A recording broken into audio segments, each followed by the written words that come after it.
come from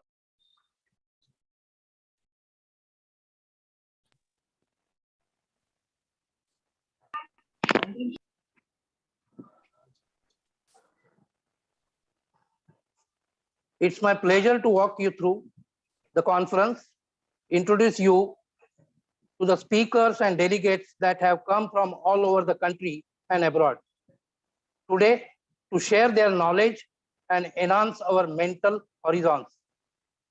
We are blessed to have with us Honorable Shri Shishir Prabhakar Dharkar, a chairperson of this inauguration session and Vice Chairman of KONKAN GYANPEETH Trust. Chief guest, Honorable Professor Dr. Suhas Pendekar, Vice Chancellor, University of Mumbai. Special invitee, Honorable Dr. Sanjay Jagtap, Joint Director, Konkan Region, Panvel. Special invitee, Honorable Dr. Regiane Jacaria, UNSP University of Brazil. My respected principal, Professor Dr. Baliram Gaikwad sir, and all our CDC members. Our beloved participants, it gives me immense pleasure to extend to you a very warm welcome on behalf of KONKAN GYANPEETH URAN College of Commerce and Arts for the international conference on the theme India as an emerging global power, past, present, and future. The theme of the conference has a national importance as this year we are celebrating our glorious 75 years of independence as Azadi Ka Amrut Mahotsav. This national event also calls for thoughtful ruminations on 75 years journey of independent India, the milestone of Indian achievement, the tempestuous time and brightest moment we have experienced.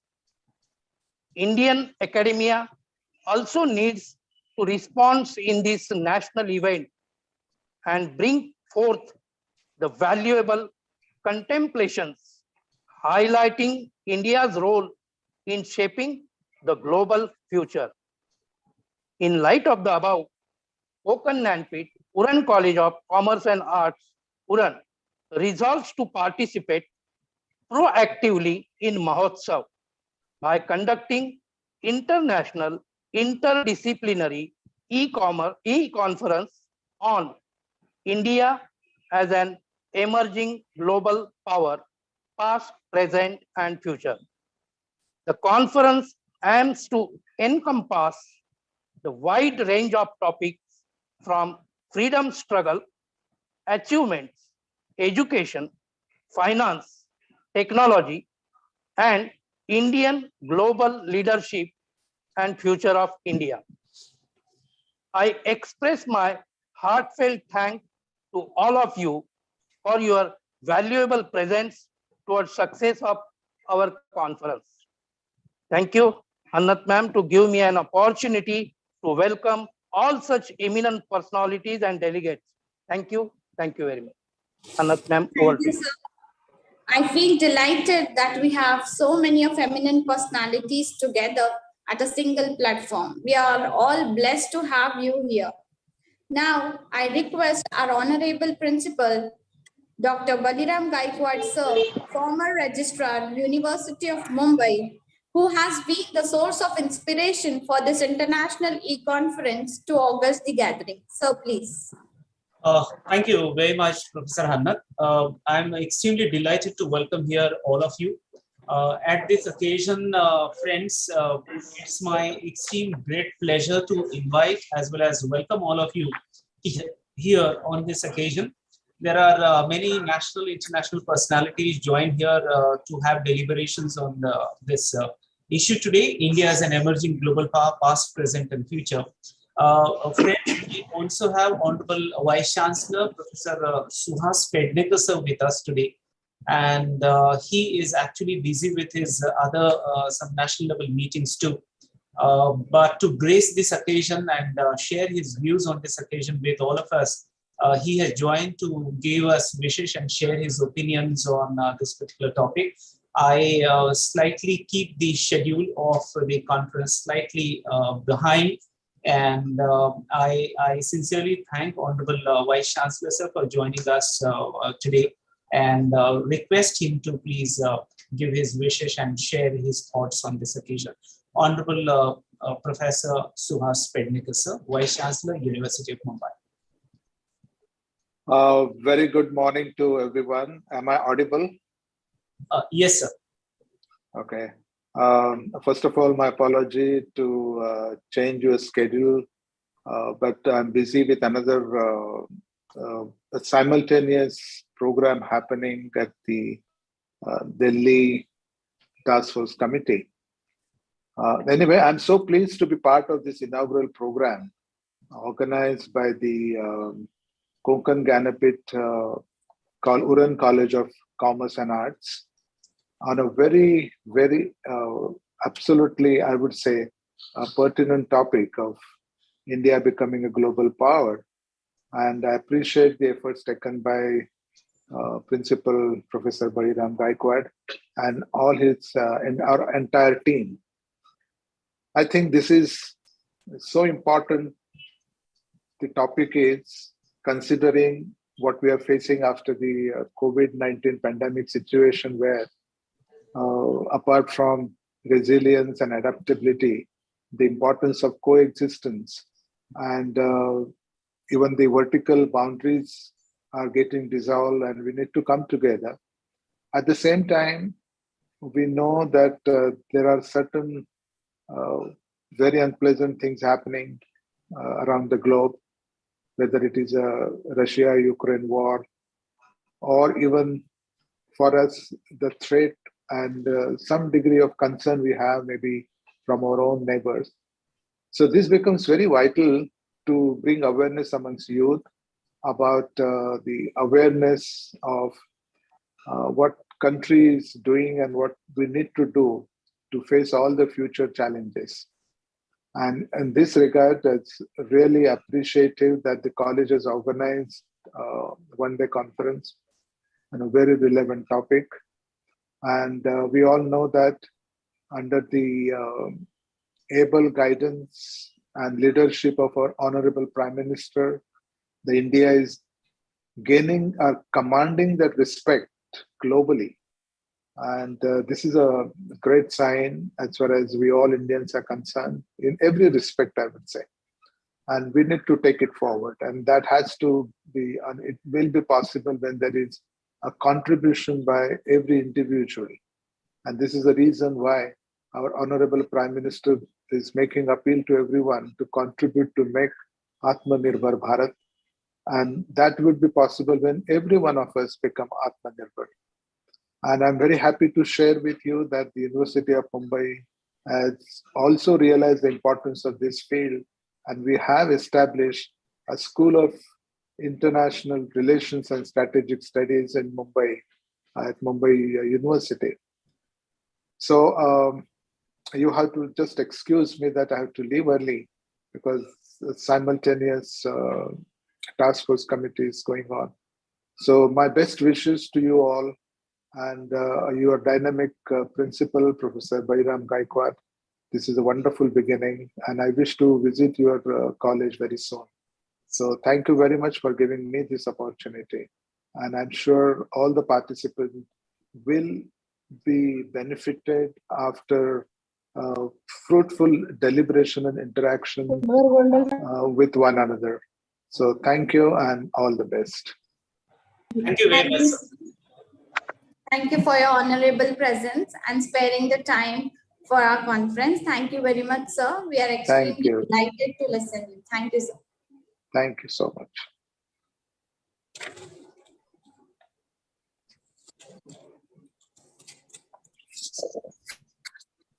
Principal, sir, are you continuing? Yes.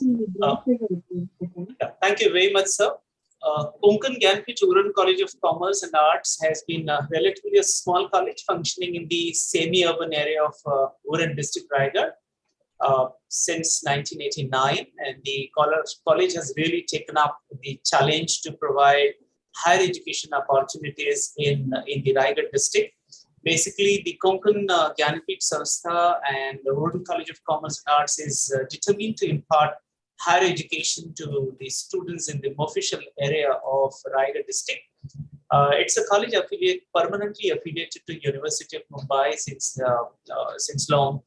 And in our college, basically, we are NAAC accredited. Third cycle also we have completed. We have achieved B grade, and in this area, we are serving the Mufassil area of Raigad district with excellence in higher education and trying to bring change in the lives of many students in this area. The college has also taken extreme higher interest and contributed towards Avishkar Research Convention of the University of Mumbai. The college has also conducted international conference recently on service sector challenges, prospectus during pre and post COVID-19 pandemic. That was the conference conducted on 12th February 2022. The college also has its merits in sports, and many of our faculties are associated with the University of Mumbai in different capacities, working as the members and chairmen of various academic bodies of University of Mumbai, and have been excellently contributing in the education sector. And we really look forward to have this conference also, our endeavor to make everyone aware with this new topic that India is an emerging global power, past, present, and future. Particularly over here, we are expecting that our delegates are going to discuss on various topics related to India, its past, present, and future. We are extremely delighted that there are 343 registrations for this particular conference. We also have received 107 research papers, and all those papers are going to be presented, published also in the recognized UGC-recognized care listed journal. So we have really received overwhelming response. We also have our delegates joined internationally, and also pan-Indian delegates are there in the conference. I really look forward to have a fruitful discussion, and we are also going to be blessed with the special guidance from Professor Sanjay Jagtap sir, Dr. Sanjay Jagtap sir, who is Joint Director of Konkan Region Panvel. Thank you very much for joining and encouraging all of us on this particular occasion. Thank you very much. Thank you, sir. Thank you. Now, to introduce our special invitee, Honorable Dr. Sanjay Jagtap sir, Joint Director, Konkan Region Panvel, I request Professor K. Sharma sir. Okay, thank you. A very good morning once again. Indeed, it's a very great opportunity to welcome and introduce a resourceful personality, Dr. Sanjay Shivaji Jagtap, Joint Director, Konkan Region, Panvel. Sir is a distinguished personality, difficult to describe in few words. Sir is MSc B.Ed, MPhil, PhD. Sir has worked as an assistant professor in Elphinstone College, Mumbai. Sir has innovated gene sequence and registered at NCBI 9 times. He has published 1 book. Sir has 27 years of experience in teaching and has published 25 research papers and has given 20 oral presentations in various international, national, state level conferences. Sir has been invited as a guest lecturer at various programs to speak of his professional experience. Sir has been member of Board of Studies in Forensic Science at various universities such as Shivaji University, Kolhapur, RZDM Nagpur University, Nagpur, Dr. Babasaheb Ambedkar Marathwada University, Aurangabad. Sir has been special invitee member of Board of Studies in Forensic Science, University of Mumbai. Sir is a member of Minor Research Project Scrutiny Committee of University of Mumbai. He has also been a member of New College Proposal Scrutiny Committee of University of Mumbai. He has been an organizing secretary for 2 national conferences in forensic science. Sir has been member of editorial board of World Journal of Pharmaceutical Science. Sir has also been in member of BUTR in forensic science at University of Mumbai. Sir's administrative experience is too vast. Picking a few, Sir has worked as an coordinator at Institute Forensic Science, Mumbai. He has worked as a state coordinator at RUSA by Government of Maharashtra. Sir has worked as a government nominee for an selection committee for more than 100 colleges. Sir is a member of CAST committee for implementation of UGC 4th Amendment of University of Mumbai. Sir is currently shouldering the responsibility of Joint Director for Konkan region, Panvel. Introducing Sir is a great task. Words are just not enough to introduce him well. Sir, we are truly delighted to welcome you here today. I thank you on behalf of our college and organizing committee for accepting our invite and sparing your valuable time for our college. Thank you, sir. Dr. Sanjay Jagtap, sir, Joint Director, Konkan Region, Panvel. Over to you, sir. Thank you. Thank you very much, Mr. Shama. And I will take this opportunity to share my views on today's one-day international e-conference on India is the global power, past, future, present, and the future. So my first thanks to Dr. Baliram Gaikwad, who has organized this delightful conference across the globe. It's a burning issue that is just the Vice Chancellor of Honorable Vice Chancellor has spoken. So what is the scenario, world scenario? And the world is facing the tremendous difficulties.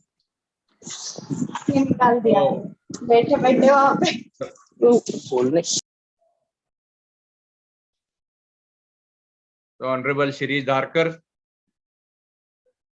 Chairman of the KONKAN GYANPEETH, Honorable Suhas Pednekar, Vice Chancellor, Mumbai University, Dr.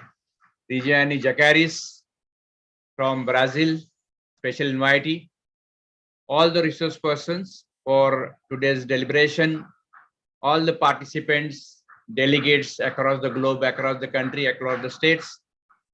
So I am here to share my views on the Indian economy, and India is a global power. So yesterday only the Prime Minister of India had the talk with the John Biden of the US President, and sharing the thoughts about the Indian role in the South Asian countries.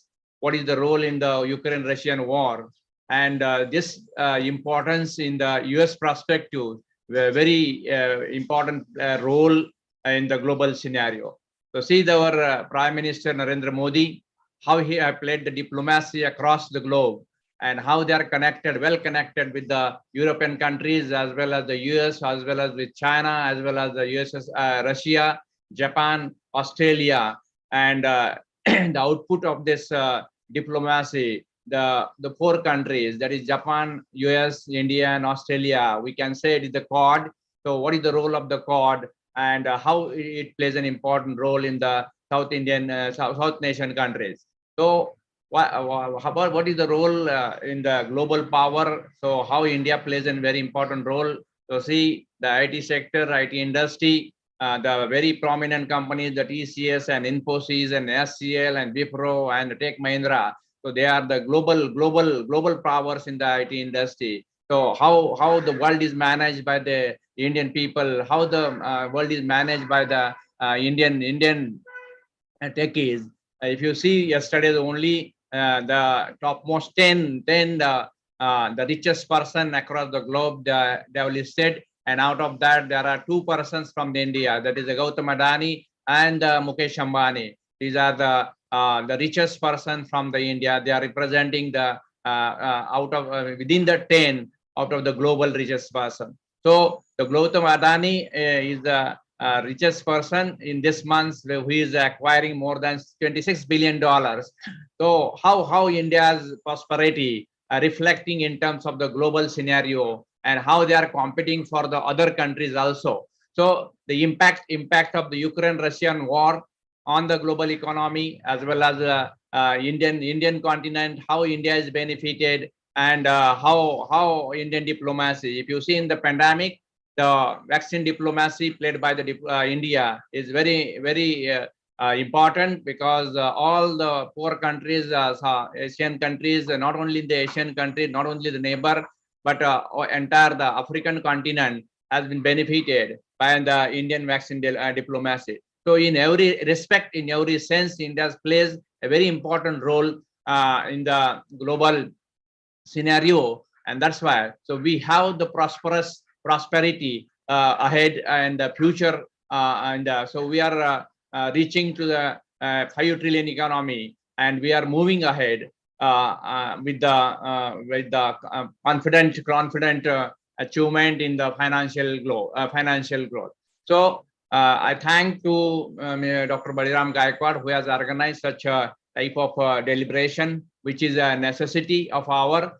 And there are so many participants. They have attended virtually, and what we have learned in last 2.5 years, we have learned the virtual learning, we have learned the virtual teaching, we have learned how we can communicate virtually. So it is one of the outcome of this global pandemic. And without spending much time, I thank all the participants, and my best wishes for the today's deliberation. They can be definitely benefited. So thank you very much. By my best wishes. Thank you, sir. Thank you, sir, for your words of wisdom. So you have very well highlighted the theme of our conference, India as an emerging global power, past, present, and future. Thank you for your honorable presence. Today, we also have our special invitee from the University of Brazil, Dr. Regiane Zacarias, ma'am. To introduce and welcome ma'am to our one-day international e-conference, I request my dear colleague, Professor Lifton Kumari, ma'am. Ma'am, please. Thank you, Hannat ma'am. A very good morning to one and all. Myself, Ms. Lifton Kumari. I am extremely delighted to welcome guest of honor, Dr. Regiane Zacarias from Sao Paulo State University, Brazil. Ma'am is a lawyer and a linguistic person. She had been at student exchange program at Lab Alma CA. Ma'am has completed senior high school at JFK High School. She is master's and doctors in the English language. She is a foreign language and linguistic professor at Modern Language Department, Sao Paulo State University. Ma'am has 13 years of teaching experience and has taught in all levels of basic education. Besides teaching, ma'am is a researcher at Sao Paulo State Foundation, holding a very prestigious designation in the organization. Ma'am had received the research grant and started working on completion of PEEDV. She is a supervisor of undergraduate research students in the field of lexicography and Portuguese language. Ma'am has also collaborated in extension program for the community, which aimed at developing pedagogical material to help students from lower level of society to improve the general knowledge in order to take national entrance exam, to take into them free public, federal, and state university and open doors to a better future. Ma'am is a faculty member of Professional Master Graduate Program in Basic Education, teaching at Sao Paulo State University campus. Ma'am has started her postdoctoral studies at Sao Paulo State University campus. She is going to continue the elaboration of PEEDV. Ma'am has done a part of her bibliographical research at the University of Spain. During her doctoral studies, she has been honored to be a Fulbright research scholar and residence visiting professor in Gainesville, Florida, USA.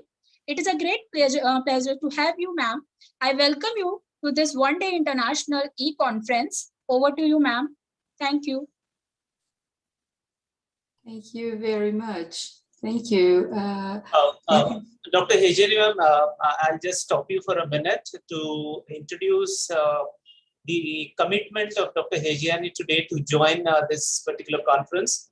Dear friends, all delegates, in Brazil, it's exactly 2 a.m. right now. So look at the commitment. Dr. Hejani can also correct me if I'm wrong. I think it's 2 a.m. And this is the high level of commitment, professional commitments that she is the person with. So I take this opportunity to welcome you and best wishes for your presentation, Dr. Hejani. Thank you. Thank you, Dr. Beliram Gawi. This is the level of commitment and the level of friendship that I have with you and with the people in India. It's always a great pleasure to be part of your conferences. I would like to congratulate Dr. Beliram Gaikwad for this conference, principal of the Uran College, for envisioning and organizing this conference, and for giving me the opportunity to share some words with you, my dear participants and dear audience. Yes, it's 2:13 in the morning, but I have already taken some adjustments. I teach early in the morning, so I will, unfortunately, I will not participate as I usually do on your conferences, right? But thank you very much. It's a great pleasure to be here. Dr. Beliram and I are Fulbright fraternity. He is my Fulbright fraternity brother, and it's always a great pleasure to be together. I also would like to express my gratitude and my honor to be here with Dr. Sanjay Jagtab, Director of Higher Education, and Professor Suhas Pednekar, Vice Chancellor of the University of Mumbai. So let me start by saying that this conference brings about a current topic in today's world, which is India as an emerging global power. This is something that everybody can see and can notice from anywhere in the world, how huge India is, not only as in terms of geographic and territory, but as big as and committed to knowledge, to the development, and to its people. We saw that during the pandemic, and the world could see how well India did dealing with very difficult situations. So congratulations to all of you. You are an example to the world. I would like to bring here some focus on what is regarded by some as the most powerful tool of a nation, a tool that gives a nation a sense of union, a sense of identity, of independence, and the so desired freedom and sovereignty. That tool is language. And I approach language, well, let me share my screen. Just a second. Okay. All right. Okay. All right. Am I sharing?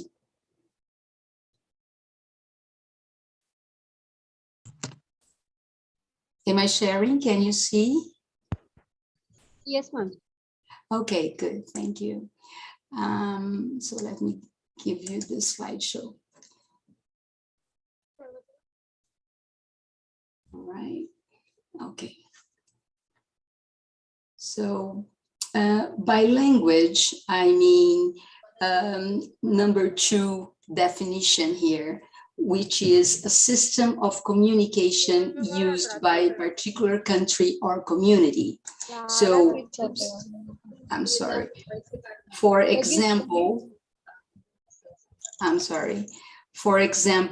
we have here,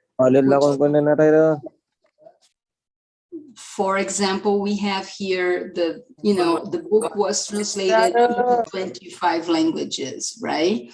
So this is the language definition I am focusing on. And by that, I want to say what's language, right? So this is more like a history meeting, a history conference. So I will take some time to tell you about the language. Usually we take a language by its levels. So the levels of a language comprise the phonetics, phonology, morphology, syntax, semantics, pragmatics, and very recently, discourse was added as a level of language. In that sense, we would consider the speech sounds, the phonemes, the words, and the phrases and sentences, the literal meaning of phrases and sentences, the meaning in context of discourse, and the text, right? So that's usually what a language is. And why am I describing the levels of a language? To show you that when we say that there are many languages, or there are 2 languages, 3 languages, it means that they are all different in all those levels, right? Like we take Portuguese from Portugal and Portuguese from Brazil. They are not different languages because mainly they are the same in all levels of language. They differ a little in terms of phonetics, in terms of morphology, semantics, but they do not have like a crucial difference, right? So that is to say that some languages in the world, right, they become vulnerable, they become endangered, and they become extinct, and they die. Why is that? That happens because people stop using the language, sometimes because another language took place. And that is very common when we think about the moments that the world faced the colonization. So Brazil, for example, was under the Portuguese Empire. So the Brazilian native language basically disappeared. Nowadays, the language spoken in Brazil is Portuguese. We do have some Indian languages spoken in some parts of the country, but they are not official, and they are spoken by very few people. The main language of the country is the Portuguese, which is not the native language of the country, right? When we look at India, we can see that India is a country filled with culture, history, and alongside all of it, language. So on this perspective, I can say that India is undoubtedly a strong and unique, powerful country. A country that has welcomed English from the time of the colonization and made it well spoken across its country. However, the country kept the native languages and stood up for its culture. Of course, it is always paramount to register and be careful with the languages you have in the country so that they do not disappear. But having in India a total number of 121 languages spoken, 270 mother languages spoken, 22 separate official languages, definitely says a lot. It's a great achievement because we cannot take for granted that it is difficult to bury a language. It is not. Many languages disappear, and it is incredible what India did. India did welcome English, made English a very official language, but did not lose track of its mother tongue, of its mother languages. Killing a language is something that is very sad because you are also killing part of the culture. You kill people's identity. So it's a huge damage to a country, right? I can tell you because Brazil really had its native language taken, and we lost a lot with that. Well, according to the Indian Express, in an article dated from July 1st, 2018, more than 19,500 languages or dialects are spoken in Indian as mother tongues. This is incredible. As a linguist, I am delighted to know that. 96.71% of the population in the country have one of the 22 official languages as mother tongue. And 121 languages are spoken by 10,000 or more people in India. When we say mother tongue, mother language, we mean the language of birth or a first language or a home language, family language. You know, it really depends on the perspective.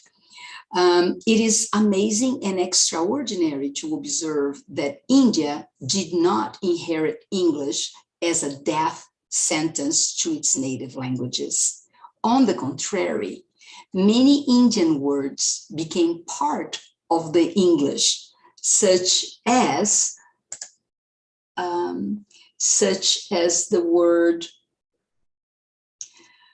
mongoose, which comes from the Marathi, right? From the 17th century.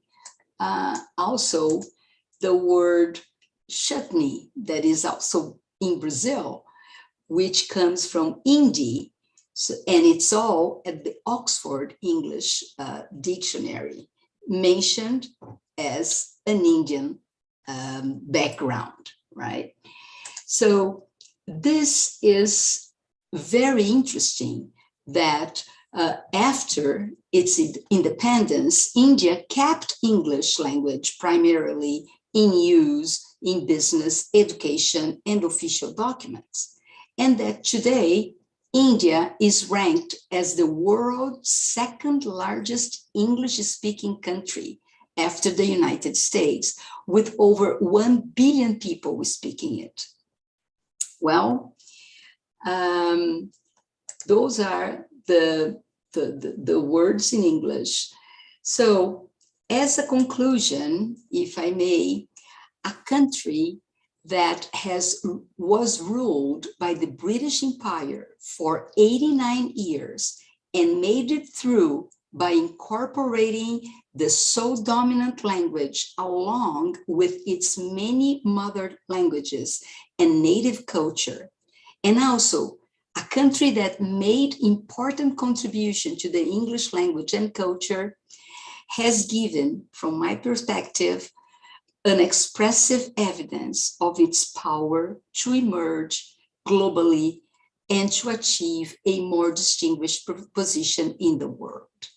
So that's my message for you, that language, people, and country, they state for their principles, for their respect, union, identity, values, and culture. I am sure there is a bright future ahead.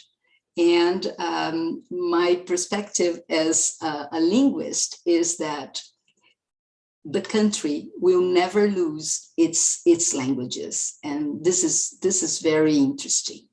So thank you very much for this opportunity. And I wish you all a very, very good conference, a very happy day. Thank you, ma'am. Thank you for your appreciative words and your keen participation. We are very grateful for all the pains that you have taken to contribute to the success of our conference. You have very well highlighted India being a land of languages. 1,24,000 dialects that we have are continuously extincting from our country due to lack of communication in those. So you have very well touched our theme to India's emerging power as past, present, and future. We shall expect the same from you, ma'am, in the future. Your presence was very honored. Thank you so much. Thank you. Thank you very much, and have a beautiful day ahead. Thank you. Excuse me, ma'am. Please, you will stop your screen, share screen. Yes, that's true. Yes, sorry. It was a very nice presentation, ma'am. Thank you very much. Thank you. I am having... Just stop the screen share option. Yeah, I am. Oh, it's right here. Okay, I was trying to find it in the other screen. Yes, it is okay. Okay, okay, okay, thank you very much. Yeah, Dr. Hejiani, ma'am, good night and have a peaceful sleep now. Okay, all right. Good night, Dr. Belleran. Yeah. Bye-bye. Yeah, bye-bye.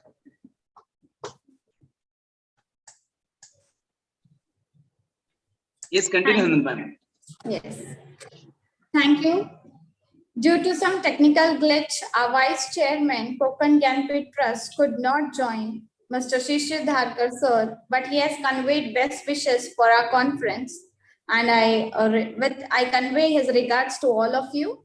So now, coming to the end of the inauguration session, I request our beloved Associate Professor V.A. Sindulkar sir, Head of Department of Commerce, KONKAN GYANPEETH, to propose vote of thanks. Sir, please.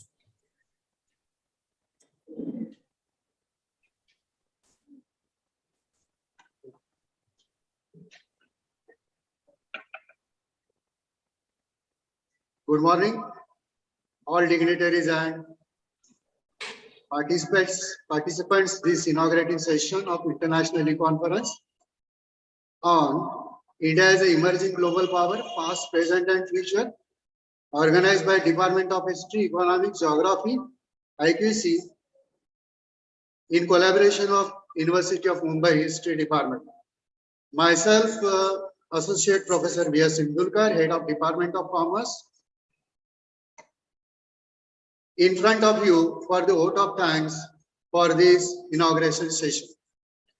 Today's International E-Conference, Honorable Chief Guest, Professor Dr. Subhash Pendekar, Vice Chancellor, University of Mumbai, addressing to us on this occasion.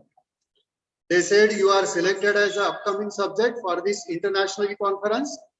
They are appreciated for the college, even though pandemic situation, organizing such type of conference. In their busy schedule, they are providing the best wishes for the International E-Conference. I sincerely thank Professor Dr. Subhash Pendekar, Vice Chancellor, University of Mumbai, on behalf of KG Uran College of Commerce and Arts, teaching and non-teaching staff, and KONKAN GYANPEETH Management. I am sincerely thanks Dr. Regian Zacarias, UNESCO University, Brazil, who is a special invitee for the inauguration session, and she has a very new issue are they putting regarding about the language concern, and India is a very prominent role in the future expecting to us, and these are the beautiful words are given by the Dr. Regenes that is from Brazil, and thank you so much on behalf of Konkan Gyanpeeth Uran College of Commerce and Arts. Next invited to us Dr. Sanjay Jagtap, Joint Director, Konkan Region, Panvel. Special invitee spoke on emerging role of India at international level in the tremendous changes in the worldwide level due to the battle between Ukraine and Russia.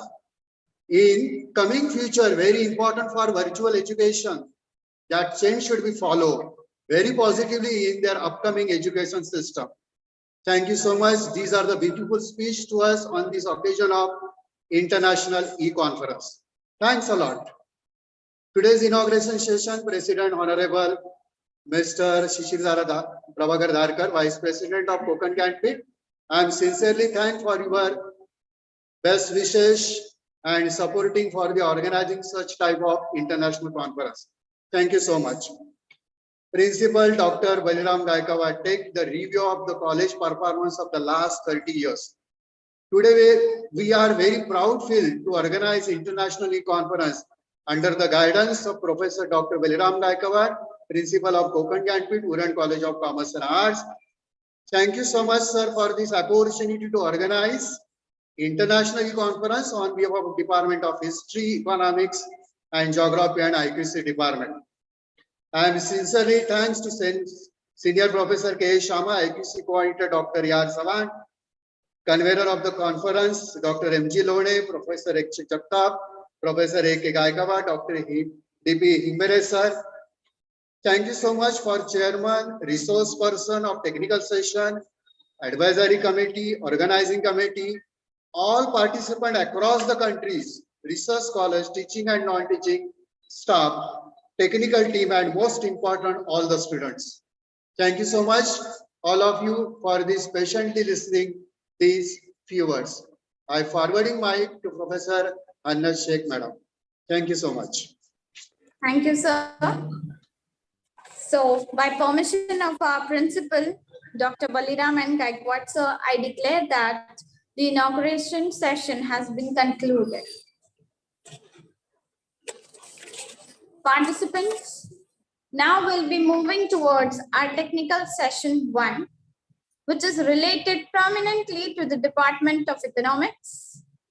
The resource person we have for today's technical session 1 is Professor Dr. P.S. Kamble, sir.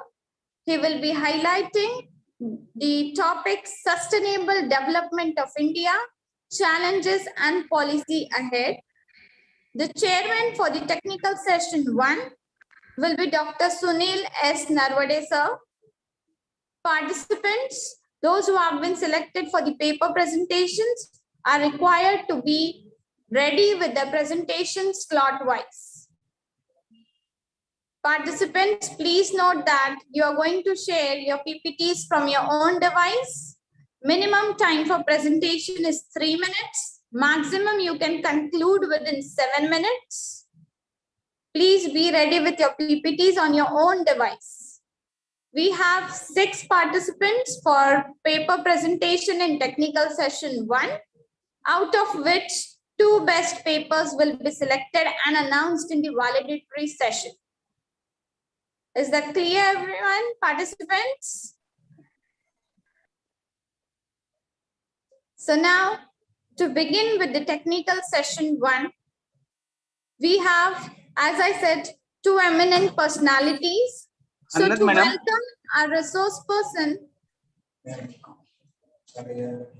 Just wait for 2 minutes, madam. Yes, yes, sir. Please, when I will tell you, then you start. Please. Okay. Till participants, yes, you don't leave the group. Please be remain.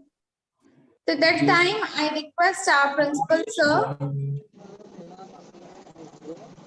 to give some highlights about the conference.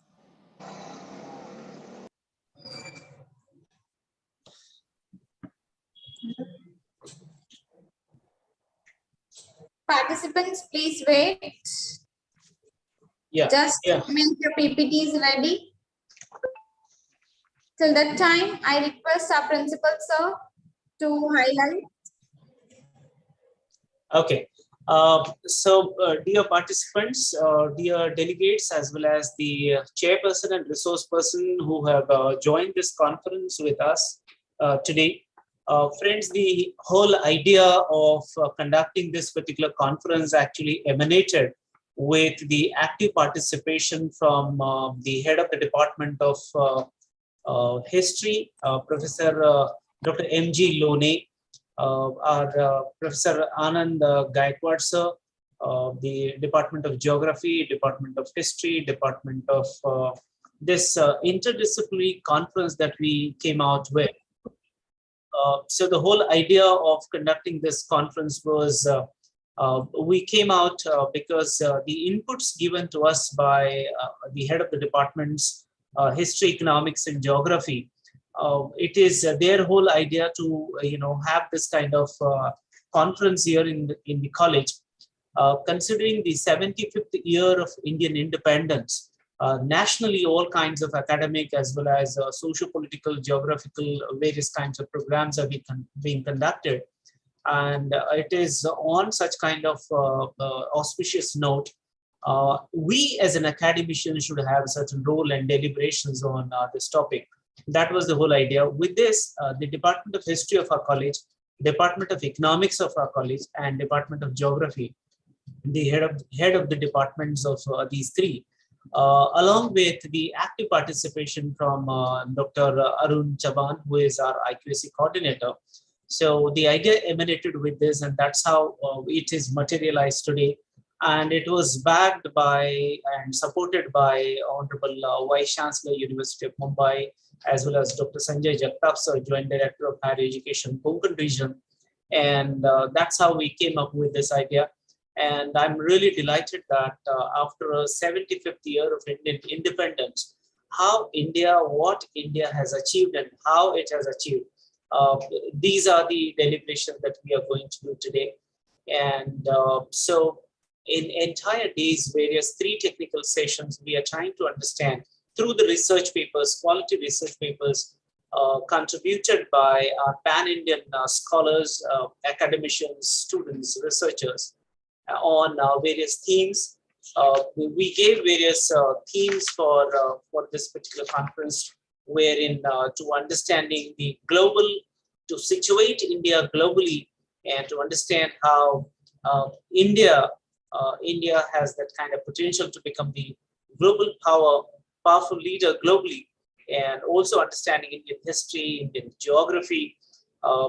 Recently, just now we had the presentation from Dr. Hajiani Zacharias, in which she presented the Indian, the languages in India, and how India has been successful in maintaining its own indigenous languages, and how languages protect our culture. That kind of presentation Dr. Hajiani just now has given. So we are really eager to listen from all of you this entire day today. Are we ready for the technical session 1? Sir, excuse me. Yeah. I think there may be a technical issue from the Kamlesh side. Okay. We are in process to contact him. Okay. Can I start first paper presentation? No. We have Dr. Raju Shivaji sir. Okay, sir. He has joined. Sir. Yes, sir. Yes, Kamlesh sir has joined. Sorry, sir. Honorable Kamlesh sir is joined now. Okay. I welcome the Honorable Chairperson for this session, and kindly please go ahead. Dr. P.S. Kamlesh sir is there, and also we have Dr. Sunil Narvade sir for this session today.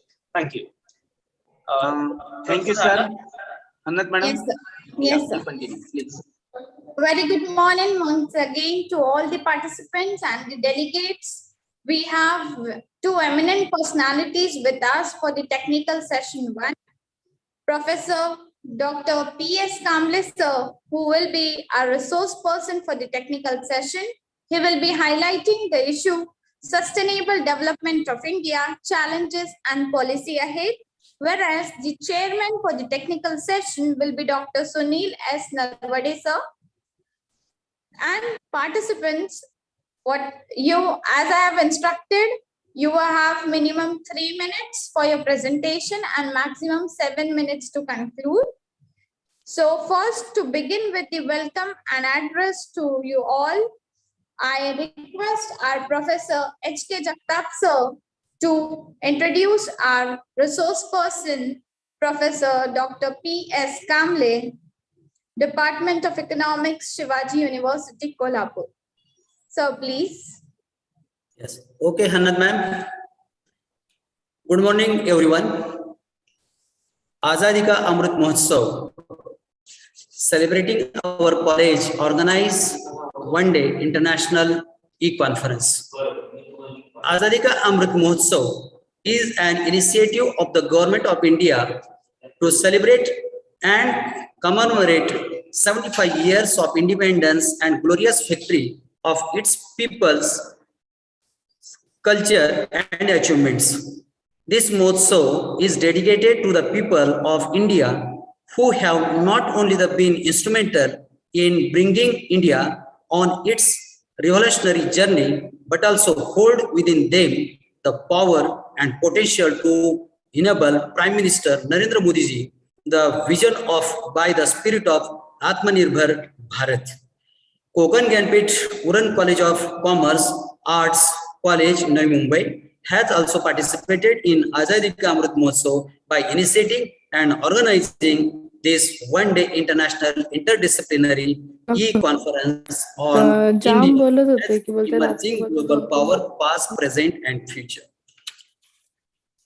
Okay, first of all, I would like to thank each one of you for joining this one-day international interdisciplinary e-conference in India as emerging global power, past, present, and future. I feel very proud to say that this year, 2 different international e-conferences organized by our college have chronicled huge success each time.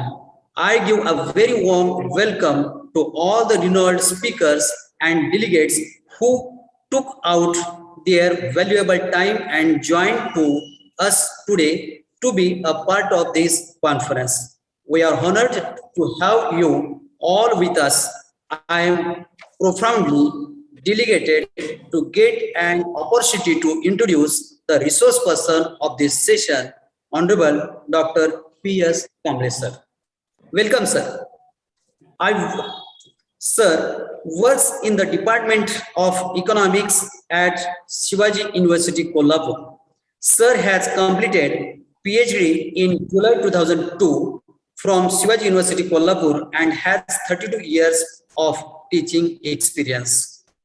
Sir has guided 30 students for MPhil under the guidance, and 11 students are awarded the PhD degree under the guidance, and there's a 225 research project of MA students as well as 150 research project for PG student. Sir has research paper published international 67 papers, national 97, for state level 45, proceeding 34 newspapers articles, and 105 e-content developments. Also there is 20 content. Sir presented research papers at conferences that are 39 international, 170 national, 61 state, and chaired 25 sessions. Sir has written 20 books, 12 edited, and 10 chapters. Sir visited 2 foreign countries for academic purpose, that is Japan in 2015 and Malaysia in 2016. Sir has awarded winners as a best research paper presenter is 6 times, and Sir has received Shiv Gaurav Award by Alumni Association, Shivaji University, Kolhapur. Sir has completed 2 research major projects, and Sir was HOD in Economics Department, Shivaji University, Kolhapur. Sir, we are proud of your renowned personality. Thank you for being resource person at our request.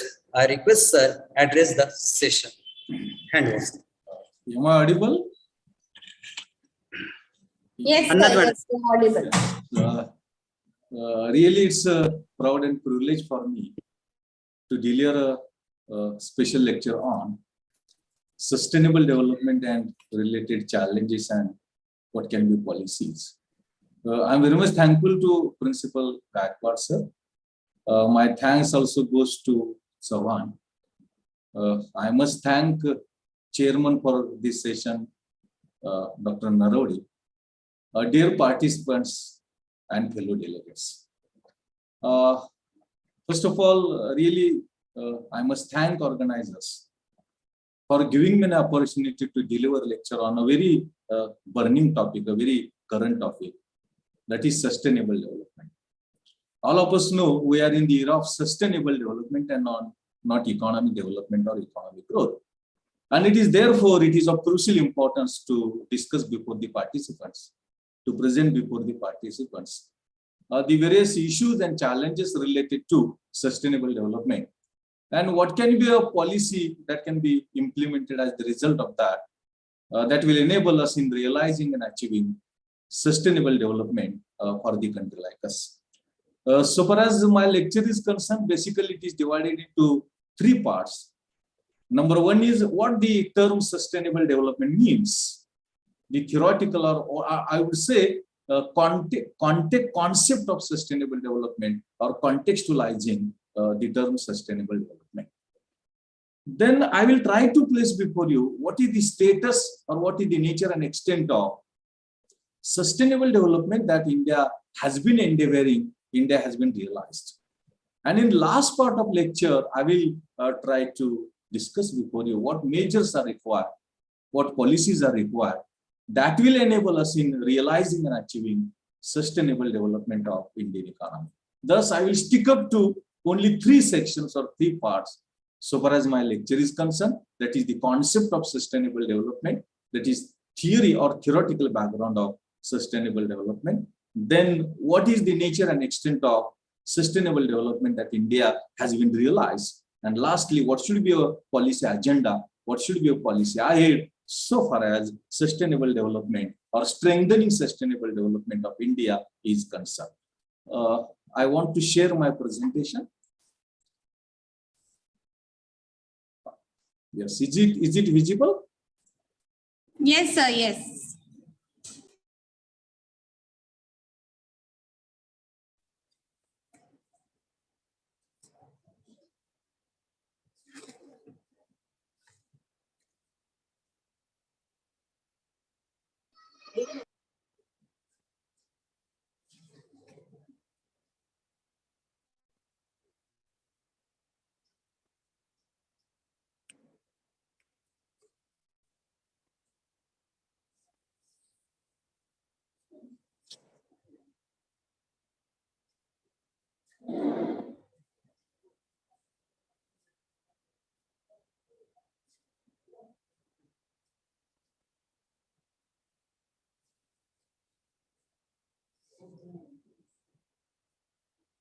I think there is a bit technical problem. Participants, please wait.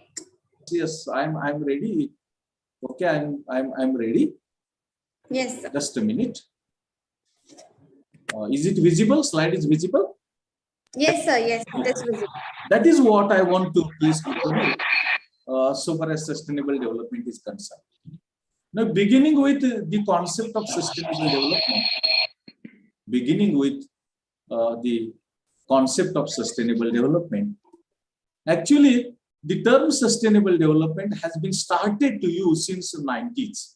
Actually, the World Commission on Environment and Development that has tried to define the term sustainable development.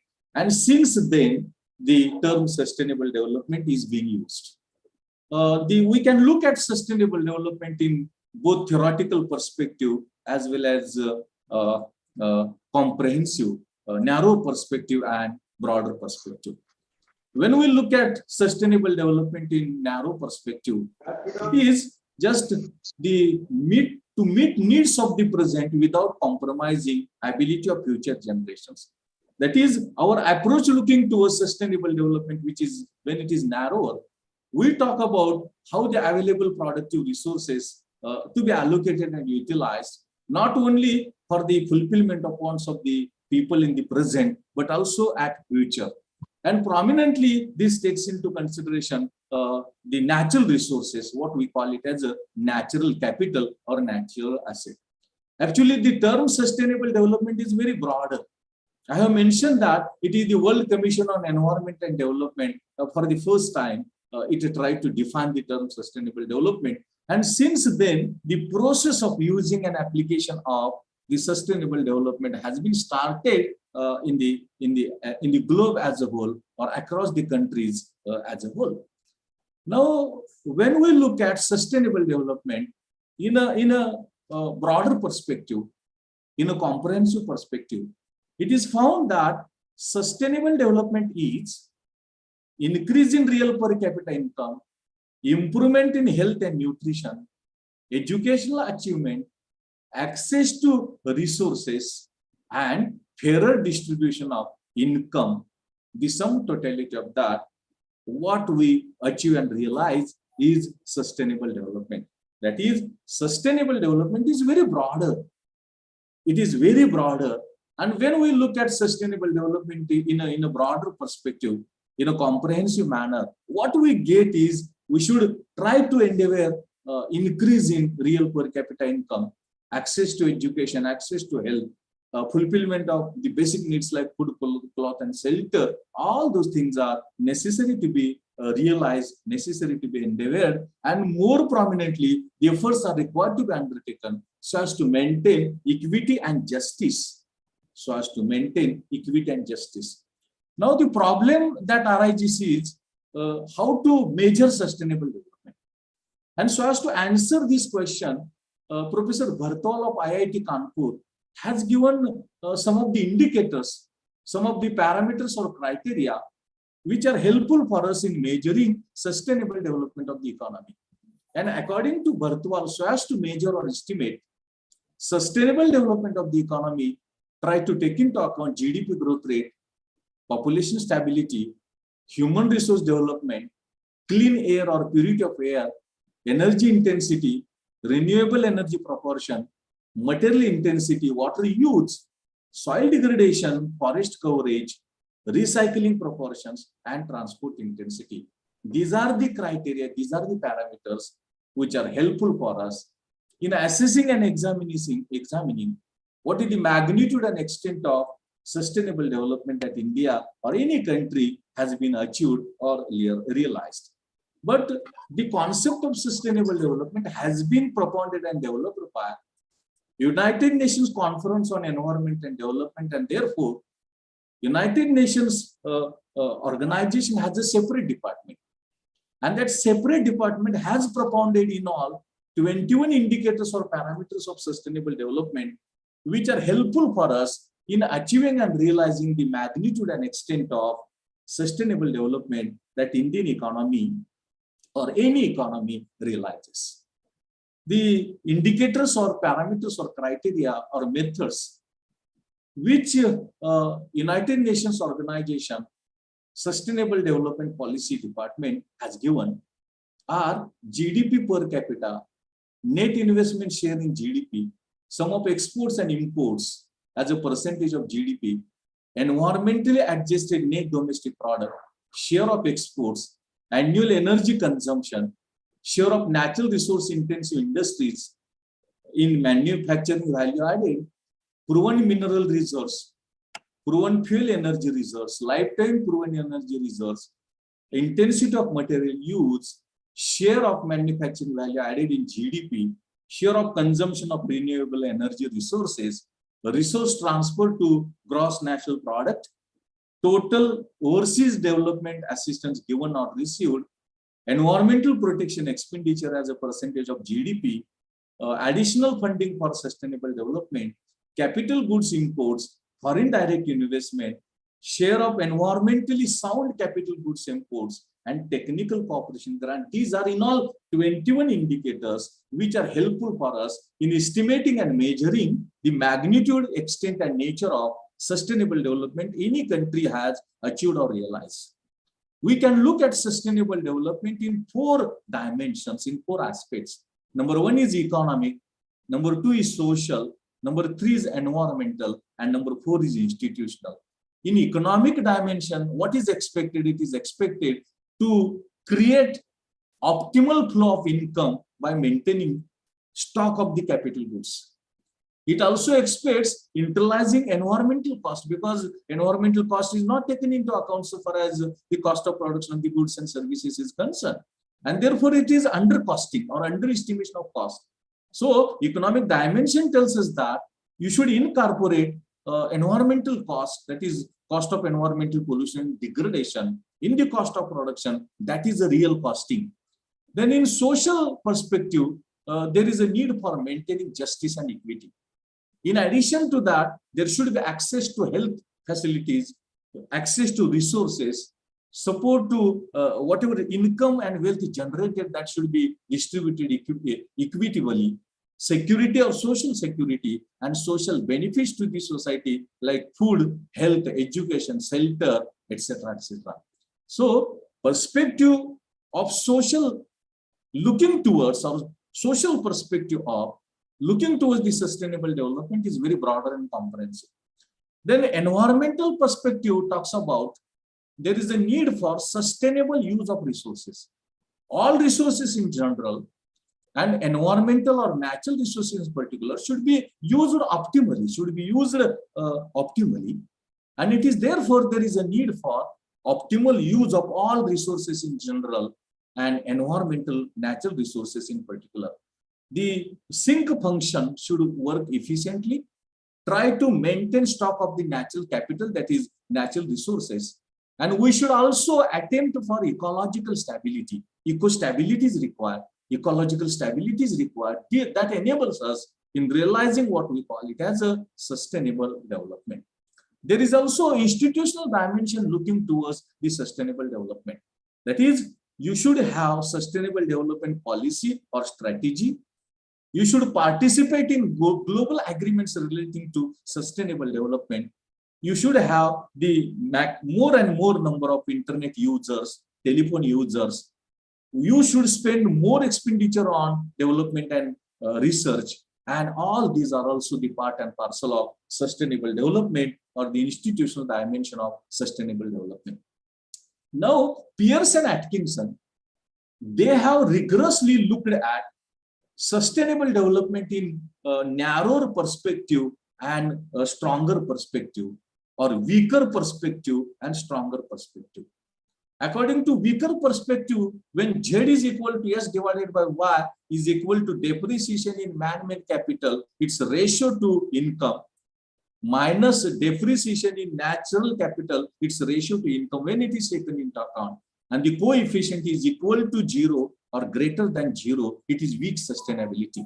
Weak sustainability means less importance is given to the natural resources, environmental resources, than all other types of resources.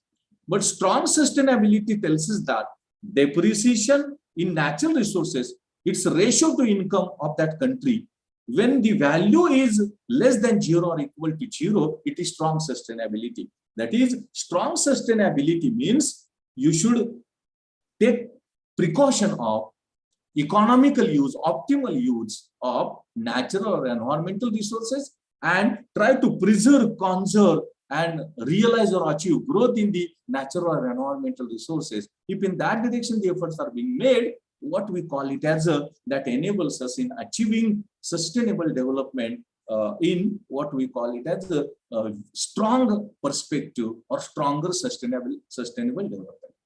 In theoretical perspective, I have tried to place before you what can be economic dimension of sustainable development, what are the indicators of economic dimension, that is economic growth, sectoral composition, per capita income, consumption, saving, investment, capital formation. These can be indicators of economic dimension of sustainable development. Social dimension indicators can be inequality, problem of unemployment, problem of poverty, education, health access, health development, water supply, housing. And in addition to that, in environmental perspective, we can see what is the coverage of forest, what is the revenue, environmental protection, preservation, expenditure, and all others can be taken into account. And in the institutional dimension, we can look at what strategy of sustainable development is, what is our participation in sustainable development, and more prominently, what is the availability of telephone access, internet access in that country to every citizen or every individual in the society. When this theoretical background is taken into account, now I am trying to assess before you. Now I am trying to analyzing before you what is the nature and extent of sustainable development that India has been achieving, India has been realized. Now this data tells us that, first of all, economic dimension. In economic dimension, in 2021-22, it is forecasted that gross domestic product of India will grow at the rate of 9.2%. It was 6.5% in 2019-20. It was 3.7% in 2020-21, but it is forecasted that it will be 9.2% in 22-23 and 9.2% in 21-22. All of us know we introduced India as an agriculture country, and it is expected that it is being an agriculture country, it should play a very important and crucial role in the agriculture development and overall development of the economy. In that perspective, when we look at in the last 2 years, you will find that it is agriculture and allied activities, we call it as a primary sector, that has played a very important role in realizing and achieving development of the economy. In the last year, that is in 2020-21, the growth rate of agriculture GDP or primary sector GDP, it was 3.3%. And in 21-22, the forecast is that it will realize 3.9%. In addition to that, service sector plays a very important role in the growth and development of the economy. Even though we are introducing India as agriculture country, so far as the growth is concerned, India is a service or tertiary sector dominated economy. Maximum growth or major share of growth, lion's share of growth is contributed by service sector. And service sector is expected to grow at the rate of 8.2% in 21-22, and 22-23 it is 8.4%. It is therefore service sector plays a very important role so far as growth and development of Indian economy in economic perspective is concerned. Capital formation is up to 35% of the GDP. Exports are increasing, but imports are increasing rapidly. So India's balance of payment is deficits. Prices are rising. There is a situation of inflation, all of us know, and the prices of food items are increasing, and those are at higher level. This talks about what is the relative contributions of different productive sectors in the GDP of India while assessing sustainable development in economic perspective. You will find that agriculture and allied activities, we call it as a primary sector. The share of primary sector in GDP of India was 18.4% in 2019-20. It was 20.2% in 2020-21, and in 21-22 it is forecasted that it will reach to 18.8%. That is, the share of agriculture and allied activities is lesser, it is smaller, and again it is declining. All of us know economic history of the world tells us that industry plays a very important role in growth and development of the economy. And in that perspective, when we look at industrial development in India, it is found that in 2019-20, the share of industry sector in GDP of India was 26.7%. In 2021, it was declined to 20.9%. But in 21-22, it is forecasted that it will rise to 28.2%. So the contributions of industry to the GDP of India are smaller or lower, but those are showing a rising trend that is necessary to be taken into account. Indian economy is dependent upon service sector or tertiary sector for the overall development of the economy. And when it is taken into account, in 2019-20, the share of service sector in the GDP of India was 55%. It slightly declined to 54% in 2020-21, but a little bit further it is decreased to 53%. But more than 50% share of service sector is there in the GDP of India that is there. Manufacturing plays a very important role in industrial development in particular and overall development in general. When it is taken into account, it has slightly increased from 14.7% to 15.4%.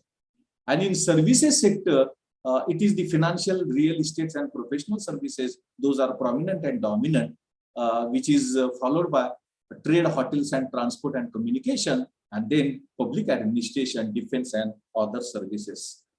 This is what we call it as a economic perspective looking at sustainable development. The economic growth of India, GDP of India or any economy is also affected by consumption, that is private consumption, government expenditure, government consumption, private consumption and capital formation. If it is taken into account, total consumption has increased from 5.9% to 7.7% in 21-22 from 2019-20. But a little bit decline is a significant decline is found in 2020-21. Government consumption has a little bit decreased from 7.9% to rapidly 2.9%.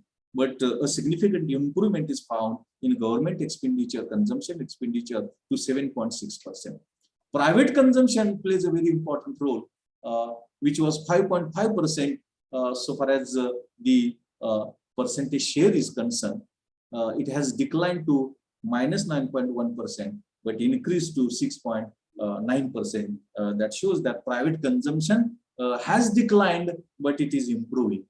Exports are from minus 3.3% to 16.5% positive, and imports are from minus 0.8% to 29.4% positive. This also shows that improvement is observed. And in the case of GDP, it rose from 4% in 2019-20 to 9.2% in 21-22, but a significant fall is observed to 7.3% minus in 2020-21.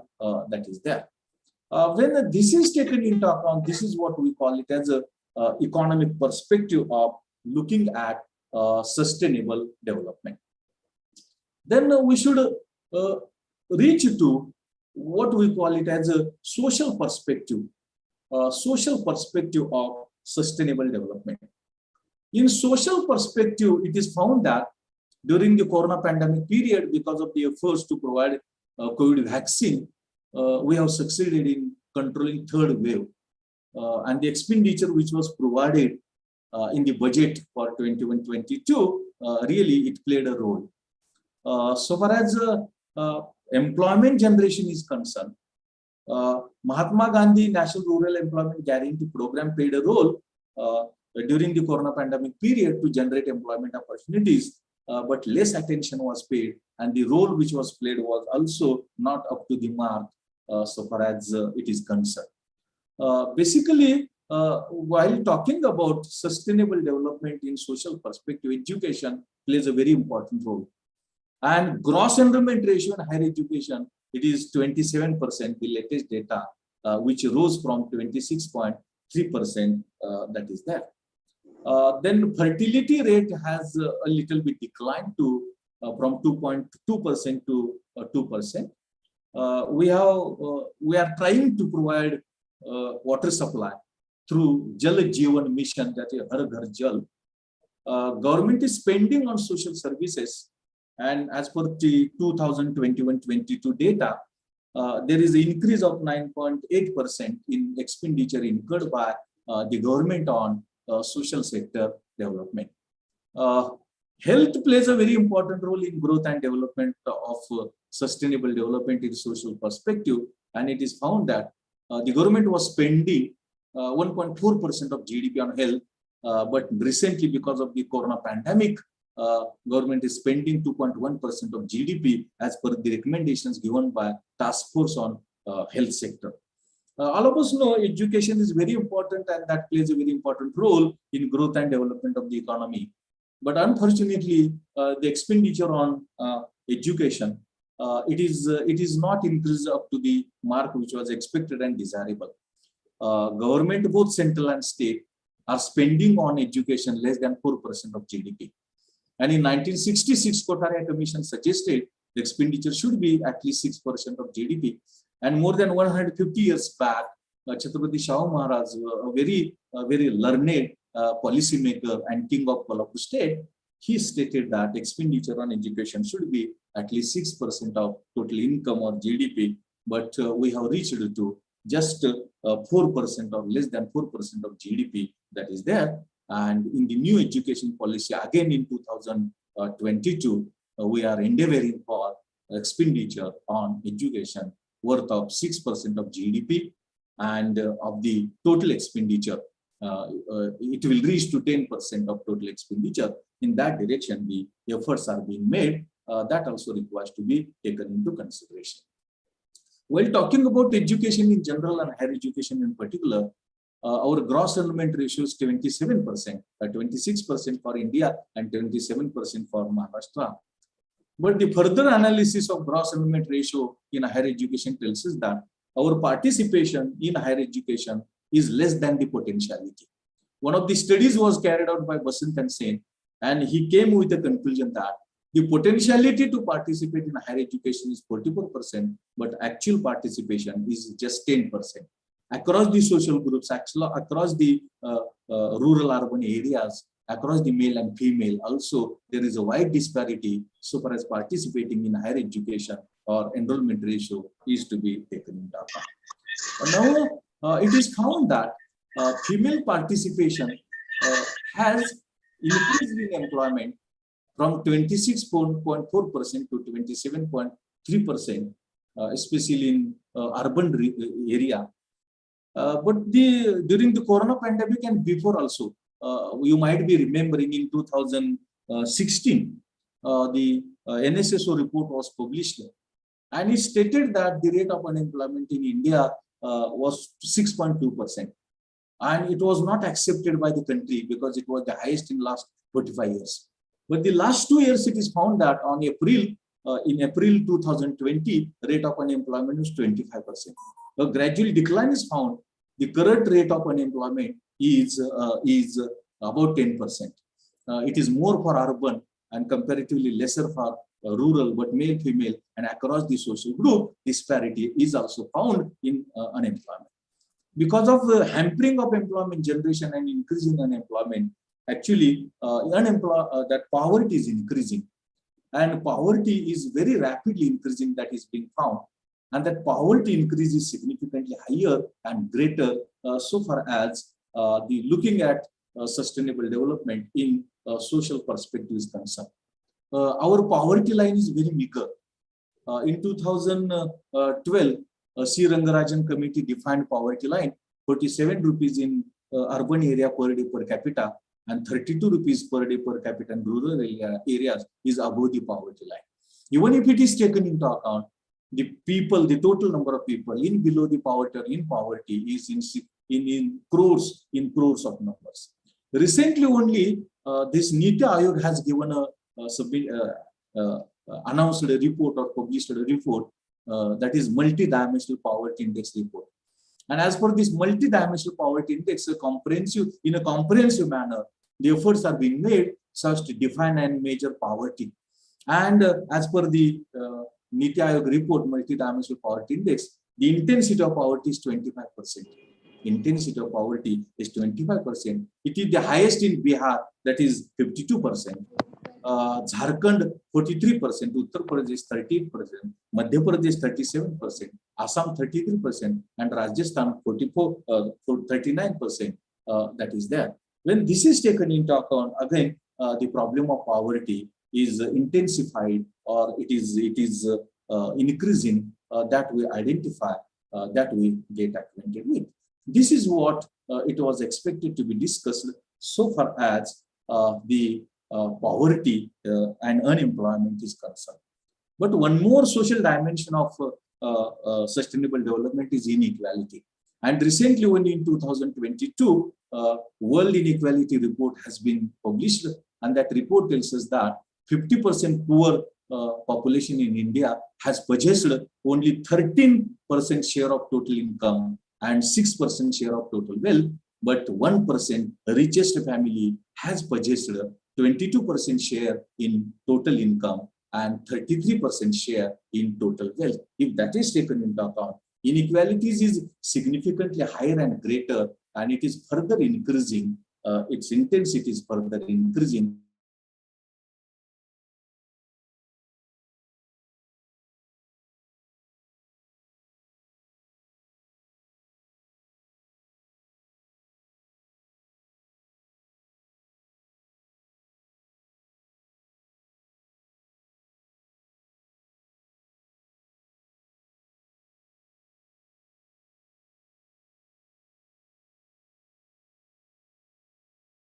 It has spent 2.1% of the total expenditure on environmental protection preservation in 2004-5, and further it is decreasing 1.9% in 2008-9, 1.8% in 13-14. On an average, Government of India spending just on sustainable development in environmental perspective on an average 2% or less than that.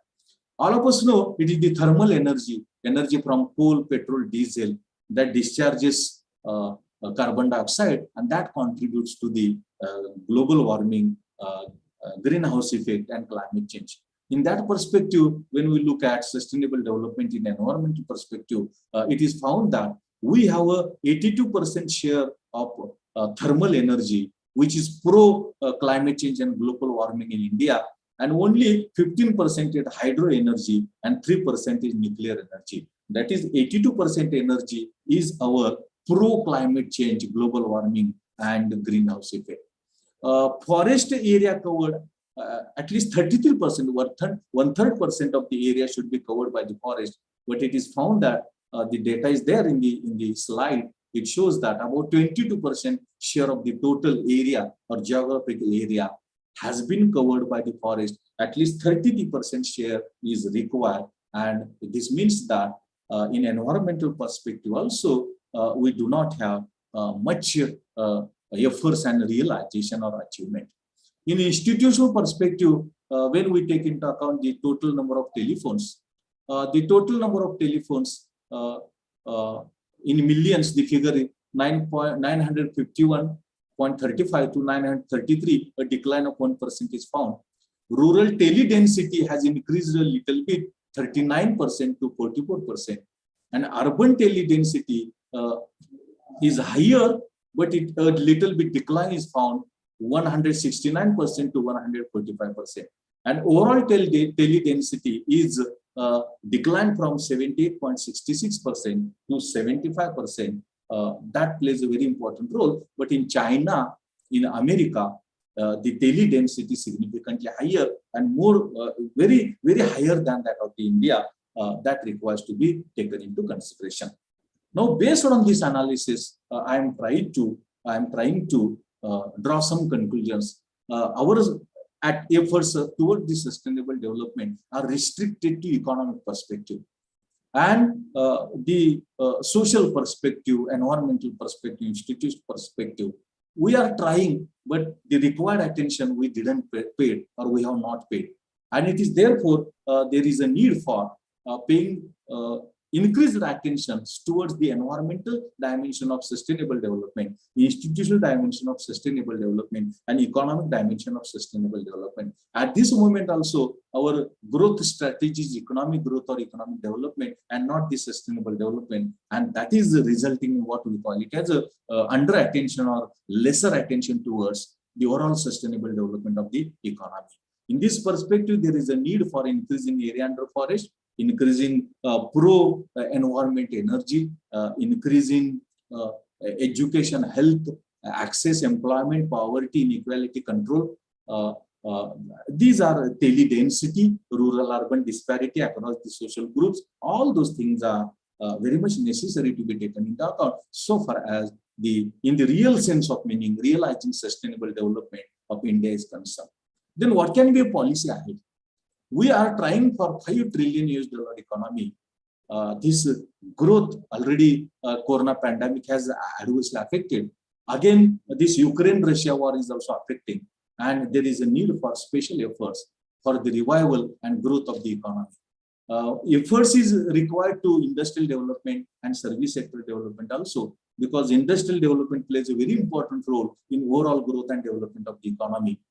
Employment generation is a neglected aspect, and consequently unemployment is a very intensive, it is of higher gravity. So this is required to be taken into account. Our development strategy should be pro-employment and against unemployment.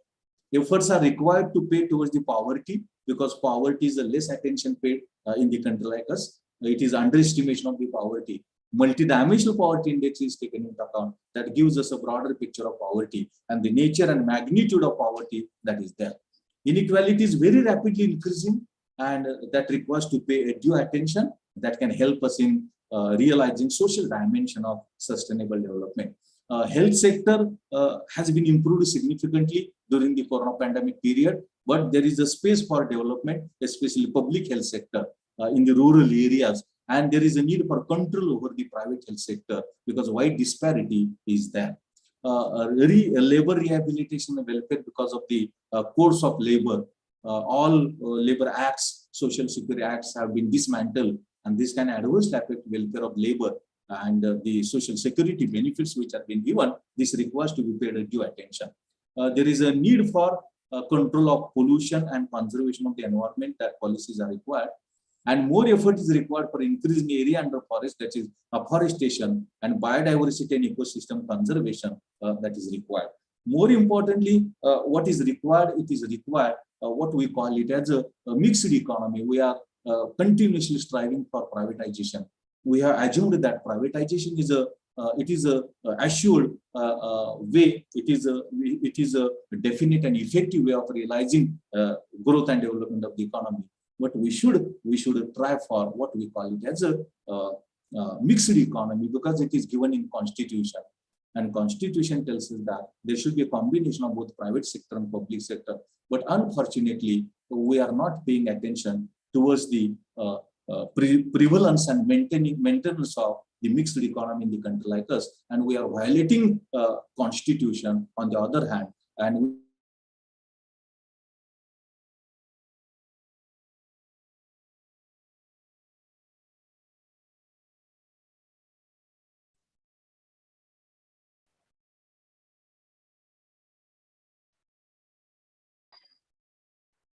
I think resource person has some issues, internet issues.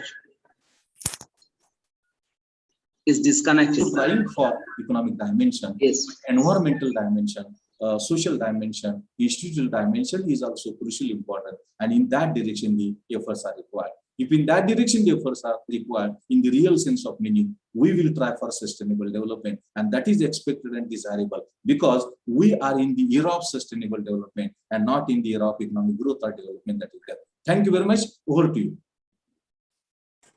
Thank you, Dr. Kamble sir, for such a wonderful, detailed and explanatory presentation. You have thoroughly justified the theme of this session, that is the sustainable development of India. We are very grateful for all your sincere efforts toward our conference. It was really great to hear you, sir. We expect the same guidance in future. Thank you, sir.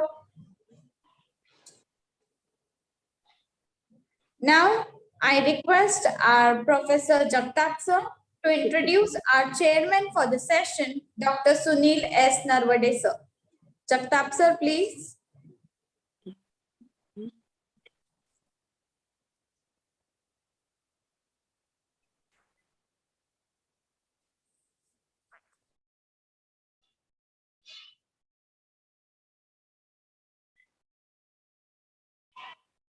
Do we have any paper presentations, Jagtap sir? Yes, sir. Yes, we have 7 participants in the first session. So that would be after my talk or before my talk? Before your talk, sir. Yeah. And later we'll be having your guidance. Yeah. So we can you can introduce me later on also. We will start presentations. Okay, sir. Participants, please be ready and note that you have to sum up your presentation. Minimum time is 3 minutes and maximum is 7 minutes. On 6 minutes, we'll be giving a warning bell. 2 best papers, sir. You have to select 2 best papers. Okay. So now we'll be beginning, sir. Any guidance that you would like to give to the participants nowadays, sir? Okay. Okay. So we shall begin. Presenters Technical Session 1. Our first presenter is Mrs. Mohini Milindev, ma'am, who is Assistant Professor, KONKAN GYANPEETH URAN College of Commerce and Arts, Maharashtra. Presenting her paper on study of economic growth and international trade of India in perspective of macroeconomic variables of the Indian economy. Mrs. Mohini Milindev, ma'am.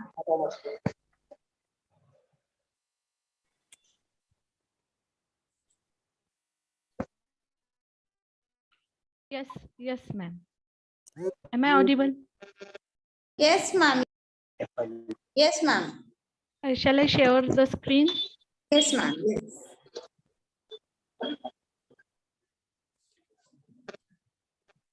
Just a minute. Give me a moment, please. Yeah. I'm sharing the screen. Yes. Shall I start, ma'am? Yes, ma'am. Yes. Yes. This is Mrs. Mohini Milindev, Assistant Professor KG Private, presenting a research paper on the occasion of a one-day international interdisciplinary e-conference organized India as an emerging global power and future by KGUC College of Arts and Commerce, dated on 12/4/2022. So, title of the paper is Study of the Economic Growth and the International Trade of India in Perspective of Macroeconomic Variables of the Indian Economy. Abstract is this research paper studies the analysis of the macroeconomic variables of Indian economy in perspective of India as an open economy. It studies the variables economic growth and international trade, the relation between gross domestic product and the imports and its implication in economic growth of India. The keywords are gross domestic product, that GDP, imports, that is M, and economic growth, open economy, and trade balance. The assumptions for the research papers taken as India is a developing economy, it is an open economy. The macroeconomic variables of the economy taken into account are the gross domestic product, economic growth, imports, export, balance of trade, capital flow, and the capital flow determines the capital accumulation in an economy. So objectives for this paper is to measure the gains from trade, that is the through the terms of trade, to determine the position of balance of payment, equilibrium or disequilibrium in balance of trade, to measure the capacity to import of the economy, and to analyze the relationship between gross domestic product GDP as an economic indicator for the economic growth and imports as a macroeconomic variable of international trade as an indicator of economic growth. The reference time period for this study is 2013-14 to 2020-21.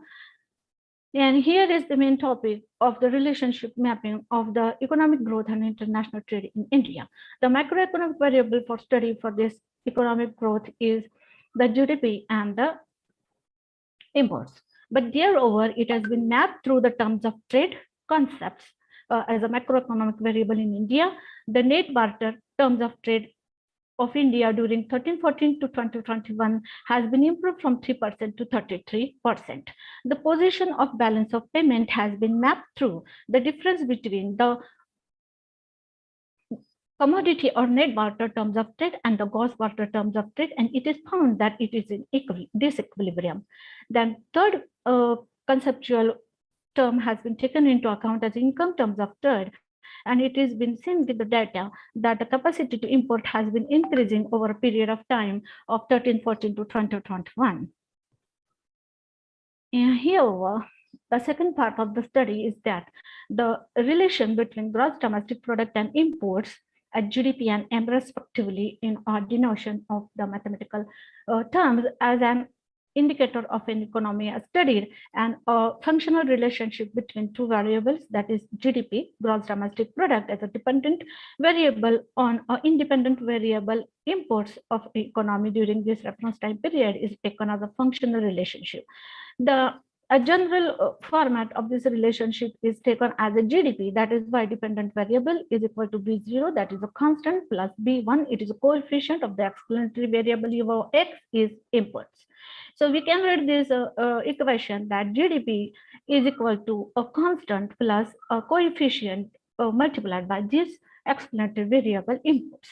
So the estimated regression line with the tool of statistical simple regression method has been mapped, calculated, and the equation is y is equal to, the estimated regression equation line is y is equal to 6.5064 explanatory variable X, that is import, minus 3e plus 0.6. This is 30 lakhs figure. This is 30 lakh figure. Okay. So this B1, the hypothesis has been formed regarding this B1, that is the coefficient of imports, which determines the GDP and the economic growth. So gross domestic product depends on imports in an economy. That relationship has mapped through the hypothesis testing. The null hypothesis is the relation between gross domestic product GDP and imports M does not exist. That means B1 is equal to 0. And the alternate hypothesis, the relation between gross domestic product GDP and import M does not exist. So with the rejection rule of p-value is equal to a significance p-value with comparison of the significant level of significance of 0.05, that is 5%, the null hypothesis with t-test has been rejected. That means the relation does not exist, is rejected, and hence the alternate hypothesis established that there is a functional relationship between gross domestic product and imports in economy during this reference time period.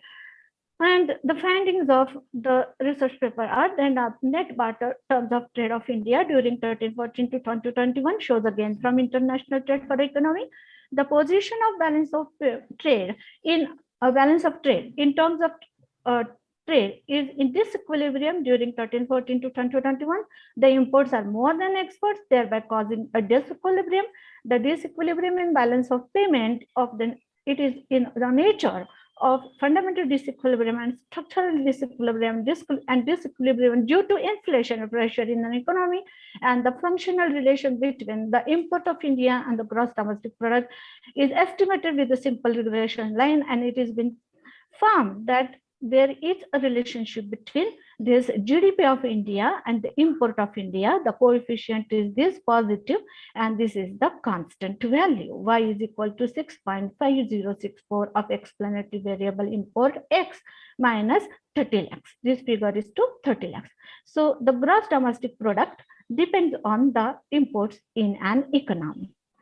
And next to it, the income terms of trade and the capacity to import has been improving during this period. Now, conclusions are by studying and analyzing these macroeconomic variables, behavior, terms of trade, gross domestic product, GDP, and the imports, that is M, it has been concluded that there is economic growth in a country due to increasing imports. Hence, increasing capacity to import, thereby increasing GDP in the economy. Increasing gross domestic product depends upon imports, and there is economic growth due to increasing imports.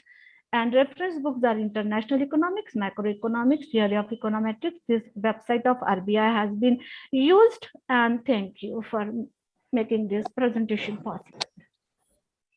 I'm stopping the sharing. May I stop it? Yes, ma'am. Thank you, ma'am. Thank you. Very well presented. Narvade sir, any questions for ma'am? No. We can continue. We can take next one. Okay. Thank you, sir. Second participant is Dr. Vikas M. Wagmare, Assistant Professor, Tulsi College of Computer Science and Information Technology, Beed. He is going to present his paper on exploring the challenges and prospects of e-commerce laws of India. Shavan sir. Thank you, madam. Shavan sir, please make Thank you, Sachin ma'am.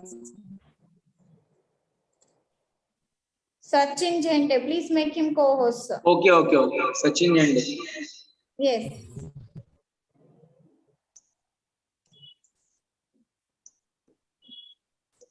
I am audible. Yes. Yeah, I am audible now. Yes, sir. Now you can share your screen. Yeah. Good morning to everyone. I am going to share my screen now.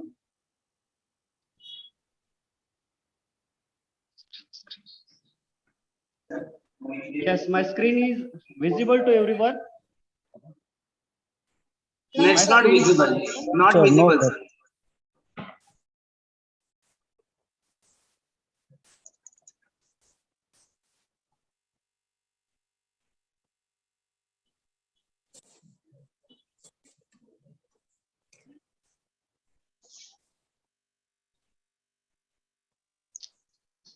Dr. Vikas, you can continue if you have any technical problem. Without Okay, screen, okay. you can start. Now it's visible, sir. Yeah. Okay. Yes, No, yes, ma'am. start. It's visible Good to us. afternoon, everyone. Yes, visible. Hello.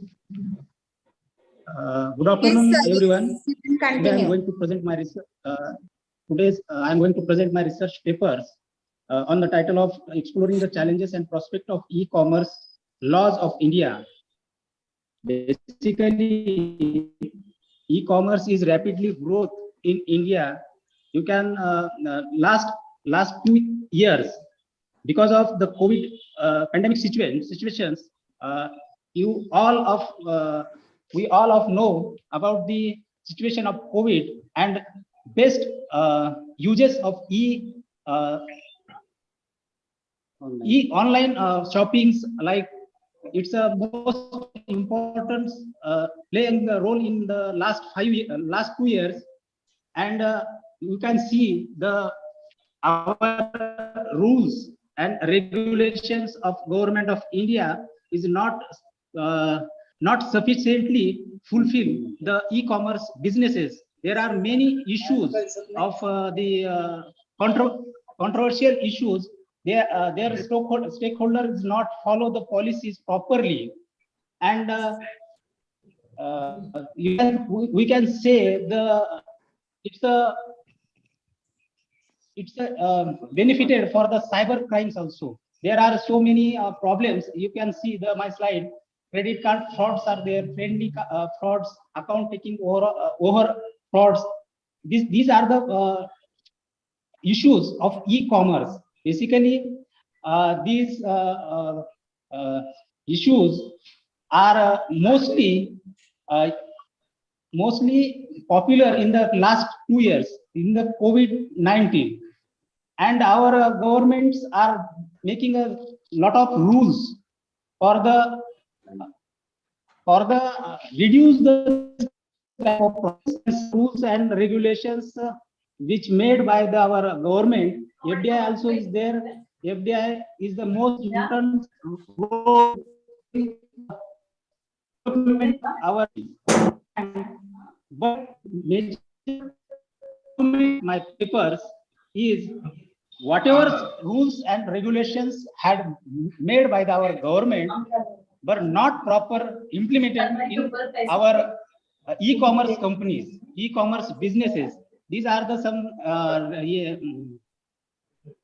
rules and laws which already I have mentioned in my PowerPoint presentation. IT's Act 2000, and some there as Customer Protection Act 1986 also. But my major argument is that you can see the recent frauds in India. First case is that the Ghaziabad police arrest one person, Mohit Goel, founder of the director Noida Basic Company, ringing bells, which has announced freedom. One 151. Sorry. These are the major popular crime. You can say that it's like a cyber crimes. These are the and second is that after delivering a show, instead the latest iPhones also scammers. These are the some I have mentioned in my paper in 10 cases. You can see, and my last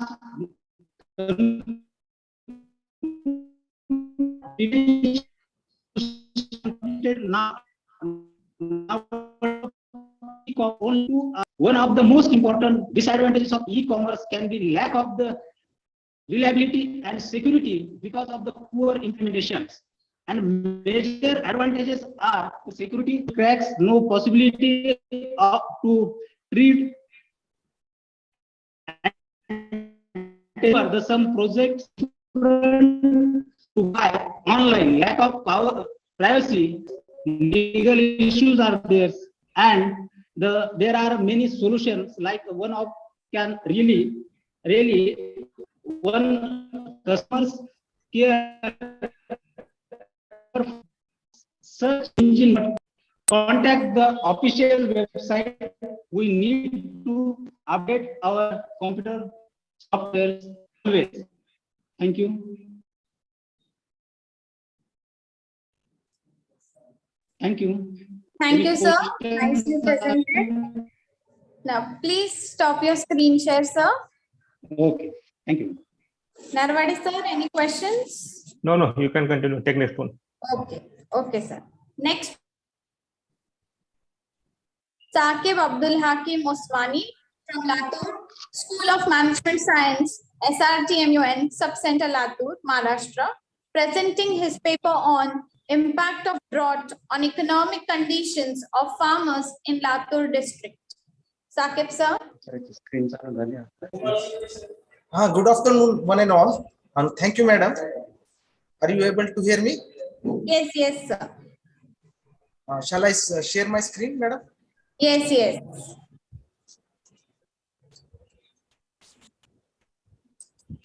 It shows that host disabled participant screen sharing. Just a minute, sir. Chavan, sir. Yes. Professor Sheikh, sir, kindly tell your full name.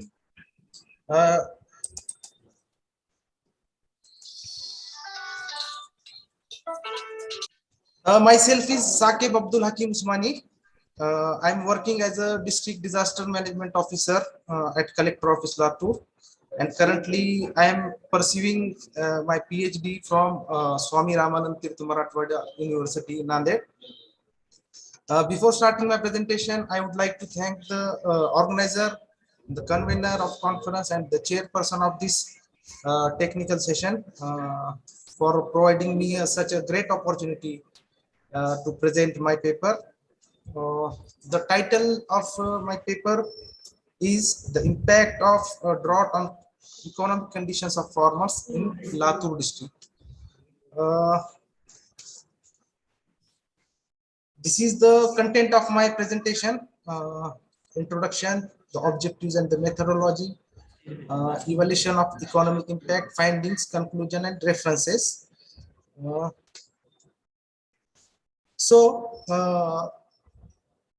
In India, the farming sector single-handedly, we can say that sustains the livelihood of approximately 64% of the population and contributes nearly 29% of the gross consumer product. About 56% of the net cultivated region of the nation is rain-fed, accounting for the 44% of the food production.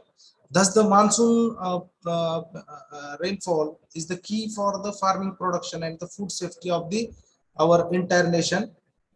In Maharashtra, drought is one of the natural disaster which leads to the huge loss to the state wealth and agriculture development. Therefore, the management of drought is a major concern, and to cope with these natural disasters needs to extensive planning of water resources and agriculture. So the different authors are commented on the drought impact on farming and livestock and socio-economic conditions of the farming community. The GAR Special Report 2021, it classified the impacts into the impacts of drought into direct impact and indirect impact. The direct impact effects of the droughts are the decrease in the agriculture yield and trade production, and also environmental socio-economic components. And indirect impacts are the of drought are unemployment, school dropout, poor health condition due to the quality of drinking water.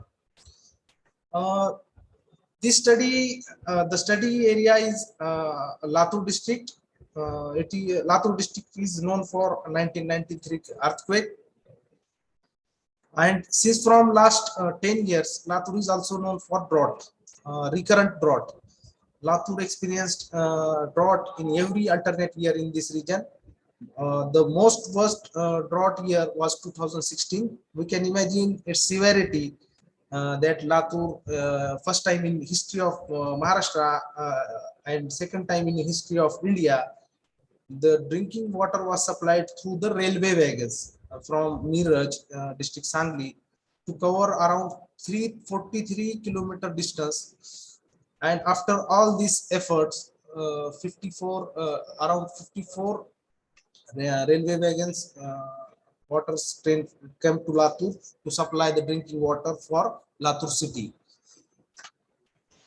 The present study is conducted with the objective to study the impact of drought on economic condition of farmers in Latur district. The hypothesis of the study, the null hypothesis, the drought does not affect the economic conditions of the farmers. And the alternate hypothesis, there is a significant impact of drought on economic conditions of the farmers. The research is descriptive and exploratory in nature because the primary data is collected for this study using the standard survey method through fact-finding techniques such as questionnaire and interview.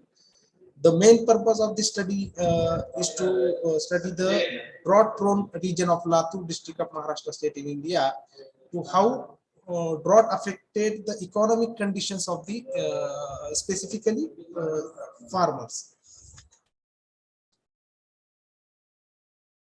This slide is related to the economic impacts of drought. I have studied the different parameter of economic condition of the farmers, like crop failure, decrease in family income, impact on dairy and allied businesses, outstanding of debt, and increased price of food grains, additional expenses of drinking water. Most of the respondents are rated these parameters in high scale. The findings of my study is the majority of the farmers, around 37.5%, told that they incurred the additional expenses on fodder for their livestock between rupees 500 to 1,000 per cattle, whereas only 1.8% of the respondents expressed that there was no cost incurred for the feeding the farm's animals as they received from the government aid from the Chara Chawnis. Majority of the farmers, around 37%, told that the additional expenses on water around is 1,000 to 200 per cattle, and only 3% respondent expressed that additional cost for drinking water not required due to the government water supply through tankers. Around 40% and 42% of respondents rated the very high scale and high scale for the impact of drought on their overall economic condition respectively. So the condition of the livestock during the drought period was worsening, and it was also found that the market value of the livestock was decreased with increased risk of drought. The hypothesis which we have desired, that is which have tested through one sample t-test, the economic impact of drought was studied in scale of 1 to 5, where 1 represents very less impact, 2 represents the less impact, 3 represented the medium impact, and 4 represent the high impact, and 5 represent very high impact. The scale represents less impact up to a score of 2. Thus, taking the rest of value to the one sample test is applied. So the decision of our test, this is the significance value of 2 test is 0, which is very less, 5%. We reject the null hypothesis and accept the alternate hypothesis. That is the drought has, there is a significant impact of drought on farmers. The conclusion, drought is a very complex phenomena which impacts the socio-economic conditions of the farmers.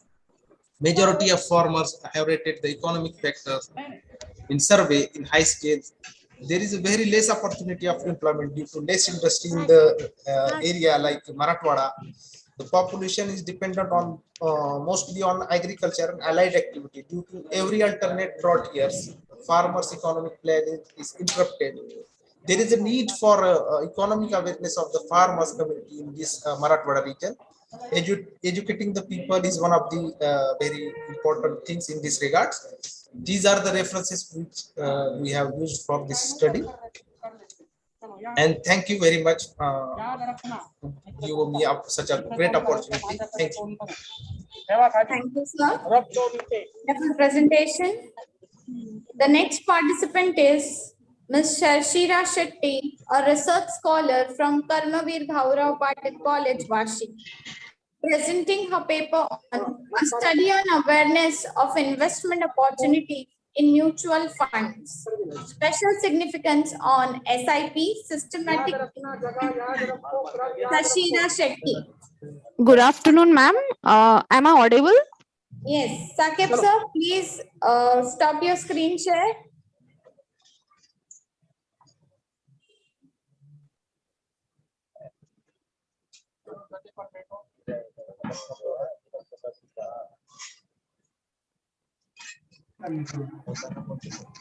Sakib sir.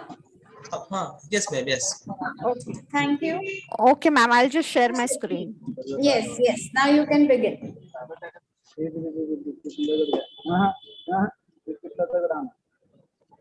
Yeah. So is my screen visible? Just a second. Yes, it is visible. Start your Okay, slide. fine. Okay, fine. So first of all, good afternoon, one and all. My name is Shashira Shetty, and I am a student from Karmavir Bhaurao Patil College from the Department of Economics. And my study, I have done a research on the awareness of investment opportunities in mutual funds.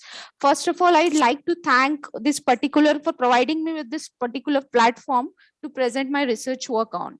So coming to the part of investment and saving, first of all, I would like to say that whenever we think about investment or whenever we think about saving, we always think about having a bank account or saving in a bank account or fixed deposits. But the thing is that many of the population of India is unaware about the various investment opportunities that we have, even in equity markets as well as in mutual funds. We think that whenever it comes to investment, it is not about the people, middle-aged people can never invest, because we believe that investment is only for those who have a high income or those who can afford losing the money while investing. But that is not the case when it comes to investment, because we are not aware of many of the opportunities which as a middle income people can also invest with the mere amount of 1,000. So let us look into this. Let us explore some of these opportunities which comes in the field of mutual funds. So first of all, start your slideshow. Yeah, sure.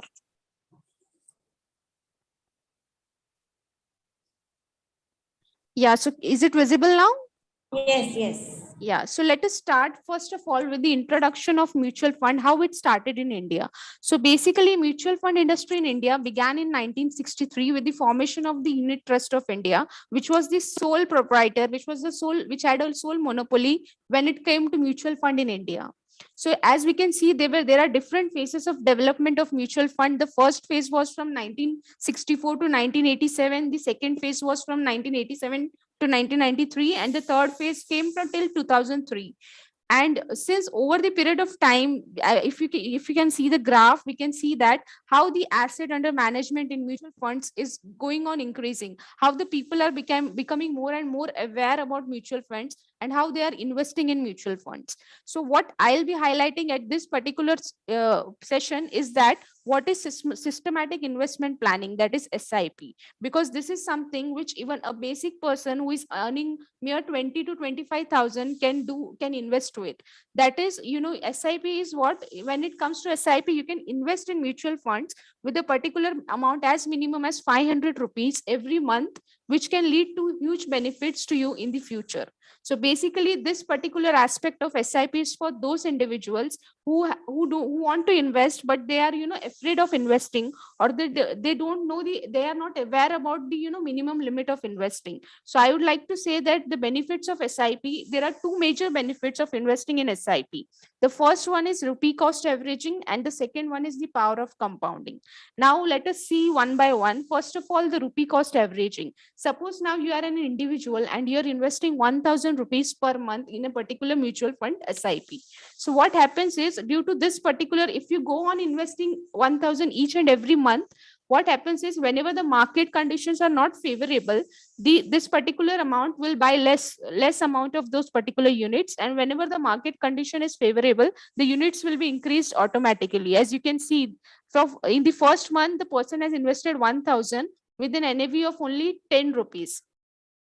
With an NAV of 10, whereby he is getting 100 units. Whereas if you can see, on the 6th month, the person has invested the same 1,000 rupees, but the NAV is 9, which means the person has got 111 units. So basically, when you start investing in SIP over a period of time, you will come to know that the amount, the units which you have accumulated are all getting on averaging. So basically, this makes sure that your investment is risk free. It is risk free because the overall cost is averaging. So it is like, you are not affected by the market conditions, whether the market is up or down, because since you are investing an a particular amount every month, so overall, over a period of time, your risk gets minimized when you invest in systematic investment planning. The second benefit of systematic investment planning is power of compounding, whereby you can see that the person has invested 1,000 every month for over a period of 15 months. And since if you can look at the accumulation, as per the accumulation, it should be 4,75,806 rupees. But when it comes to SIP, the amount which you will accumulate is 5,47,174. This is because you get an interest on the interest which you have accumulated over a period of time. So these two are one of the major benefits when you invest in SIP rather than going for any other investment methods. So I would consider SIP as one of the safest as well as risk-free method of investing. Now, over this period of study, what we have done is we have gone through 97, we have collected a data of 97 respondents who invested in mutual funds. So we will go through those data one by one, what we have founded over the period of time. So let us start with, first of all, the gender. We can see that majority of male were investing in mutual funds SIP as compared to females. And when it came to age, you can see that 64.9% of the people were almost from 20 to 30 age group, which means that the young generation are more likely to invest in SIP, and they are more likely to go further in investing in the equity markets. Coming to the next is the occupation. We can see that a majority of the chunk was from the private sector. And coming to the education, majority, it was when it came to education, we can see majority were postgraduate and graduate. And classification according to the monthly income, we can say that the majority were only earning an income between 1 to 5 lakh. So this shows that minimum a person can invest with a minimum basic income of between 1 to 5 lakh in mutual funds. Now let us, we will be looking at some of the important data only owing to the time constraint. So coming to the savings, we found out that many of the people saved between 11 to 15% of their total income and 20% above this total income. But the problem was that they were investing these funds in the bank deposits rather than investing in mutual funds or SIP. Coming to the reason why the people didn't wanted to, let us first see what are the preferred savings avenue. See, the majority of the people preferred saving in mutual funds. As you can see, it is around 74%. And then the next thing which the people opt for was shares. And the third comes bank deposits. So you can see how people are getting more and more interested in mutual funds in the coming era. Coming to the influence risk anticipation, majority of the people preferred having a medium risk. However, we also had several investors who wanted to take high risk also. Coming to the reasons for not investing in mutual fund, we can see that the lack of knowledge, as well as lack of knowledge was one of the main reasons why people didn't wanted to invest in mutual funds. And I think the government is coming up with various variety of ads like mutual funds sahi hai, so that people get more and more aware about investing in mutual funds and saving and getting a better returns in the future. So now let us have a look on what are the profitable, what are the preferred. When it came to period of investment, of course, one thing which I would like to emphasize on is that it should be, the mutual fund should be a short-term investment. It should be a long-term rather than a short-term investment.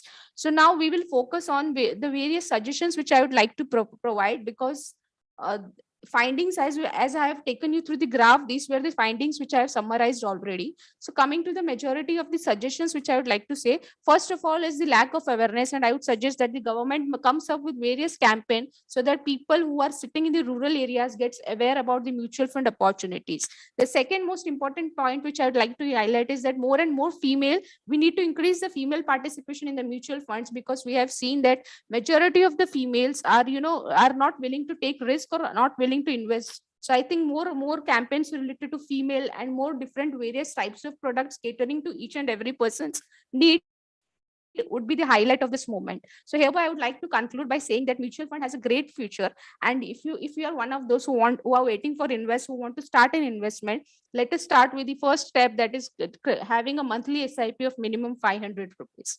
Thank you so much. Thank you. Well presented. Thank you. So our next participant is Professor Bhosle Digambar Daktarao from SRTMU Nanded. He is going to present his paper on विदेशी प्रत्यक्ष गुंतवणुकीचा भारतीय अर्थव्यवस्थेवरील परिणाम, एक विश्लेषणात्मक अध्ययन. Sir, are you ready? Yes, ma'am. Yes, ma'am. I am audible, ma'am. Yes, yes. हाँ, yes. Screen share करा सर तुम्ही. Okay.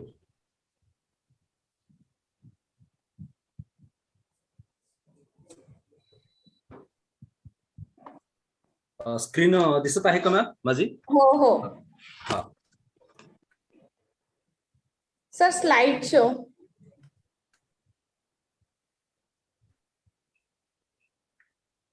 F5. Press F5. मी प्राध्यापक दिगंबर भोसले. प्रथमतः या महाविद्यालयाने जी आंतरराष्ट्रीय कॉन्फरन्स घेतलेली आहे, या कॉन्फरन्स मध्ये माझा पेपर मला प्रेझेंट करण्यासाठी जी अनुमती दिली त्याबद्दल आपल्या सर्वांचे मनापासून धन्यवाद व्यक्त करतो. तसेच आज सकाळी ज्या जगताप सरांचं इतकं विद्वत व्याख्यान झालं सस्टेनेबल डेव्हलपमेंटवर, ते जगताप सर, महाविद्यालयाचे प्राचार्य प्रोफेसर बळीराम गायकवाड सर आणि आजच्या या टेक्निकल सेशनचे प्रमुख प्रोफेसर सुनील नरवाडे सर, उपस्थित सर्व रिसर्च स्टुडंट्स, या सर्वांची अनुमती घेऊन मी माझा विषय सादर करीत आहे, विदेशी प्रत्यक्ष गुंतवणूक आणि भारतीय अर्थव्यवस्था एक विश्लेषणात्मक अध्ययन. तर हा विषय मुळात का घेतला मी अभ्यासाला, की त्यामागे बी एक पार्श्वभूमी आहे, की असं बघतोय आपण की ज्यावेळेस जागतिक व्यापार संघटना, IMF, वर्ल्ड बँक या सगळ्या इंटरनॅशनल ऑर्गनायझेशनची स्थापना झाली, त्यानंतर सर्वांनी विदेशी कर्जाच्या मार्गाचा अवलंब केला. परंतु विदेशी कर्जाचा मार्ग अवलंबून आर्थिक विकास करणारे देश विदेशी कर्जाच्या जाळ्यामध्ये अडकायला लागले. आपण असं बघतोय की सद्यस्थितीला जगातील सर्व देश काय करत आहेत, तर ते आर्थिक विकास करण्याचा प्रयत्न करीत आहेत, आणि आर्थिक विकास ही एक सततशील प्रक्रिया आहे. आणि सस्टेनेबल डेव्हलपमेंट याचा अर्थच की ती सततशील प्रक्रिया आहे, पिढीपर्यंत विकास चालला पाहिजे. आणि हा पिढ्यानं पिढ्या विकास चालवायचा असेल तर त्यामध्ये तसल्याच प्रकारचं भांडवल आपल्याला सततशीलपणे मोतावं लागेल. पण प्रत्येक देश हा स्वतःच्या गरजा आणि स्वतःचं भांडवल उभं करायला समर्थ नसो, असं रॅग्नर नक्स देखील the capital problem formation in the less developed countries नावाच्या ग्रंथामध्ये देखील म्हणतात. आणि एशियन ड्रामा मध्ये देखील आपण पाहिलेलं आहे की विकसनशील देशांकडे भांडवल कमी असतं, परंतु त्यांना विकास करायचा असतं म्हणून ते विदेशी कर्ज घेतात, आणि या विदेशी कर्जाच्या जाळ्यामध्ये अनेक देश अडकले. 1980चं दशक उजळलं आणि त्यामध्ये अनेक ईस्ट एशियन क्रायसिसला जगाला पुढे जावं लागलं. ईस्ट एशियन क्रायसिसच्या वेळेस जोसेफ स्टिग्लिस जगातले काही ख्यातनाम अर्थतज्ञ पुढे आले आणि 1980ला या ईस्ट एशियन देशांना विदेशी कर्जाच्या जाळ्यातून, विदेशी कर्जाचं जाळं म्हणजे काय हो, तर विदेशी कर्जाचं जाळं म्हणजे जेव्हा तुमच्या जीडीपीच्या 30% पेक्षा जास्त विदेशी कर्ज होतं आणि विदेशी कर्जाचा व्याजाचा हप्ता देखील फेडाय करता दुसरं विदेशी कर्ज घ्यावं लागत असेल तर त्याला विदेशी कर्जाचं जाळं असं म्हणतात, फॉरेन डेट ट्रॅप असं म्हणतात. 1980च्या दशकामध्ये जगातले 35% देश विदेशी कर्जाच्या जाळ्यात अडकले होते. याच्यातून बाहेर काढण्याकरता काही ग्रेट फिलॉसॉफर आणि इकॉनॉमिस्ट पुढे आले. त्यापैकी नाव होते Abhijit Banerjee, Amartya Sen, Jagdish Bhagwati, professor Joseph Stiglitz, Paul M Krugman, Nick Marx, Friedman, Piketty आणि IMFच्या ज्या सध्याच्या डायरेक्टर आहेत त्या Gita Gopinathan, director of IMF, या लोकांनी काय सुचवलं? त्यांचं असं म्हणणं होतं की आता काय करायला पाहिजे की मागासलेल्या देशांनी विकसित देशांकडून कर्ज न घेता डायरेक्ट त्यांच्या विदेशी गुंतवणुकीला आपल्या इथं अनुमती द्यायला हवी आणि हा मार्ग स्वीकारून आपण या संकटातून बाहेर पडू शकतो असा विश्वास त्यांना होता. म्हणून त्यांनी फॉरेन डायरेक्ट इन्व्हेस्टमेंटचा मार्ग सुचवला. मग जागतिक बँक, WTO, IMF न देखील याला शिफारशी करायला लावल्या आणि जगातल्या देशांनी 1990च्या दशकापासून प्रायव्हेटलायझेशन, लिबरलायझेशन आणि ग्लोबलायझेशनचा मार्ग स्वीकारून आणि जागतिक व्यापार संघटनेने ट्रेड रिलेटेड इन्व्हेस्टमेंट मेजर्स नावाचे काही करार केले आणि त्या कराराअंतर्गत फॉरेन डायरेक्ट इन्व्हेस्टमेंटला सुरुवात झाली. याला भारत देश देखील अपवाद नव्हता. तर माझ्या या संशोधन विषयाची काय उद्दिष्टे आहेत तर 3 उद्दिष्टे मी मांडलेली आहेत. विदेशी प्रत्यक्ष गुंतवणुकीची कन्सेप्ट काय आहे ती अभ्यासणे, या विदेशी प्रत्यक्ष गुंतवणुकीचा भारतीय अर्थव्यवस्थेवर काय परिणाम झाला त्याचा अभ्यास करायचा मला आणि या विदेशी प्रत्यक्ष गुंतवणुकीचे भारतीय अर्थव्यवस्थेसंदर्भात अनालिटिकल स्टडी पण मी करणार आहे. याकरता मी 3 हायपोथेसिस मांडलेत. विदेशी प्रत्यक्ष गुंतवणुकीचे भारतीय अर्थव्यवस्थेवर अनुकूल आणि प्रतिकूल परिणाम झाले आहेत. विदेशी प्रत्यक्ष गुंतवणुकीमुळे भारतीय विकासाला गती देखील प्राप्त होत आहे आणि भारतीय अर्थव्यवस्थेमध्ये होणारी विदेशी गुंतवणूक कालनिहाय वाढत आहे. टाइम पिरियडनुसार त्याच्यामध्ये इन्क्रीज होत आहे. याच्याकरता मी संशोधन पद्धती जी वापरलेली आहे ती सेकंडरी डेटावर म्हणजे दुय्यम तथ्य सामग्री संकलनावर आधारित आहे. त्यामध्ये विभिन्न रिसर्च जर्नलमध्ये प्रकाशित झालेले लेख, भारत सरकारनं गठीत केलेल्या विभिन्न कायदे आणि करार, याचबरोबर काही संकेतस्थळांचा म्हणजे वेबसाईटचा देखील वापर करण्यात आलेला आहे. संशोधन समस्येचं विश्लेषण करण्याकरता हा जो डेटा आहे सेकंडरी डेटा आहे आणि हा क्वांटिटेटिव्ह डेटा असल्यामुळे त्याची क्वांटिटेटिव्ह पद्धतीनेच याचं अनालिसिस करण्यात आलेलं आहे.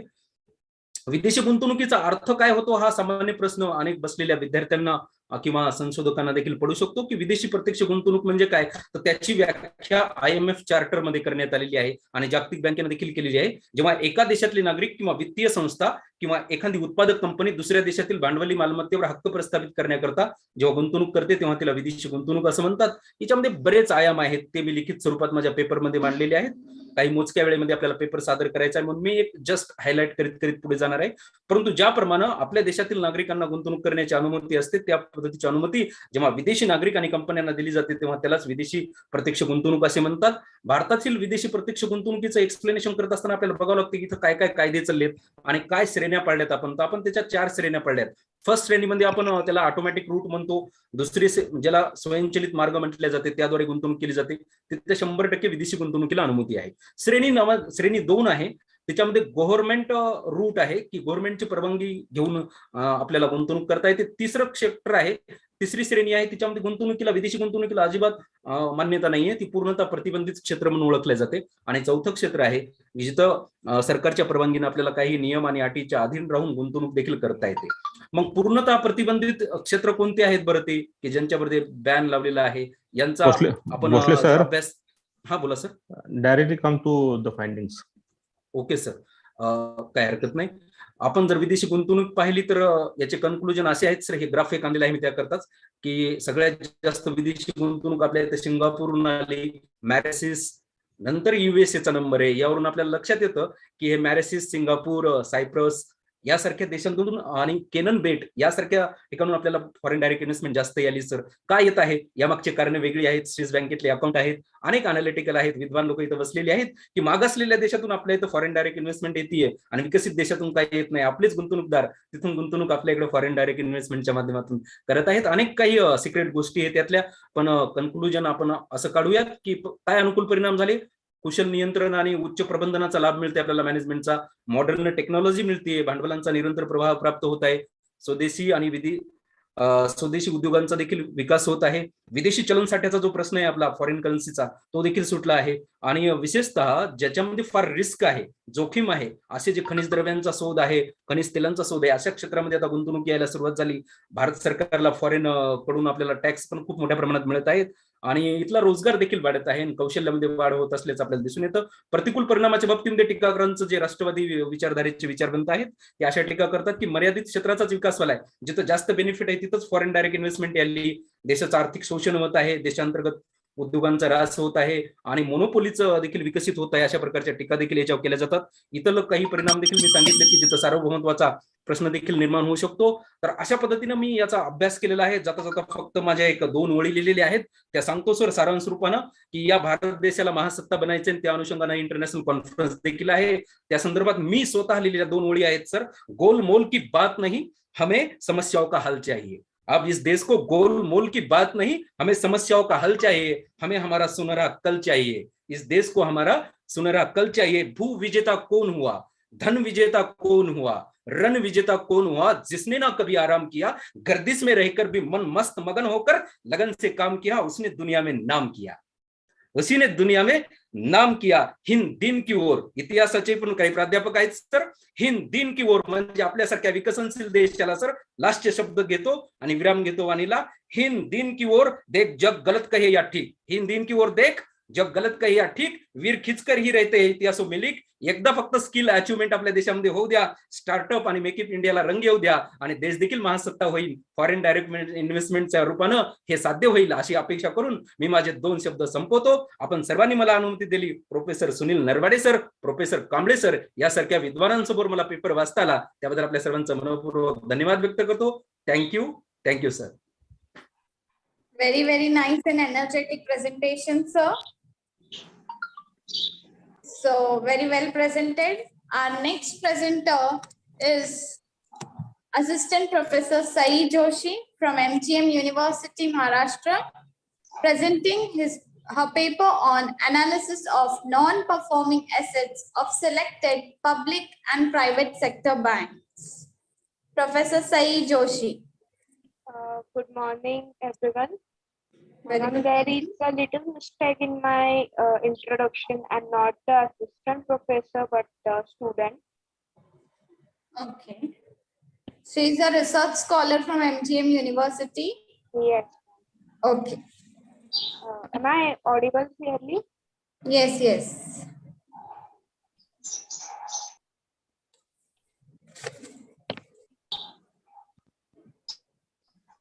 Is my screen visible? Not yet. Yeah, it's visible. Please switch on your slideshow, ma'am, first. Yes.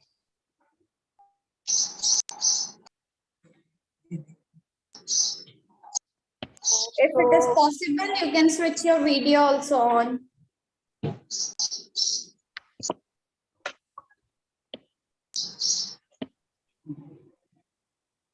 Good morning, everyone. So I'm presenting my paper with the guidance of my professor, Dr. Sheetal Khandare. It is on analysis of non-performing assets of selected public and private sector banks. So for the first,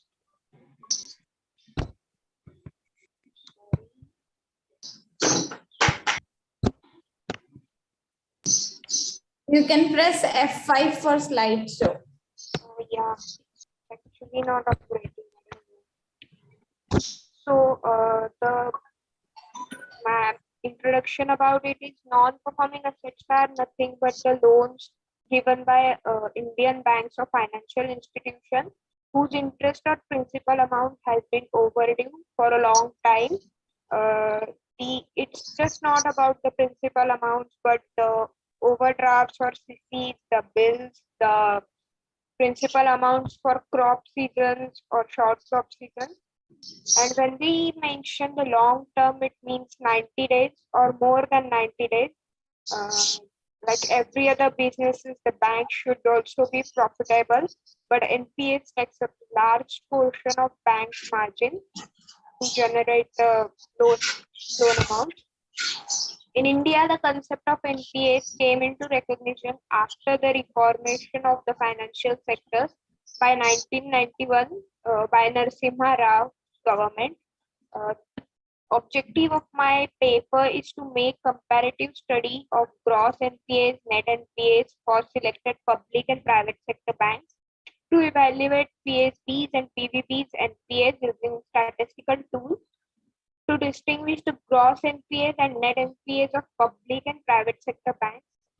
So, as we don't have much time, we will just come to the data analysis. So here is the data analysis of gross NPAs of PSBs, which is public sector banks. As we can see, it is from last 5 years, 2017 to 2021, and these statistical tools are mean and standard deviation. So here I have mentioned that in 2018, the gross NPAs of SBI and PNB is high on mount. Same goes for the net NPAs of public sector banks. There is 2017 and 2018, mostly 2018, which is high. Here is the data analysis of private sector banks. Here we can see that ICICI and IDBI are high on mount, where 2017 it's IDBI and 2018 it's ICICI. For the net NPAs, ICICI is high for both. Yeah, for both. Now the public sector banks correlation of gross NPAs and net NPAs. So here in this table we can see a cross correlation between public and private sector banks. So there is a significant positive relationship between GNPAs, that is gross NPA, and net NPAs. The correlationship between GNPAs and LNPAs is 0.620. I have mentioned it here. And it shows that there is a positive and highly correlated to each other. The private sector banks correlation of GNPAs and LNPAs. Here also the cross correlation. There is a significant positive relationship. The cross correlation between GNPAs and NNPAs is negative 0.830. Pardon me, there is a negative relationship between GNPAs and NNPAs. It is negative and highly correlated. I have mentioned the regression analysis in my research paper, where there is a linear regression model. LNPA is dependent variable and GNPA is the independent variable. The p-value is significant, that is 0.05. Here p-value. Ms. Joshi, yeah. Come to the findings. Okay. So, conclusion of my paper is the objective of the present study of comparing 5 PSBs and 5 PVBs gross and net NPAs data from 2017 to 2021. These things I have taken from RBI's official website as well as bank's official website. In research, PSBs, GNPA and net NPAs are in positive relation to each other, and PVBs gross and NNPAs are in negative relation to each other. The linear regression model, GNPAs and NNPAs p-values are less than 5%, which means there is a significant relationship between GNPAs and NNPAs. In this situation, the null hypothesis is rejected. The banking NPAs are increased, which means the profitability has decreased. The bank's productivity is also decreased. At such times, banks are required to make strict policies and try to reduce the NPAs. Thank you for giving me the opportunity to present my paper.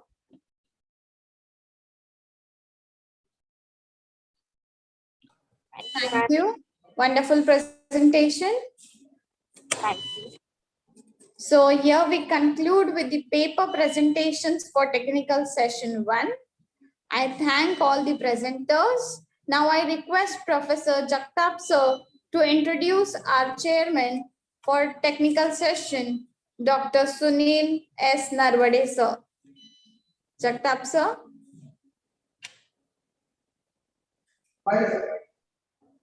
Okay, thank you, Hanad ma'am.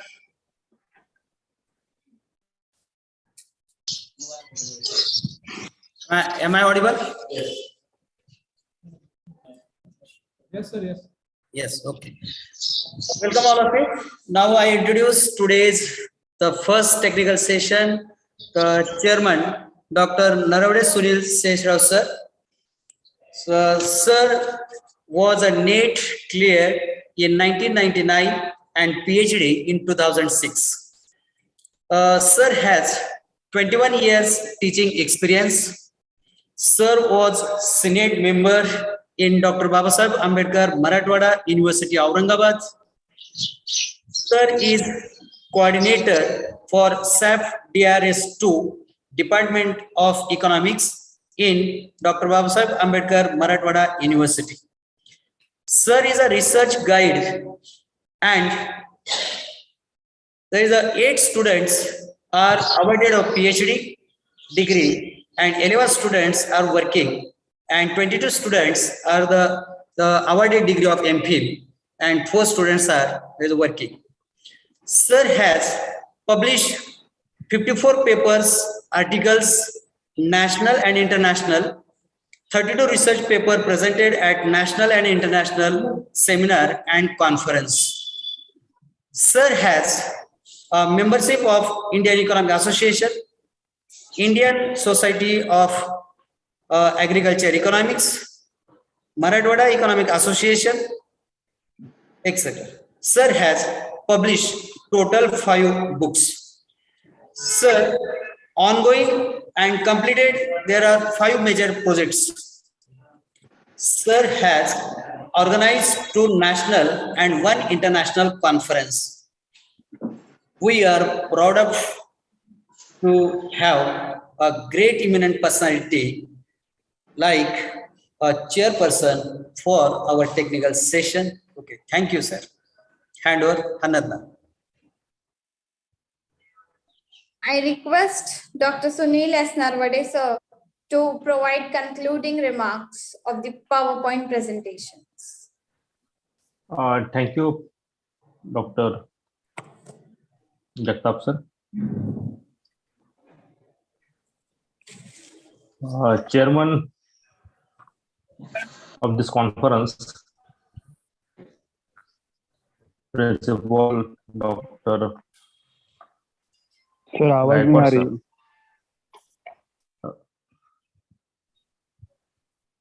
Am I audible? Yes. Jagtap sir, आवाज येतो का माझा? Yes, sir. Yes, sir. Chairman of the conference and the principal of the college, Dr. Baliram Gaikwad sir. Resource person of this technical session, my friend Professor E.S. Kamble sir from Shivaji University, Kolhapur. Conveners of this conference, Shri H.K. Jagtap sir, Dr. M.G. Lone sir, and Dr. A.K. Gaikwad sir.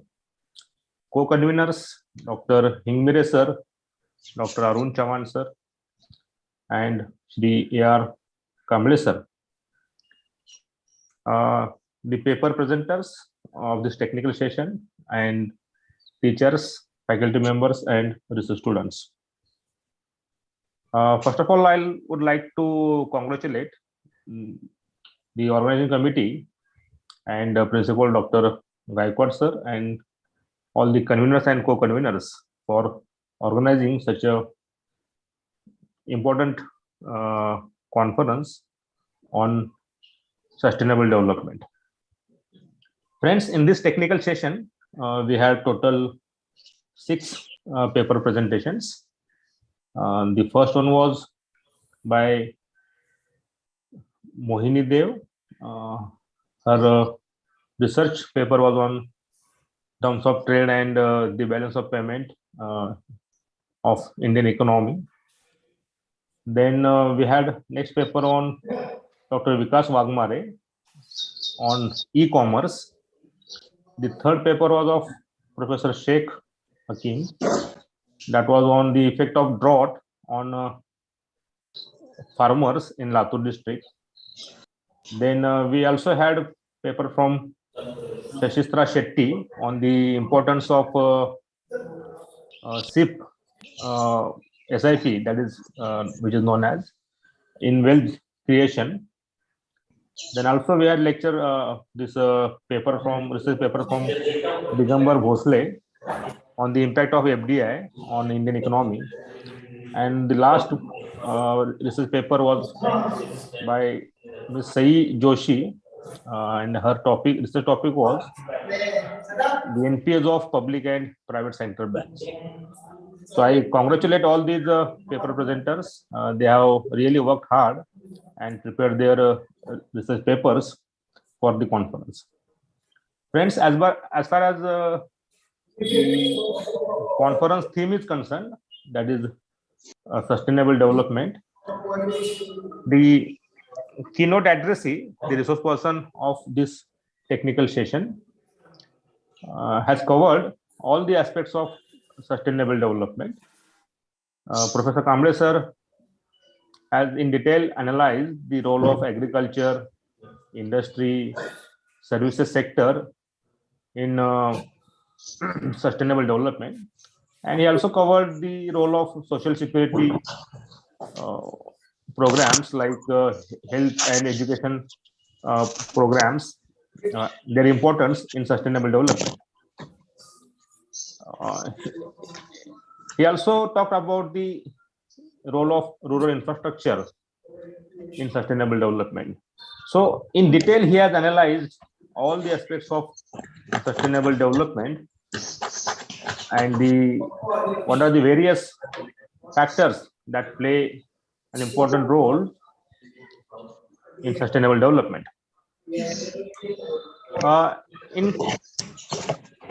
In my lecture, I would like to focus on some 3-4 important topics which are very important for sustainable development, and these are the role of agriculture, then the issue of poverty.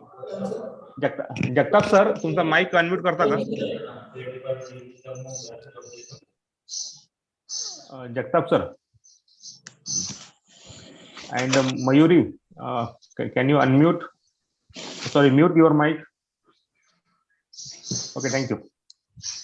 So I will focus on some 3-4 important aspects of development which are very important as far as Indian economy is concerned. The first one is agricultural development. Professor Kamble sir has in detail give analysis of the role of agriculture. Friends, as we know that if Indian economy has to grow by more than 8% per annum, agriculture sector should increase at the rate of 4% per annum. So without agricultural growth, our economy cannot do well. So that is very important to achieve a sustainable development in India.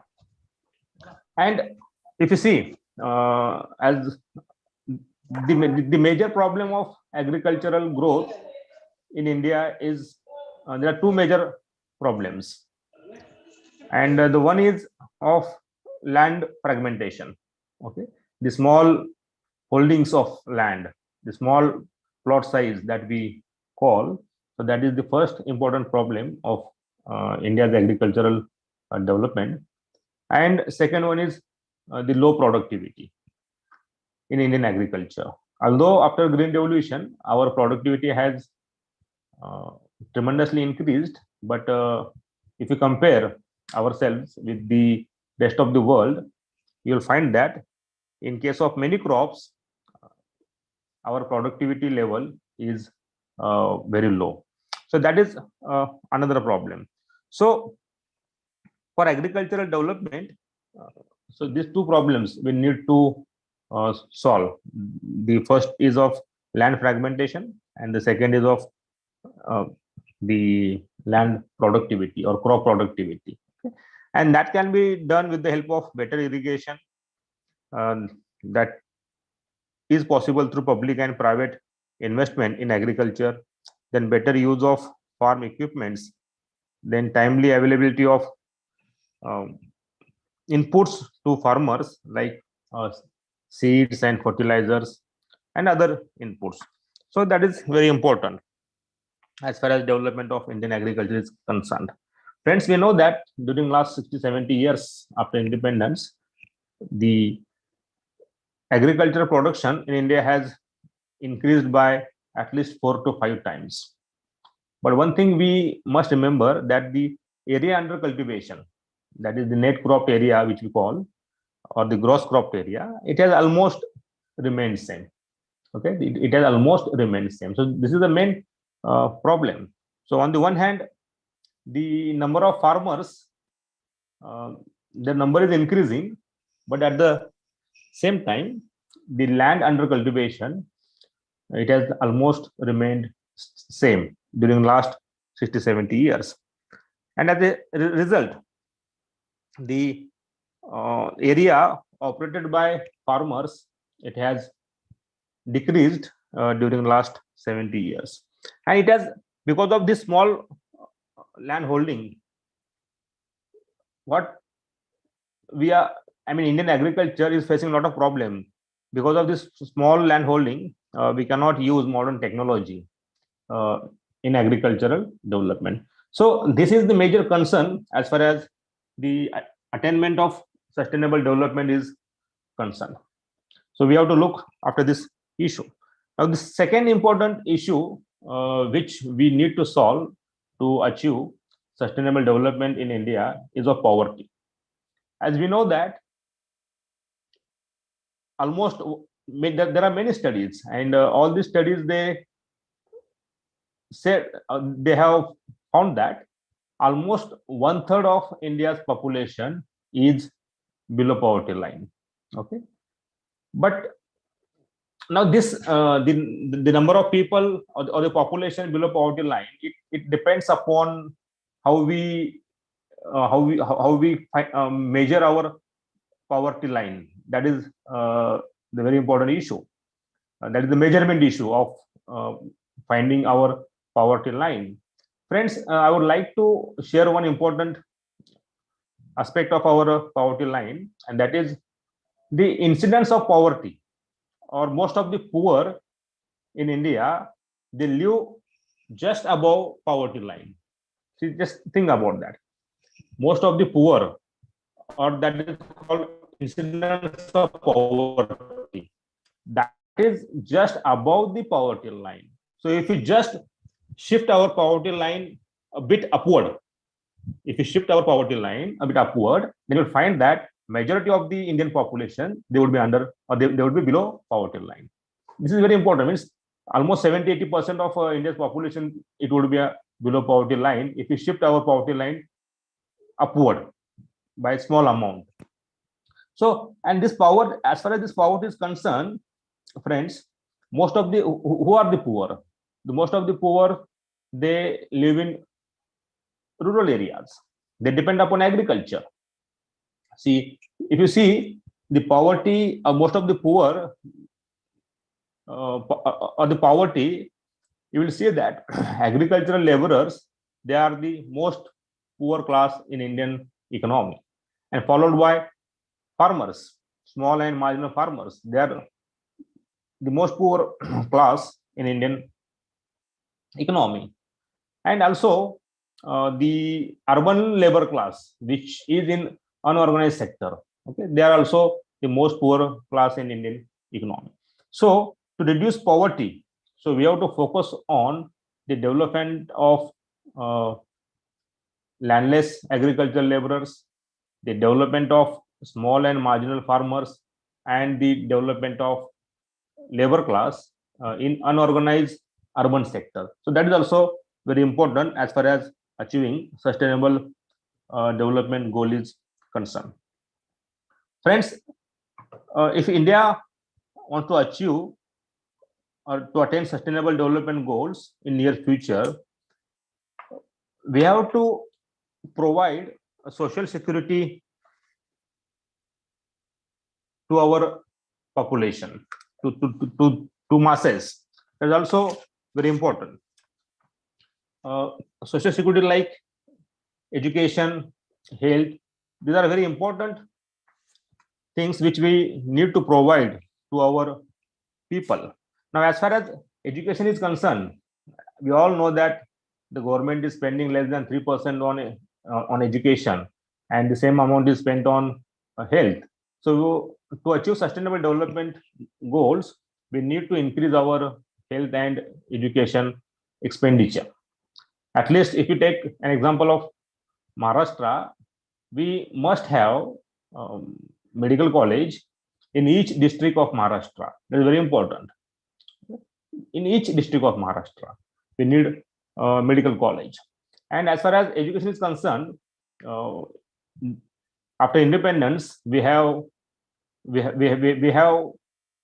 tried to provide primary and higher education to our masses at a reasonable cost. But after the new economic policy, or after 1991, the privatization in education sector has resulted into increase in cost of education.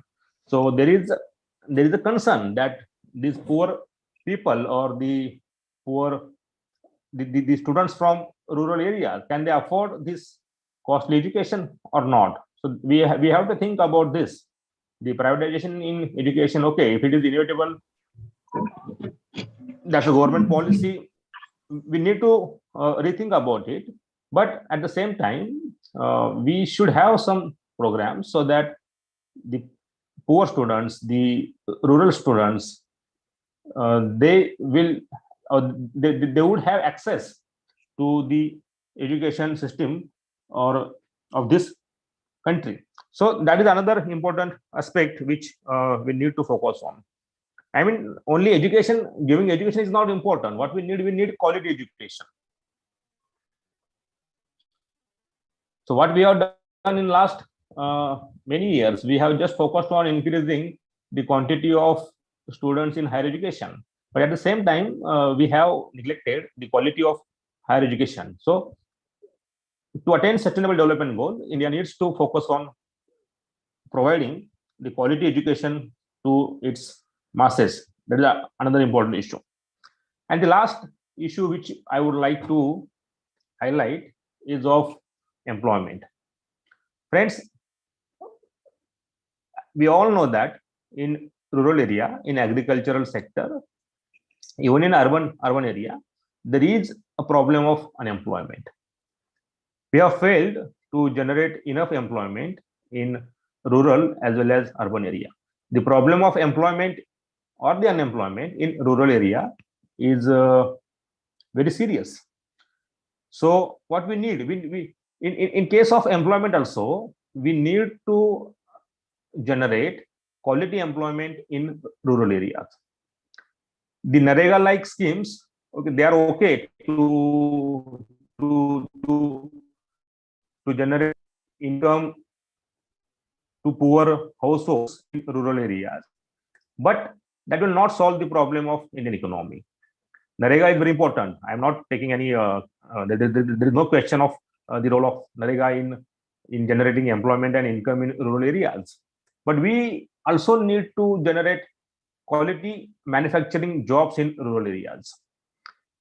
We need development of industrial sector in rural areas. We need development of agro-based industries or agro-processing industries on a large scale in rural areas to generate employment. That is very important.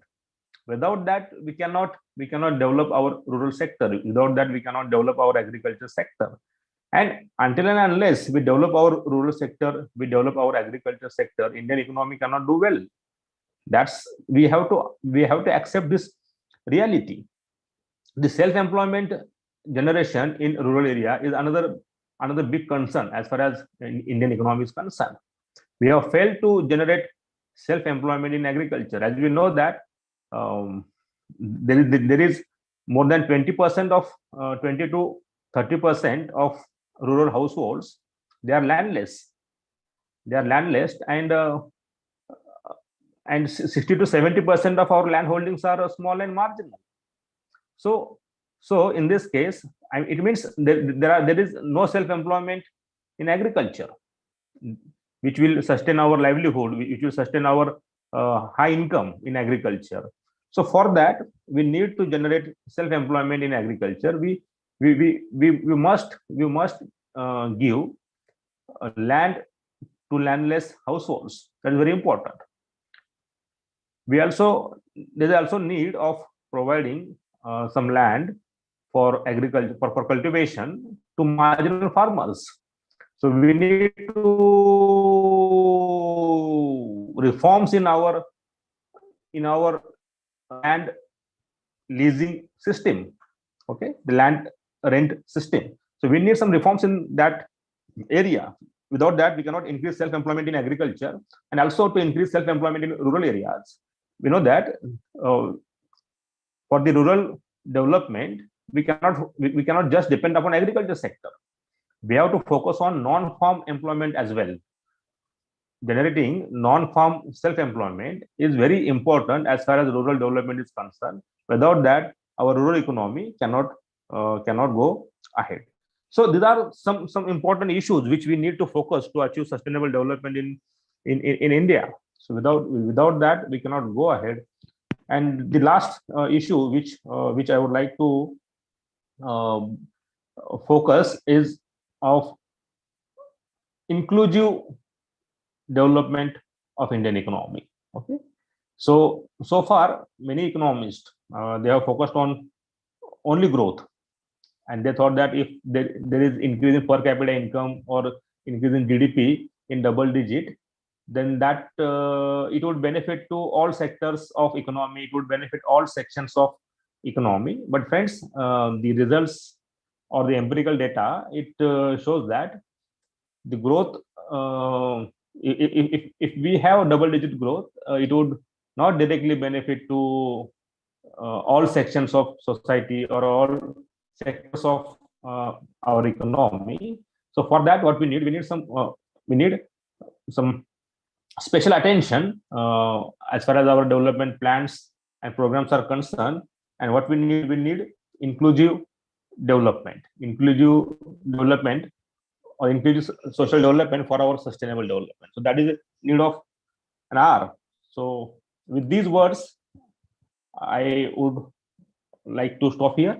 I will not take your much time. Once again, I thank the organizers of this conference, chairman of the conference, Principal Dr. Gaikwad sir, all the conveners and the co-conveners of the conference. And I also like to thank Professor P.S. Kamble sir for giving such a detailed analysis of sustainable development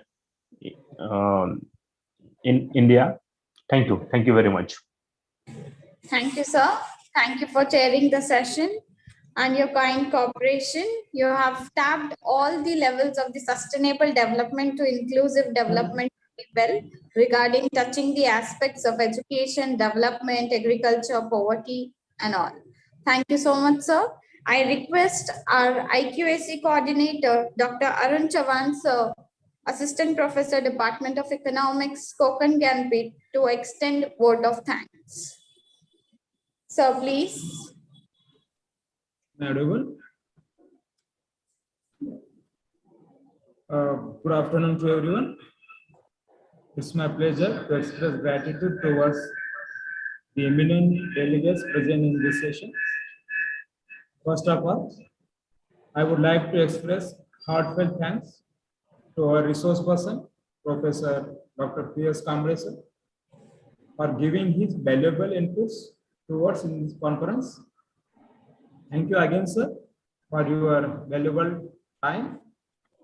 I would like to thank Professor Dr. Sunil Naravade sir for chairing the session and guiding all the participants, presenter, for improvisation and betterment. Sir, your expertise will surely help all of us to proceed and succeed in research ahead. I'd like to thank all the participants who present and participated the research work and contribute towards the success of the conference. I also glad my beloved teacher, Dr. Sunil Naravade sir and P.S. Kamble sir, for attending conference on my phone call. Thank you so much, sir. I would like to thank our principal, Professor Dr. Ram Gaikwad, sir, for his guidance and continuously support. I thank all the teachers, participants, research scholars for listening this technical session. And I hope that everything you have learned today can be put into practice in the future. Thank you, and thank you so much. Anat ma'am, Thank you, please. Chavan sir. Now we shall have a 15 minutes break. The next session, that is technical session 2, will sharply start at 1:30 p.m. Participants, please note it will start not at 1:30 p.m. We will have a 15 minutes break. You can continue with the same link with your cameras and mute. Okay. So enjoy your break. Thank you. We shall resume at 1:30.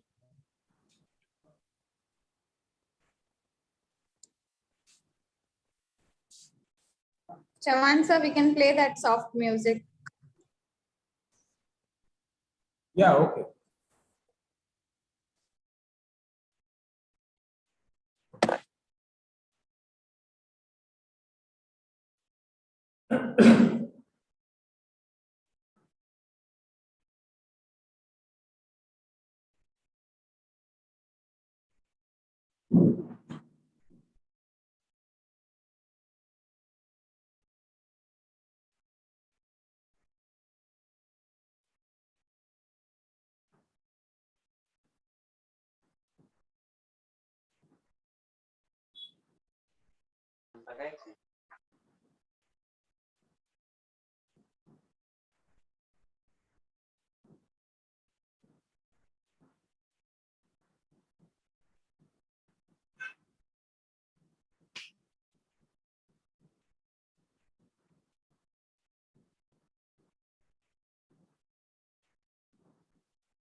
within a minute. Let all join.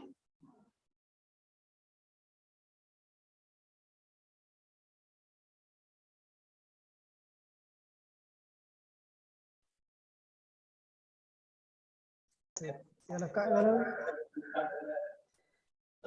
या अचानक का बंद झालं Yeah, Anat madam, you can. Yes, sir. Sir, let few more people join and we'll just start.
Sir?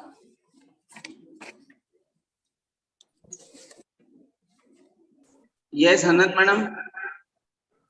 Okay, we shall start, sir, now.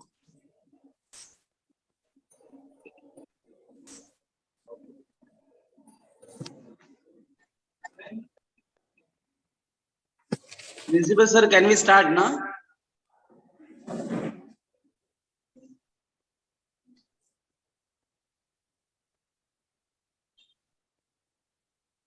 Gaikwad, sir? yes ma'am Shall we begin? yeah please can you hear me hello can you hear me Yes, yes, sir. yes sir yeah please carry on Professor Sheikh Okay, sir. yeah A very good afternoon to one and all. Again, I welcome all our dignitaries, delegates, professors, research scholars for our technical session 2 of the one-day international conference on India as an emerging global power, past, present, and future. So for this technical session, we have two eminent personalities, that is our resource person, Dr. Prakash Masram, and our chairman for this session, Dr. Kishore Gaikwad, sir. So to welcome and introduce our resource person and chairman, I request Professor Dr. M.G. Lone, sir, to introduce our resource person, Dr. Prakash Masram, sir. thank you Anat madam. Good afternoon to all dignitaries, research scholar and participant from different states of India. First of all, I would like to thank each one of you for joining the one-day international interdisciplinary e-conference on India as an emerging global power, past, present, and future. I am happy to say that this conference has been organized by Department of History, Economic Geography, and IQAC of our college in collaboration with the Department of History, University of Mumbai, under the guidance and leadership of our revered principal, Professor Dr. Baliramji Gaikwad sir. On behalf of management, principal, and conveners, very warm welcome to all the well-known speakers, delegates who sparing their valuable time and joined with us today on Zoom call for the conference. We are honored to have you all with us.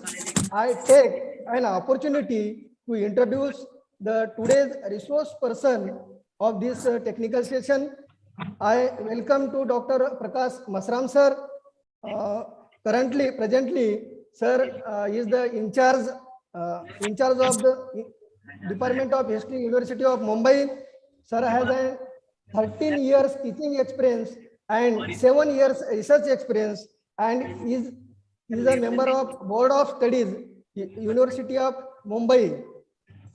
Sir specialization in modern Indian history, Gandhian study, tribal history and culture, etc. Sir did his PhD entitled Mahatma Gandhi's Nai Talim Education System, a historical study from 1904 to 1960. Sir has made 2 papers entitled as a course of as History of Tribal Art and Literature and History of Tribes in Colonial India, and got approval from the University of Mumbai and introduced same at the PG level. Dr. Masram sir has 4 edited books to his credit and has published 12 research papers in international UGC digital journal and research article in the edited book. Sir also has completed a minor research project on tribal art and has organized a state, national and international seminar and conference as a convener.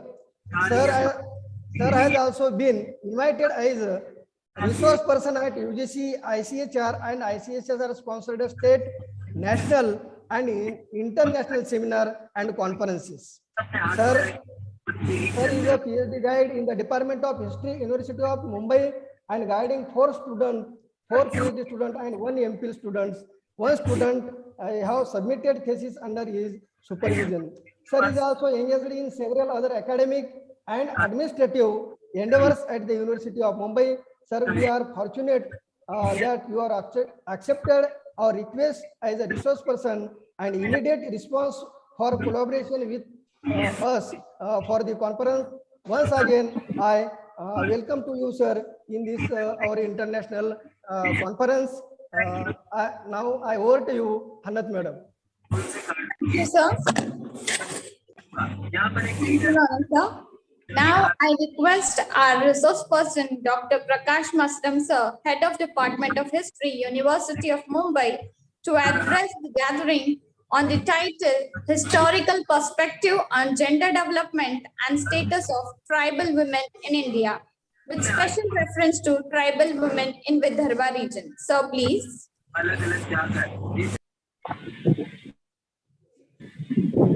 Thank you very much.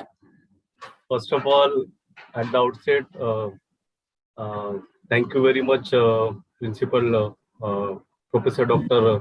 Gaikwad sir, Uran College of Commerce, Uran, for inviting me as a resource person and also accepted our collaboration with the Department of History, University of Mumbai. So it is our great honor.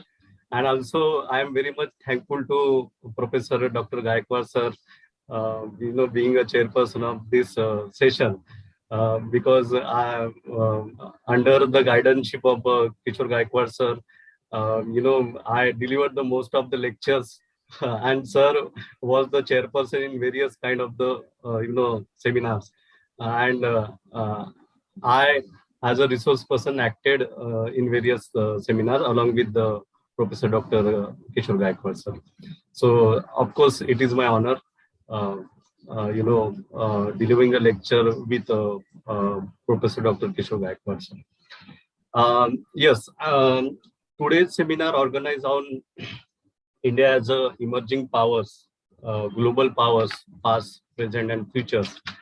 Of course, the India is going to, becoming global power in various kind of the sector, education, industries, and admin.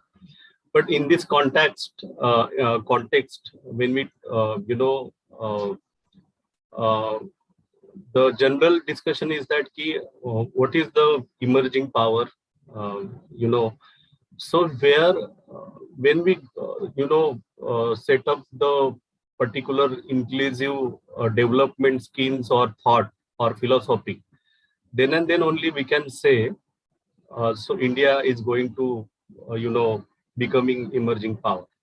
So in this regard, today's conference and this session, I will be discussing about the tribal women and their status and gender, gender equality or gender issues in the tribal community with reference to the particularly Vidarbha tribal community and the women.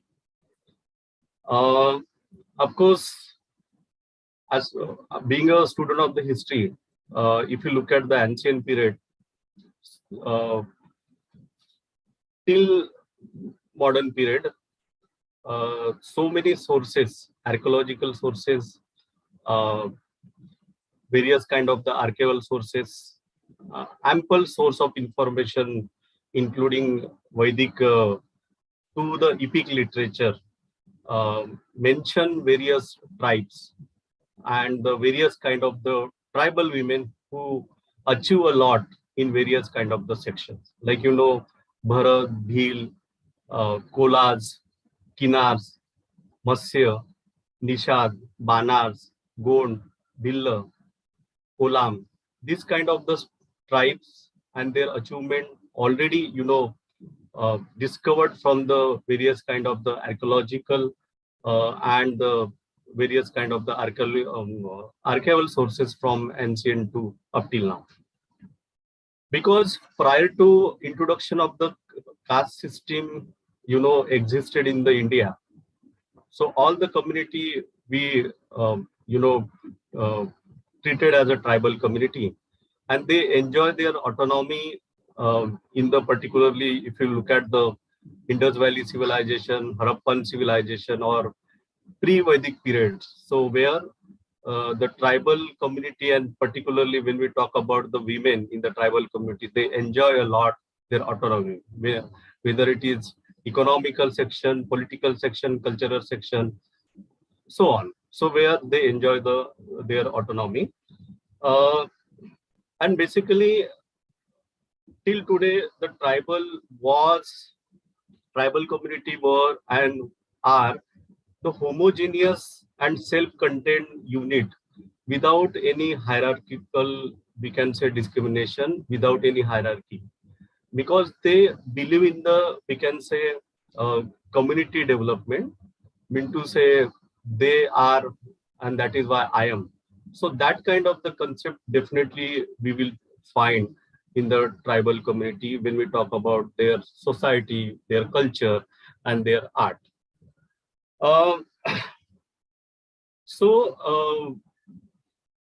Mean to say, till today, if you look at the tribal community and the women, they were enjoying the lot of status. So first of all, let me discuss about the Adivasi community and who were the Adivasi. So Adivasi, of course, indigenous community in India, and which consist, we can say, 8.4 crores of population in India when we look at the census of 2001.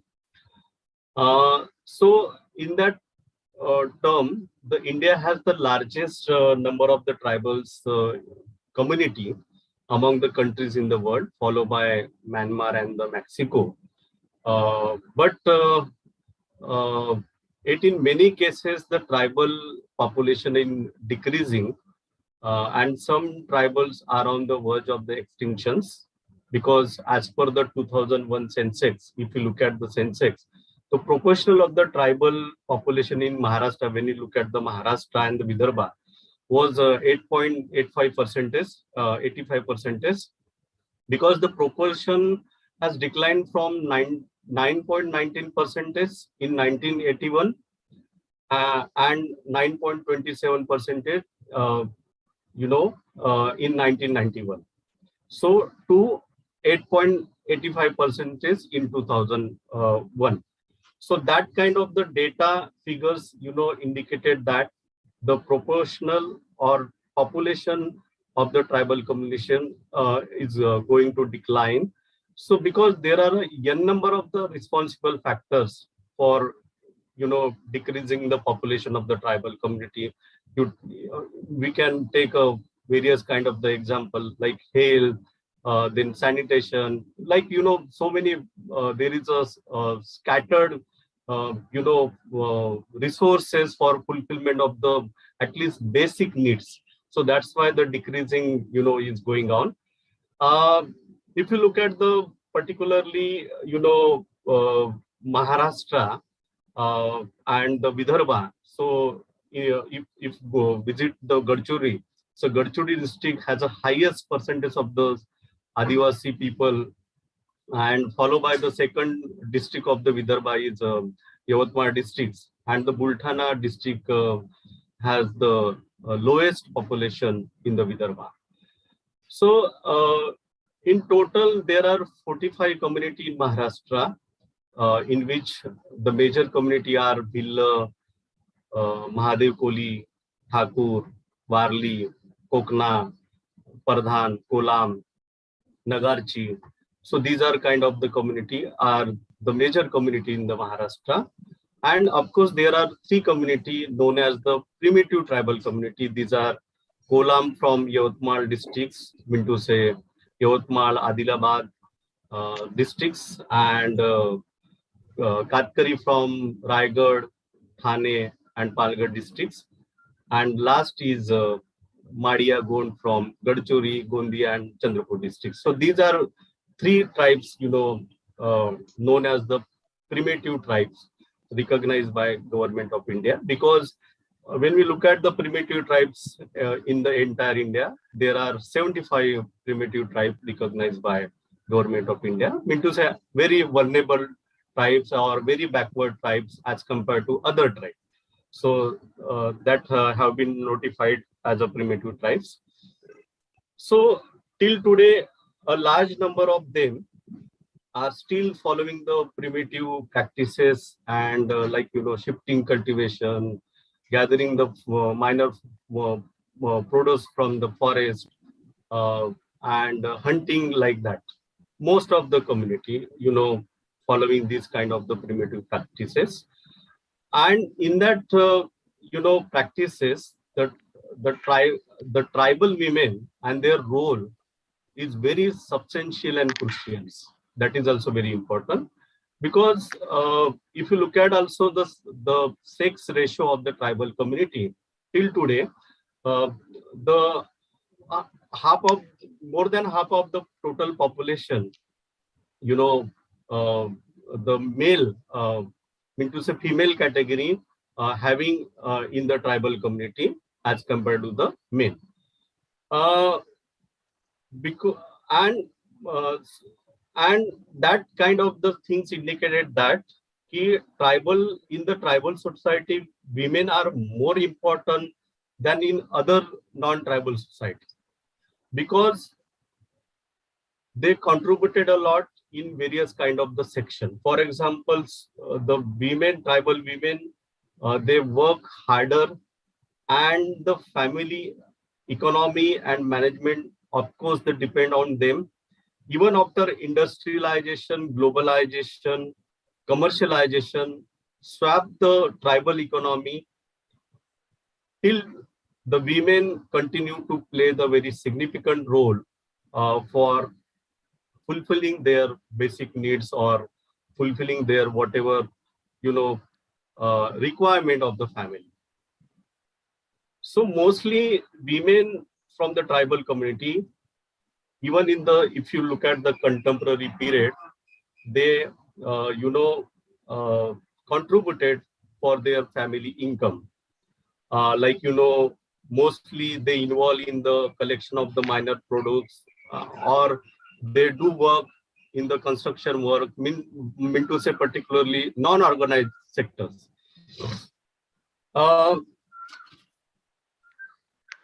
But first of all, if you look at the, we can say, the status of the women of the tribal community,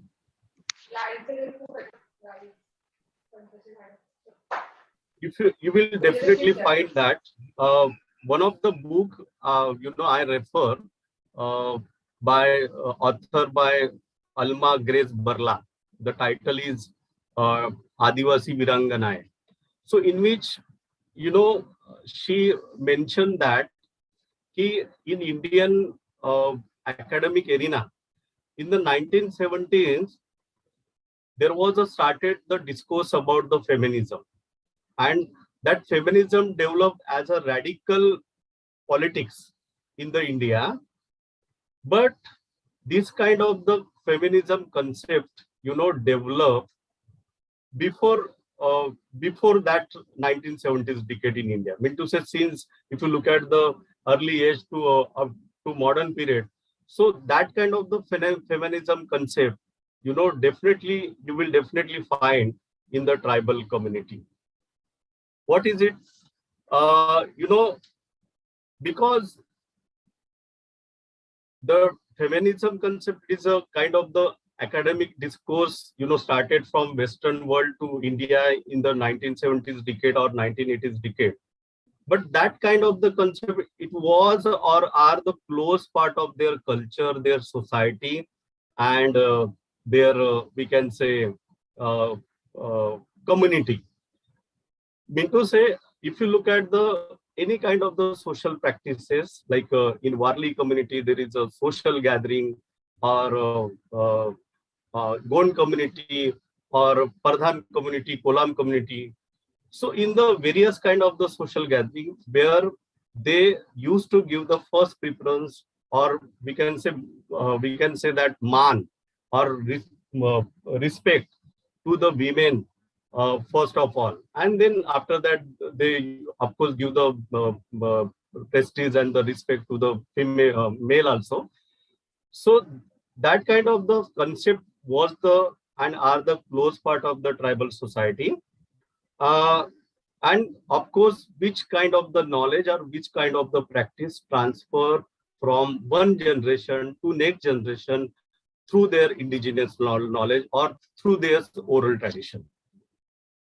And this is not just like, we can say, accepted whatever feminism concept by forcefully or by pressure, but naturally, they accepted as like their, routine part, as like their, life part, etc.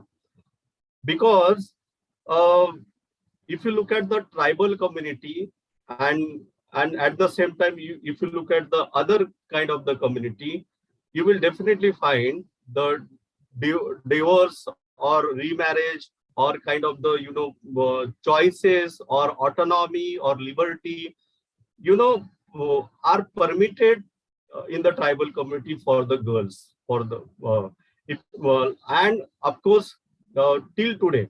Now we are living in the 21st century, but in the most of the tribal community, like Gond community, if you go to the Jharkhand, there is a Urao community, Munda community, in which community what happened, the bridegroom family, offer the gift to the bride family. I mean to say, we can say that kind of the, system, definitely unique system, definitely find in the tribal society. Like in the Urao community, in their own language, they said that it is kind of the dam gani. It is a concept, dam gani. Mean to say, it is kind of the gift, offered to the bride family or their, we can say the guest as per their capacity, or Dali Diba. That kind of the concept definitely you will find in the Urao community. Or there is another community, Khadiya community in the Jharkhand. So they used to say that for that gift as a sukmud. Even in the various kind of the like, Munda community, Garo community, Khasi community, Pardhan community, Gond community, in which community definitely you will definitely find that kind of the practices till today, practicing that kind of the systems in the tribal community, and that kind of the things indicated there is a, the great equality in the gender aspect. So mean to say, it is, जैसे कि हम बात करते कि यह दुल्हन की प्रतिपूरक कीमत नहीं है, लेकिन हम बात कर सकते हैं कि it is kind of the कृतज्ञता का, that is kind of the कृतज्ञता सिंबल, म्हणजे एक कृतज्ञ का प्रतीक उनको माना जाता है। ऐसा प्रैक्टिस ट्राइबल कम्युनिटी हमें दिखाई देती है। Even if you look at the, I'm discussing about the gender, issue about the tribal community. So as per Census 2011, so recorded, 990 female by 1000 male, and in the tribal community. And at the same time, if you look at the other community, so there is a record 940. But in Jharkhand and in various kind of the central India related, tribal community belt where the tribal resided, like, Urao community, Khadiya community, Munda community, Sauriya community, Pahadiya community, Gond community, Madia community.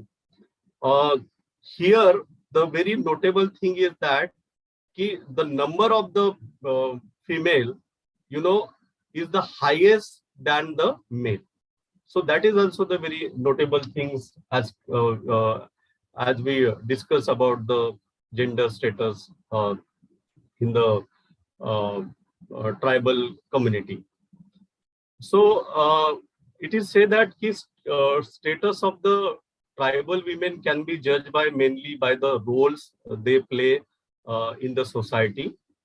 And status of women in any society in generally, if you look at that, is a significant reflection of level of social justice and in that society. So women's status is often described in terms of their level of income, employment, education, health, fertility, as well as their roles with the family and the community and the society. Interestingly, if you look at the Vidarbha or Maharashtra, the tribal life, particularly in Vidarbha, is marked by some striking commonalities. For example, the first language of over 80% of tribal population in the state or in the particularly Vidarbha is the Gond language and its sub-communities. And there are 750 Gotra or clan and established place of the worship of each clan. So each clan worship Bara Pen, that is Bara Dev, that is called Tersa Pen, as a power of nature in its own place of worship. Again, most of the tribal people have their own tribal customs, beliefs, but in the broader sense of religion, they are believed to be the follower of power of nature. And of course, there is so many kind of the example. If you look at the ancient period, the Harappa and the Mohenjo-daro civilization, there is a mother goddess. So it is kind of the things indicated that the tribal society that time, fully gynocentric concept, we can definitely find in that time. But now,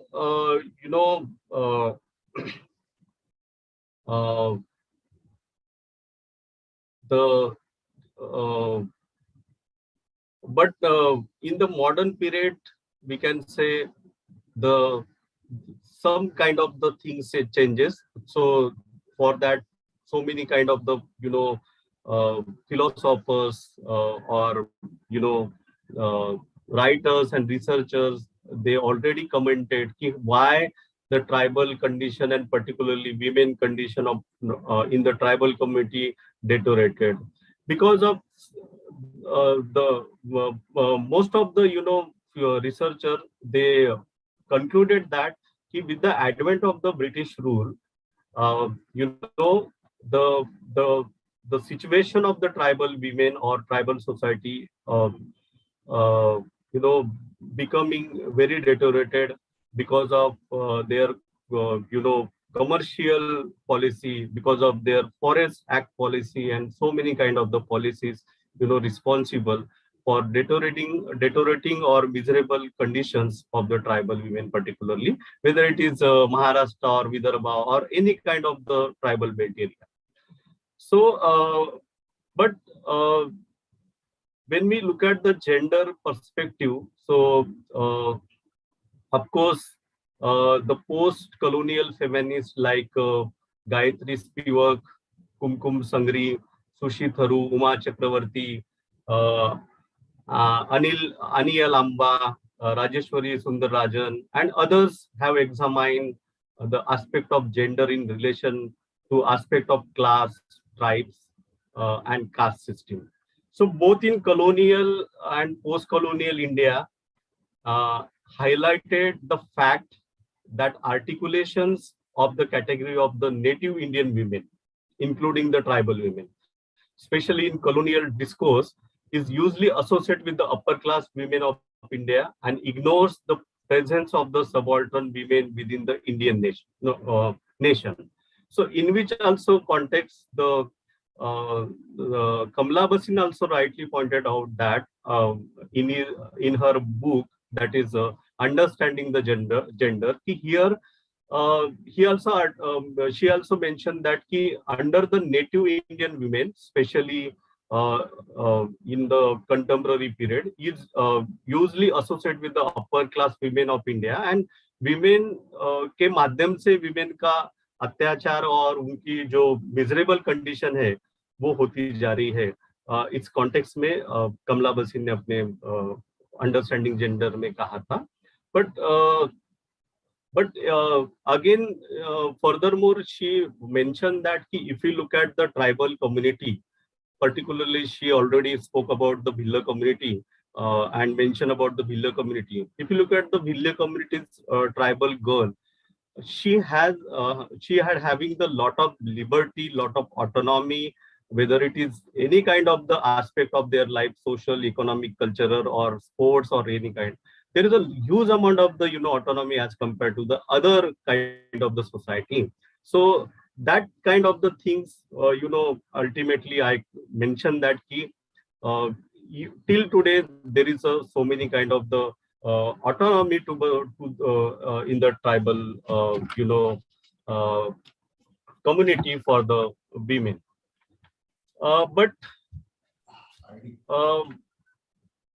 But the thing is completely changing about the, we can say, empowerment of, when we talk about the empowerment or tribal women, because so many philosophers already articulated about the status of tribal women and development. I can quote here the Robert Lowe has suggested the 4 different criteria to determine the status of women in the society. First is the actual treatment, legal status, opportunity for social participation, and character and extent of the work. So the strategy for the tribal development, and especially women, needs to improvement, better development and upliftment of their, we can say, upliftment of their situation. Because if you look at the literacy rate levels of various tribal group in the Maharashtra, also in Vidarbha, differ widely. Like, as per the study report on the tribal education organized by government of Maharashtra in 2011, particularly which show the condition, the education condition, and particularly women tribal condition in Vidarbha, the rate of dropout is overall 68% from primary to secondary, which is quite alarming. And similarly, the rate of dropout rate 75% from primary to high school, higher secondary, primary to secondary, which is quite alarming. And similarly, the rate of dropout is 95% from the primary to higher secondary, which is again quite alarming situation. Furthermore, in Vidarbha, higher education ratio of tribal women very low, as like primer to higher secondary. because there are various kind of the reasons related to the non-attendance or dropout rates, increasing in the schools. Because that report already, concluded that teacher absenteeism continue to be the major issues in the tribal area due to the long commutes and low motivations levels. No attendance in schools is due to the burden of the domestic household work, like take care of the younger siblings and domestic animals, so on. And there is a lack of transportation systems and communication system in many tribal area. If you look at the Gadchori and Vidarbha, so there are also the very poor school infrastructures, like most of the schools do not have a toilet or any basic facility. So these kind of the things, uh, uh, created the lot of problem, and that is why we can see the various dropout rates in the tribal community, and particularly girls. If you look at the health ratio, Lone sir किती वेळ आहे, म्हणजे तुमचं schedule disturb होऊ नये म्हणून मी सांगतो तुम्हाला. हाँ sir, time is almost all over, but wind up in next 5 to 7 minutes. Okay, thank you. Okay. So yes, so with the permission of today's chairperson Dr. Kishore Gaikwad sir, I will wind up within 5 to 7 minutes. So if you look at the health issue, so many government document records health status of tribal Vidarbha is not sufficient, because the tribal group health status is lower compared to the other, you can say, population. Because based on the limited data available, the report of Committee on the Child Mortality Government of Maharashtra, if you look at the data to 2004 and 5, and the estimate made by the Yashada also. So I summarize that the infant mortality rate in the tribal area, Maharashtra, is about 60 to 70% higher than the state average. That is my conclusion. Even particularly in Gondia, during the rains, the entire villages, in particularly Gadchuri, Gondia, Yavatmal districts, are cut off. This is the actual conditions. Dr. Tribhuvan, who mentioned in his articles about the child death in the Melghat, Amravati districts, in the research tribal bulletin, he has referred the problem of mortality and malnutrition rate in the Dharni and the Melghat and Chikaldhar Tahsil. He also found that whether government had not done enough to provide the employment guarantee schemes for tribals in nearby area, so that their livelihood assured. So if you look at the employment status of tribal women and the forest, so in the current status, a very large majority of the tribal, almost 90% people are engaged in the agriculture and non-organization sectors. So tribal women may be considered in terms their participations and agriculture, forest and non-agriculture activity.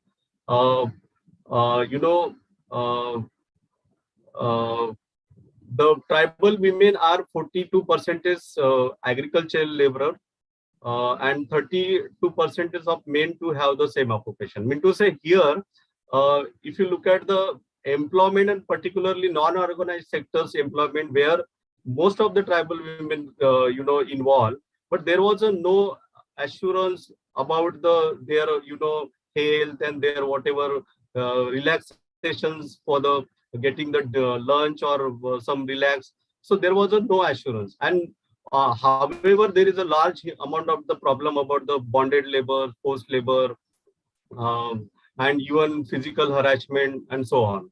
That is also the problem in the employment. And the tribal women and forest, if you look at that, the minor forest products forms a major source of income of the in many tribal communities, especially those have less than 5 acres of lands. And and women's are almost exclusively involved collection of minor produce in the entire Vidarbha and particularly tribal belt area. So here we can say the women during the appointing the agent from outside for collecting the forest produce has not only affected their livelihood but also made the work of women very difficult, because there was no rules and regulation about the fixing of wages of payment and all.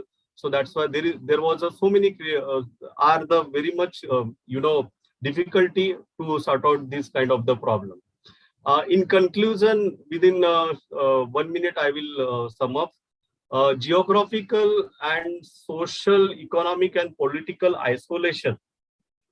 Women from the main society stream, clubbed with the lower literacy rate, high degree of ignorance by the government authority or lack of implementations, and society, as well as particularly if you look at the character of the women, they are very much shy, have been hurdles or barriers in accepting the modern health, nutrition, then we can say, and education also. So all about the discussion, as I stated, clarify the concept about the gender and the role of the women in the Vidarbha. So it is clear that the gender equality among the tribal group is complex. Now in the contemporary India, it is a complex phenomena that needs to be addressed in the context of various issues such as the family structure, fertility, child mortality, literacy, sex ratio, labor force, participation, income, worth generated within the household, religion, culture, exposure to the mainstream population. So the problems of tribal women tribals are largely common. So we need to discuss, or we need to give the solution for maintaining the whatever gender equality or fulfillment of the at least basic needs. So with this word, I will stop here, and thank you very much for patiently listening this my view. Thank you very much. Thank you, Dr. Prakash Masram, sir, for your excellent and in-depth plenary session. You have very well justified the title of the session, that is Historical Perspective on Gender Development of Tribal Women. You have tapped all the concerns of the tribal gender development, feminism, community, social gathering, and you have drawn our attention that women in the tribal area are more liberated. So thank you very much, sir. I now request Dr. Lone sir to introduce our chairperson for the technical session, Dr. Kishore Gaikwad sir. Lone sir, please. Thank you, madam. Good afternoon, all respected dignitaries and research scholars and participants. Once again, I here to introduce today's session chairperson, eminent chairperson, Dr. Kishore Gaikwad sir. Sir presently is a senior professor, Department of History and Ethnography, Mizoram University. Sir also was a former head of University of Mumbai, Department of History. Sir has 28 years of experience in research and teaching. Sir's specialization is socio-cultural history of India with a special reference of caste and gender. Sir is also engaged into investigating mechanism of social power relations, as well as exploring unconventional research methods in social science and philosophy of history. Currently, Sir is researching and published a couple of articles on the past as pursued by tribal, Gond art, indigenous knowledge system and memory. Professor Gaikwad sir has more than 35 research articles with more than 150 research presentation at national, international level to his credit, 4 books and 2 edited volumes to his credit. Sir has also written 9th and 12th standard textbooks for Maharashtra government and has written articles for Marathi newspapers and in children's magazine too. Sir presented his research finding in various Indian universities as well as abroad at universities in Canada, Iran, Sri Lanka, Malaysia, and Bhutan. He has been awarded with fellowship from IAAS Simla and Dorabji Tata Trust Mumbai. Sir has worked with national institution on project of making dictionaries of concept of history and has successfully guided 10 PhD and 6 MPhil students. Sir has experience of curriculum evaluation of subject of history, archaeology, museology, literature, and history, as he was appointed to 12 Indian universities on board of studies as an expert, as well as work with central government and state government of Maharashtra in different capacities. Sir also works as a member of the Chief Editorial Board of Maharashtra Gazetteers. Sir has been working on number of administrative positions as additional responsibility like Registrar, Central University for more than a year. I think Amarkantak University, tribal National Tribal University. National Tribal University. When I was in Jabalpur, Yes. that time I had called you. About Yeah, the you made a phone university. call to me.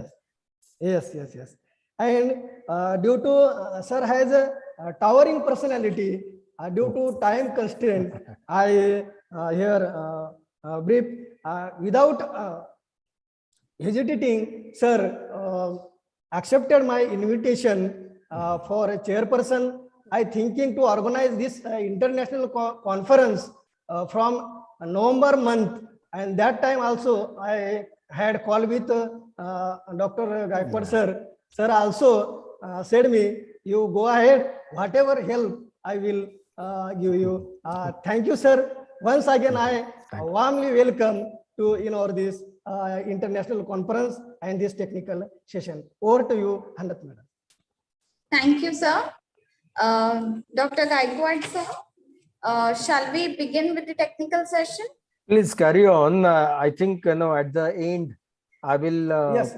make some remarks and take the entire review of the papers as such. At the end I will do. You please carry on with your paper presentation. Thank you, sir. Yes. Yeah. Thank you, sir. Yes. Namaskar. Hello, sir. Yes, Welcome, sir. I'll just intervene, poke my nose a little bit. I take a special privilege to welcome Professor Kishore Gaikwad sir here. Thank you, sir. In fact, I was in other lecture also. I just joined in. And sir, to all our participants, the delegates and resource persons also, I take very, very special privilege to welcome all of you, and particularly in this session, Professor Kishore Gaikwad sir. My long-time friend, and also we have in different capacities worked together. Right, It's sir. really a privilege to have you with us, sir, and you have really graced the occasion, this particular international conference, with your presence. Look forward to have a similar kind of collaborations and working together. Sure. And hope that you are really enjoying your stay over there in Mizoram University. Thoroughly. Yes. Yeah, thank for kind words, sir. It is the same over here. Yes. I reciprocate the same feelings. I'm overwhelmed and really nice to have word with you, at least in this way, at least Online platform. That online platform. Thank you. Thanks a lot. Thank you, sir. Thank you. Yes. Thank you, sir. So with the due permission of our chairman, Dr. Kishore Gaikwad, sir, I start with the technical PowerPoint presentation, session 2. So the first presenter, participants, few instructions. As I already said, you will be given minimum 3 minutes and maximum 7 minutes to conclude. You need to share your PPT from your side. Please keep your devices ready. You will be made co-host. You need to share your screen. Okay, so we shall begin with our participant number 1. How many papers are there, ma'am? How many papers are there? 6 papers are there, Okay, and out of okay. that we need to select 2 best papers. I request you, ma'am, please you only conduct all proceedings. At the end, I will Okay. speak. Thank you, ma'am. Okay, sir. No issues. Thank you. So our first participant is Assistant Professor Mr. Himanshu Kumar Mandal, sir, from West Bengal College, Sabang Sarjanikanta Mahavidyalay, West Bengal, presenting his paper on the lineage of ball songs in West Bengal, a historical study. Mr. Himanshu Mandal.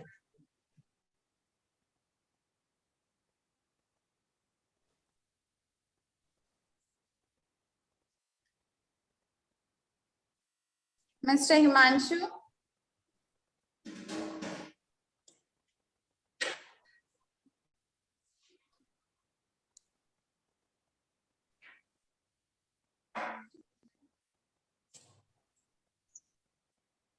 Mr. Himanshu, are you ready? Is there, madam? Yes, sir, he's there in the meeting. Otherwise, take the next one. Just a second, sir.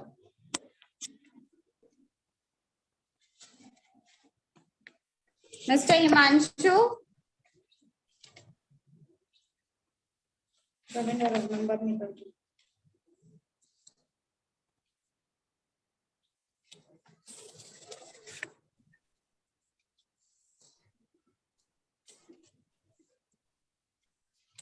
Second participant, are you ready? Dr. Nalini Wagmare, are you there? Yes, ma'am. Okay, so we shall begin with the participant number 2, Dr. Nalini Wagmare. She is an assistant professor in history from Tilak Maharashtra Vidyapeeth, Pune, presenting her paper on the topic India's freedom struggle and Lokmanya Tilak as a journalist. Anam, please. Okay, ma'am. Can I share PPT? Yes, yes, ma'am.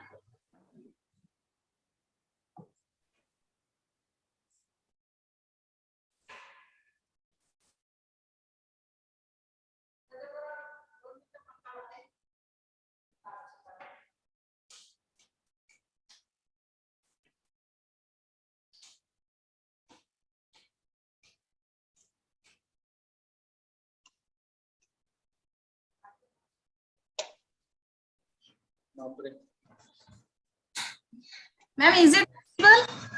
Yes, ma'am, yes. Please start the slideshow. Okay. Now it's okay, ma'am? You can switch on the slideshow, ma'am. F5, press F. Now it's okay? Yes, ma'am, yes. Okay. Thank you. Good afternoon, everybody.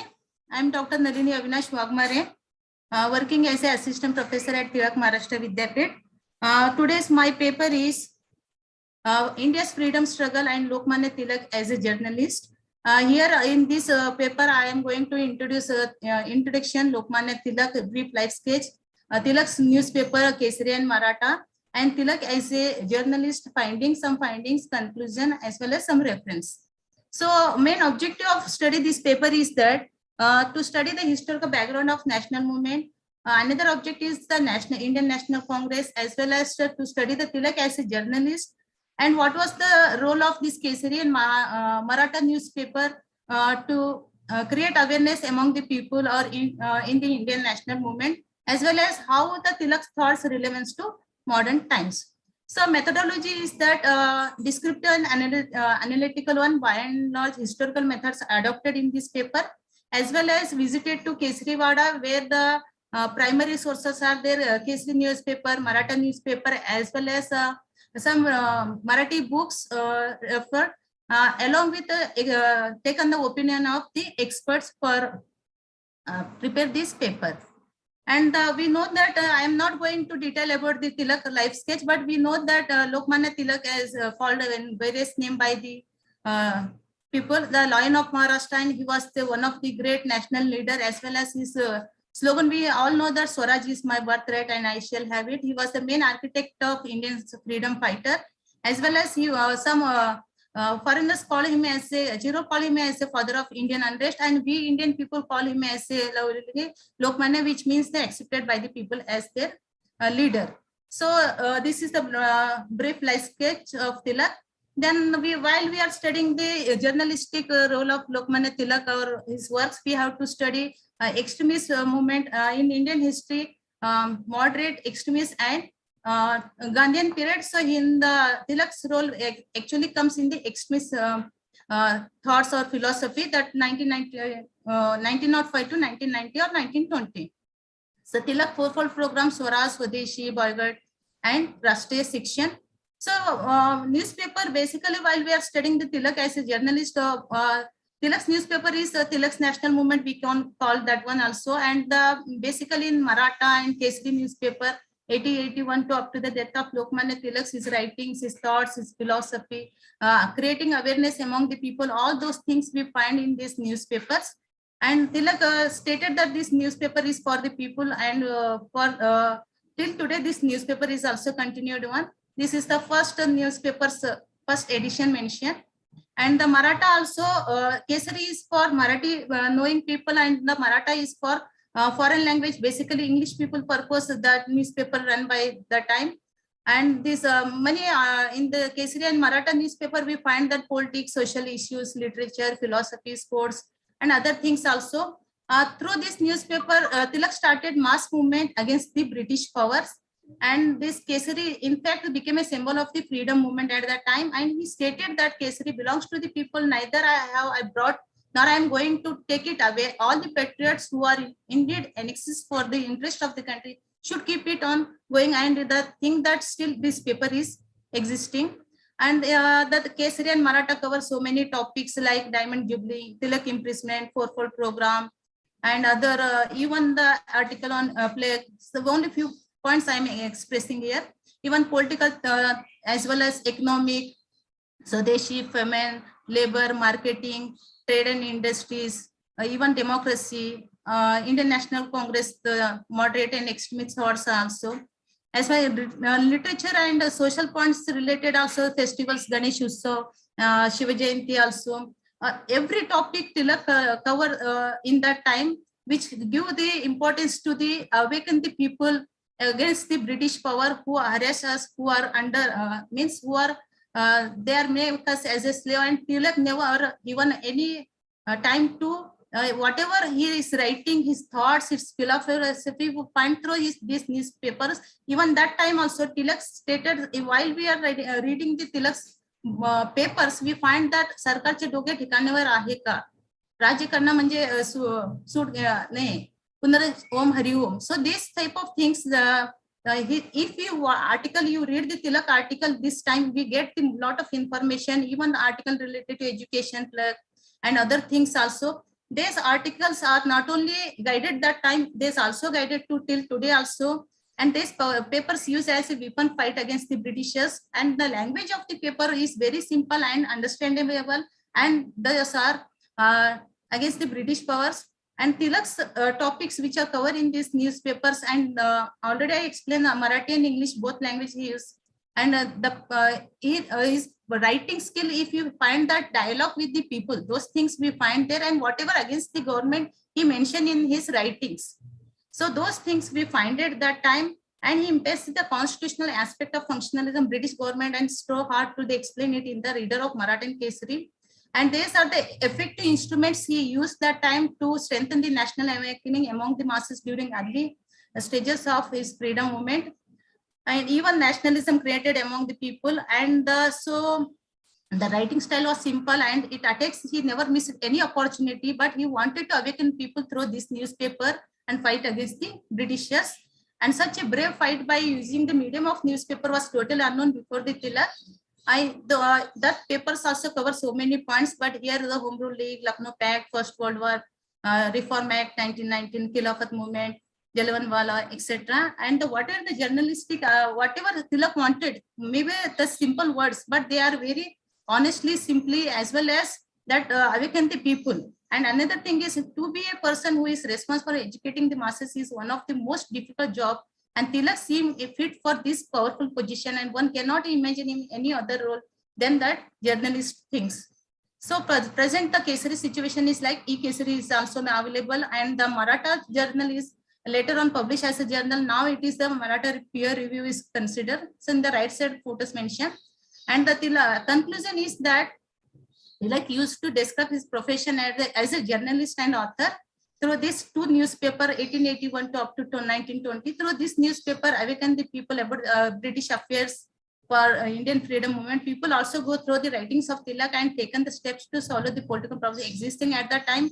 And this newspaper also to help us to solve many socio-political economic problems.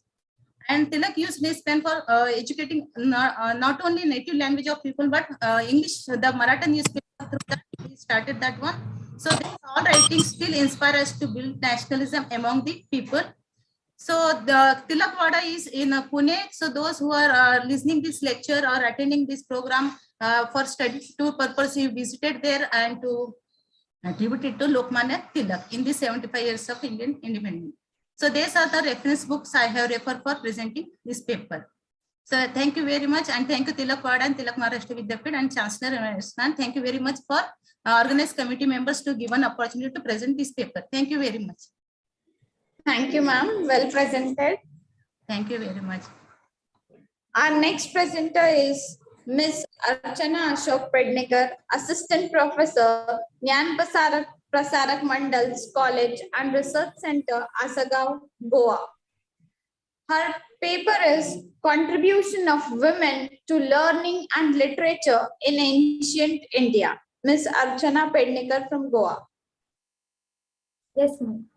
Ma'am, can I start? Yes, ma'am. Share your screen. Yeah.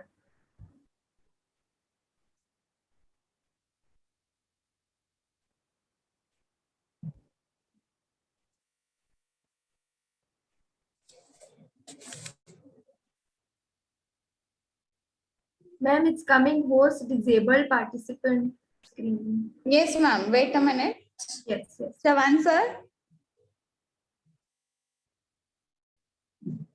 Yeah, still it's the same. Chavan, sir. Yes, ma'am. Yes, ma'am. Name, please. It is Archana Pednekar.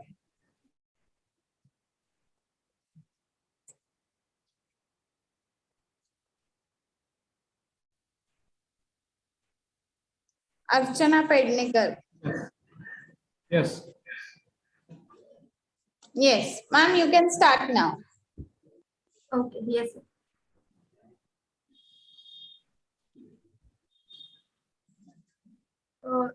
Is it visible, ma'am? Yes, yes, ma'am.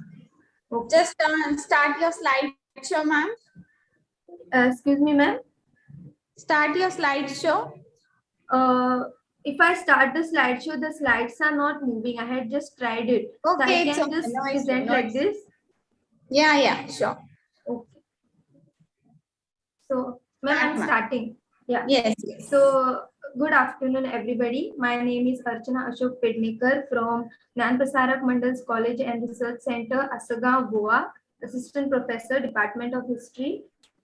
Today, my topic is Contribution of Women to Learning and Literature in Ancient India.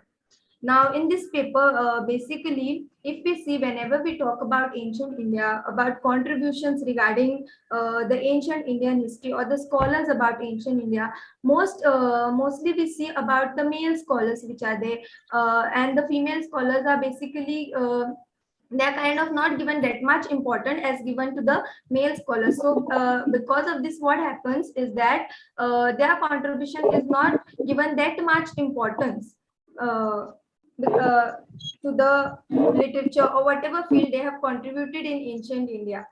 So if we see in ancient tradition or Indian tradition, we have seen that there is a tradition of worshipping female energy from the ancient times, because we believe that female energy is a source for all the creation. If we look into the Harappan civilization, we see there is the worship of mother goddess, which is prevalent from the ancient times. And also we have a lot of female goddesses which are worshipped along with the male goddesses. We have goddess Saraswati, who is associated with learning. So in ancient India, if we see during the Vedic period, women had a position equal to that of the men. They had enjoyed very honorable position, as well as they were highly respected. Whereas in the later Vedic period, slowly their position started declining. So now let us see the contribution of women in literature.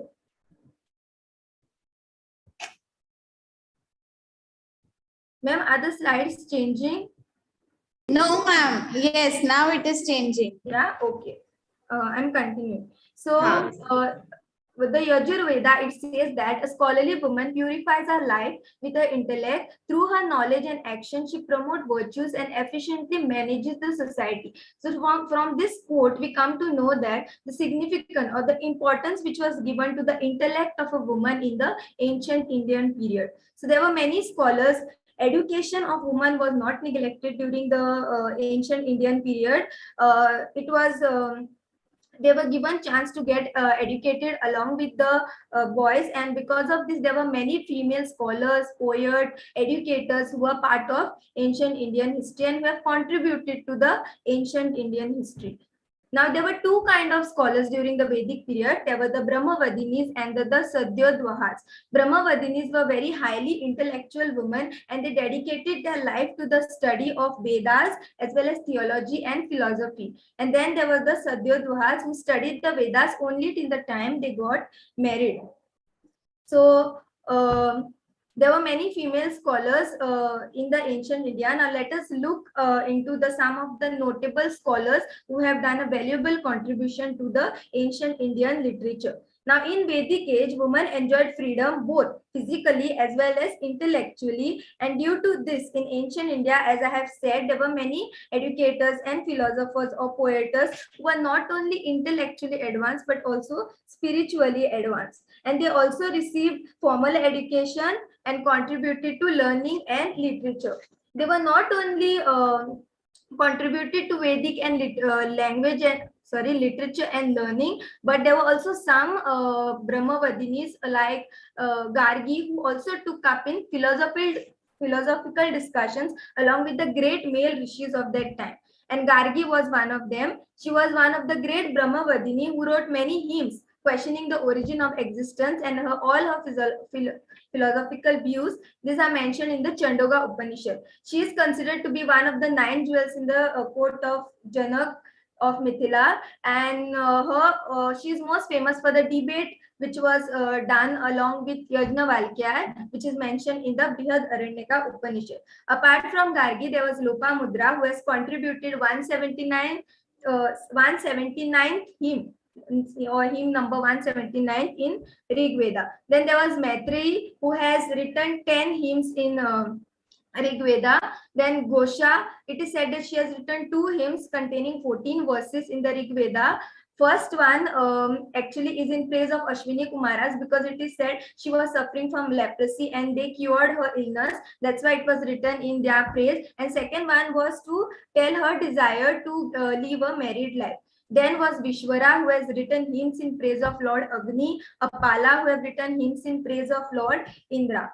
Apart from the Vedic period, if we come to the Buddhist period, the status of women started declining slowly. So, though the status of women were declining, there were these elder nuns or theories in Buddhism who have contributed to the Buddhist literature. They have written this Theri Gatha, which is actually a collection of poems which are written by these nuns. Then we have Mahapajapati, Pattakara, Dhammadinna, Suba, Khema, Upalavana. So all these were very scholarly women of the Buddhist literature. Then Upalavana, among this, we can see that Buddha has considered her as the foremost among the bikinis in the psychic powers. Then we have coming to the Sangam age. In Sangam age also the woman had a freedom to get educated, and that's why there were many poets. They not only composed poems, but they also attended assemblies, participated in discussions. There are many female scholars which are written over here in this slide. Among these, famous was Avaiyar, who has written among 58 poems in the Sangam literature. Then Kakkai Padiniyar was there, who have written all this work. Apart from there were many others also. Now let us see the contribution of women to Indian education, because if they did not have got proper education, they would have not contributed so much to the literature in ancient India. So Rig Veda says that a parent should give their daughter intellectuality and power of knowledge, and when she leaves for the husband's home, they should give her a dowry of knowledge. So from this we can come to know that education for women was given importance during the ancient Indian society. Then before starting the Vedic studies, they had to perform the Upanayana ceremony in the early Vedic period, but later on in the later Vedic period, this system was discontinued. So they also studied Purva which is actually considered as a very difficult science, but there was many women who took up the Purva study. Then there was also existence of co-education. We have boys and girls studying together. There is reference to Atreyi, who was studied along with Love and Kush. Then there is also Kamandaki, who had studied with Guri Vasu and Devrat. So there was co-education.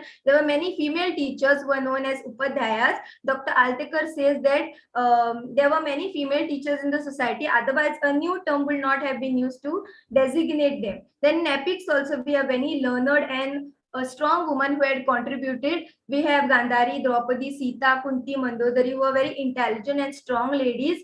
Then if we see, we have already discussed there was a decline during the Buddhist period, but because Buddha allowed women into Buddhism, their right to education was protected. So preaching and evangelization that was open to women by Jainism and Buddhism attracted a large number of talented ladies to disguise themselves and teachers and preachers. And because the number of female teachers started increasing, the number of female students also started increasing. Then there is Anupama Sumedha, who were the Theri Gata nuns. Then Sanghamitra, who were very famous teachers and preachers of Buddhism. Apart from them, in the Sangham age, we have seen there was Avaiyar, Kakkai Padiniyar. Now because they had received proper education, they were encouraged to take up education. They had written so many beautiful poems or done an immense contribution to the literature in ancient India. Then coming to conclusion, if we say that though Indian society was patriarchal during the ancient Indian society, there were restrictions, but there were many women scholars who have excelled. There were educators, poets who have excelled in the field of literature and learning, and through their knowledge and wisdom, they have contributed to the glory of our ancient India. This was only possible because they had social freedom, and even though there were some restrictions, but still women had excelled and have given their share into the ancient Indian literature or learning, or the contributed to the glory of ancient India.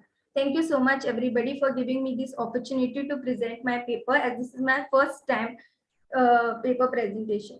Thank you so much. Very nice, very well presented. Thank you, ma'am.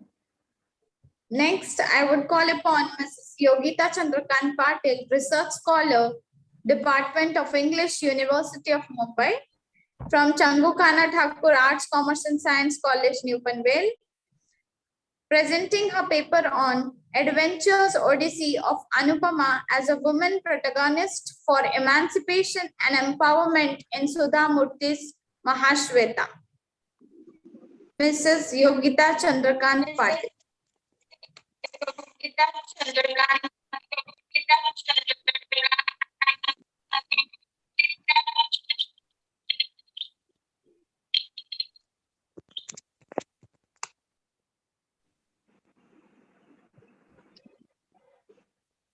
Ma'am, is my still visible? Ma'am, you are not audible clearly. Yeah, you are visible, ma'am.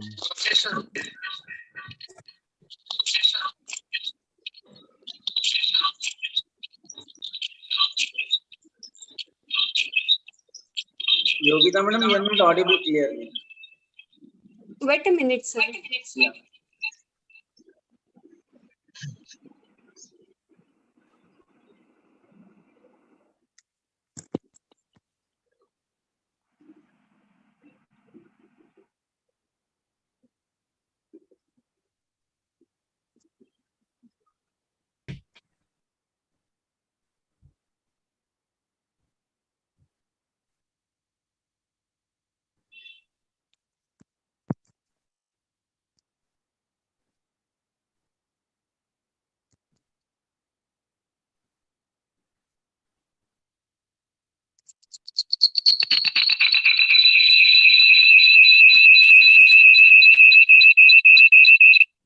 Ma'am, if you have two devices connected, just disconnect one.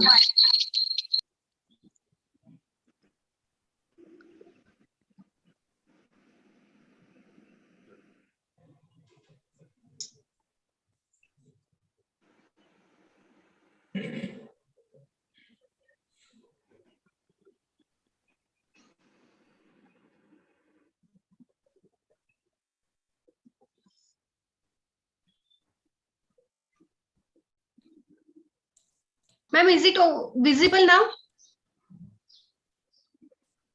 Yes, ma'am, it is in process. 1 minute. Yes, ma'am. You can start now.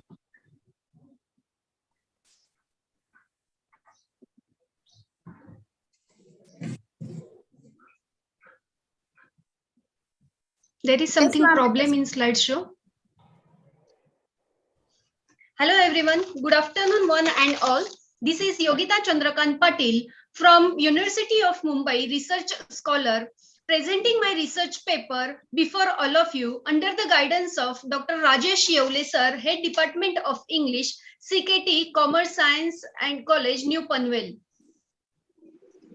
The title of my research paper is Adventurous Odyssey of Anupama as a Woman Protagonist for Emancipation and Empowerment of Sudhamurtis in Sudhamurti's Mahashweta. Sudhamurti is considered as one of the most acclaimed writers in the realm of Indian literature. And Mahashweta is regarded as one of the finest novels in the arena of Indian literature.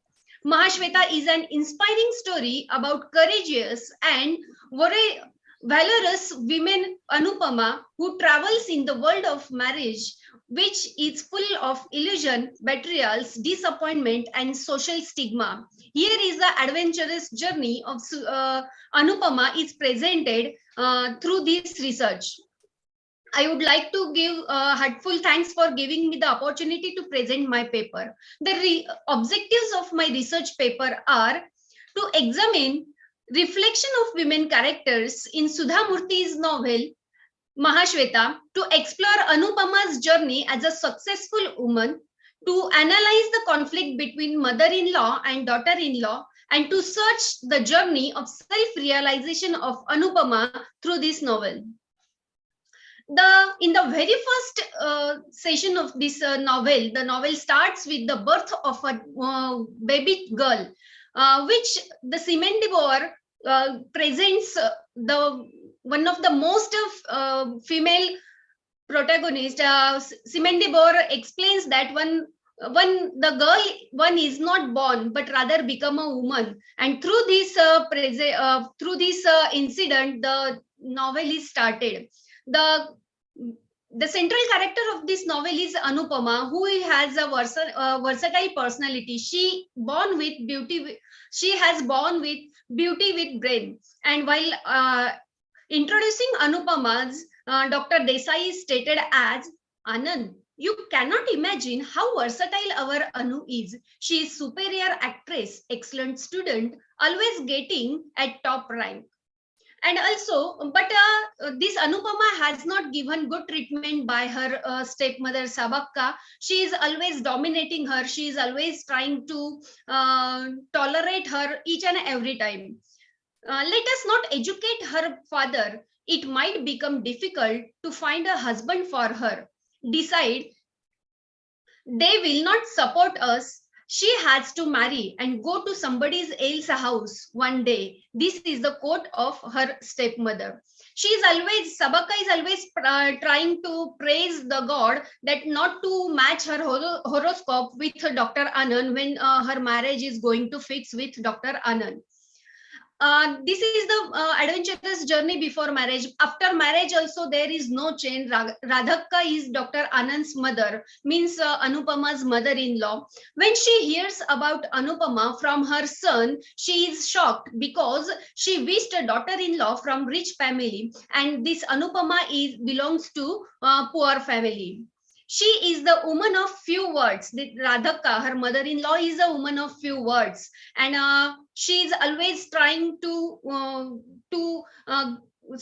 she is always struggling with to brought up her children, but she is not giving good treatment to her daughter-in-law.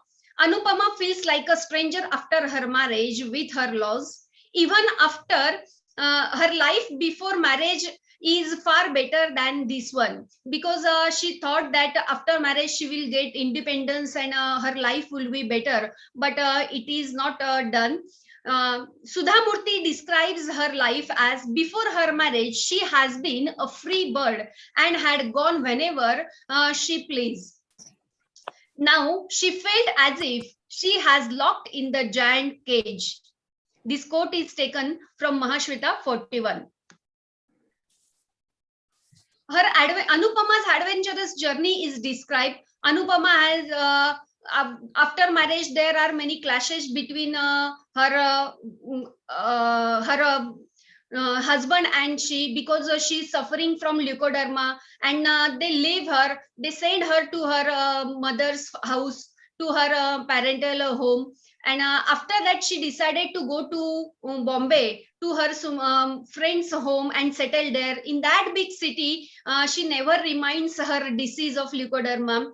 With minor accident, Anupama has been treated by Dr. Vasant, who likes Sanskrit, and both of them have matches their likes and dislikes also, and they becomes good friends. Dr. Vasant falls in love with Anupama, but when he proposed to her, that time she rejects her proposal and says that I have learned many more things in my first marriage, so we will be good friends only. At last, when Anand comes to apologize to Anupama, she firmly said that it is too late because she has suffered a lot in this journey.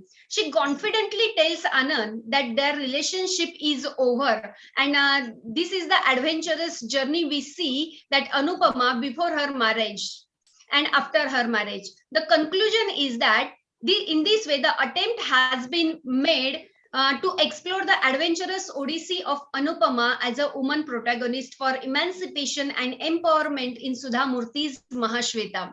Here are some references these are the references which I have very helpful to prepare this research paper, and here is the bibliography, and thank you very much for giving me the chance to present my PPT here.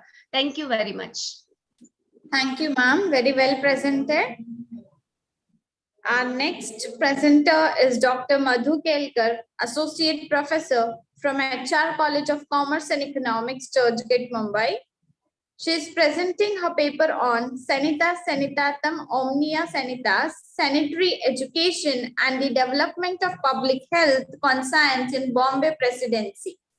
Dr. Madhu Kelkar. Could you please make me the co-host so that I can share screen? Sorry. Could you make me the co-host so that I can share screen? Chavan sir. Yes, done. Yes, done. You are co-host now. You can. Is my screen visible? Yes, ma'am, it is visible. I'll begin without much ado. I won't switch on my camera as my bandwidth is it's low. okay, no issue. Yeah, and my computer is also misbehaving. You can start your presentation. Yes, thank you so much. Thank so you. I would like to thank KGUC for giving me this opportunity to present a paper. My paper is entitled, as the host has already mentioned, Sanitas Sanitatum Omnia Sanitas. And it's a quote which I have taken from Benjamin Disraeli's famous dictum of April 3rd, 1872, and it roughly translates to health of the healthy, all healthy. This was something that defined the spirit of the Victorian age, which fervently advocated sanitary reform, especially for the health of the laboring classes. And also, this was on broad economic principle that it costs more money to create disease than to prevent it, and that sanitation and morality are closely linked. So I have taken primary sources for my research. This is a paper which is still in progress. I'm still working on it. And to begin with, the first part of it, sanitary development was something that one finds taking place at a feverish pitch, especially after the mutiny of 1857 in India. And this was dictated by the needs of the physical safety of the troops. And this led to the separation of the troops from the native classes of people. And then post 1857, one finds the organization of a very elaborate sanitary department. One also finds the formation of the Indian Medical Service in 1896.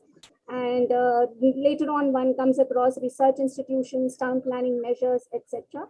And yet, when one reads the literature, one finds that there was sustained disease and there was sustained insanitation.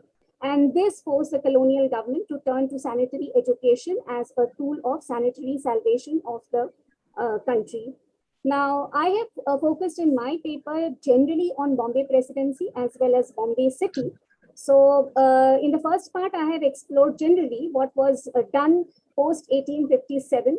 So one finds that in the 1830s, even before 1830s, there was some attempt at creating some kind of a sanitary conscience. And this has been noted by Harrison, where he talks about dispensaries which were run on charity by the local people.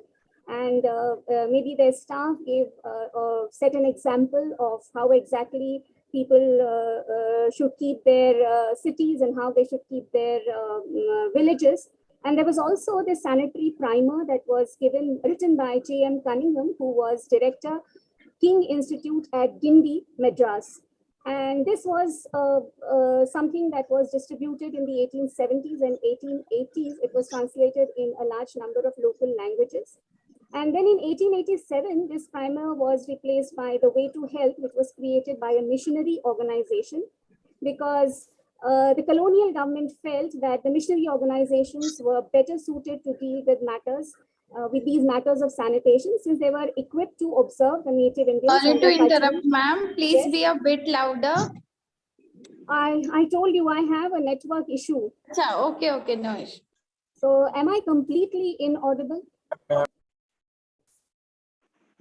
Am I audible now? Yeah, you're audible. Please carry on.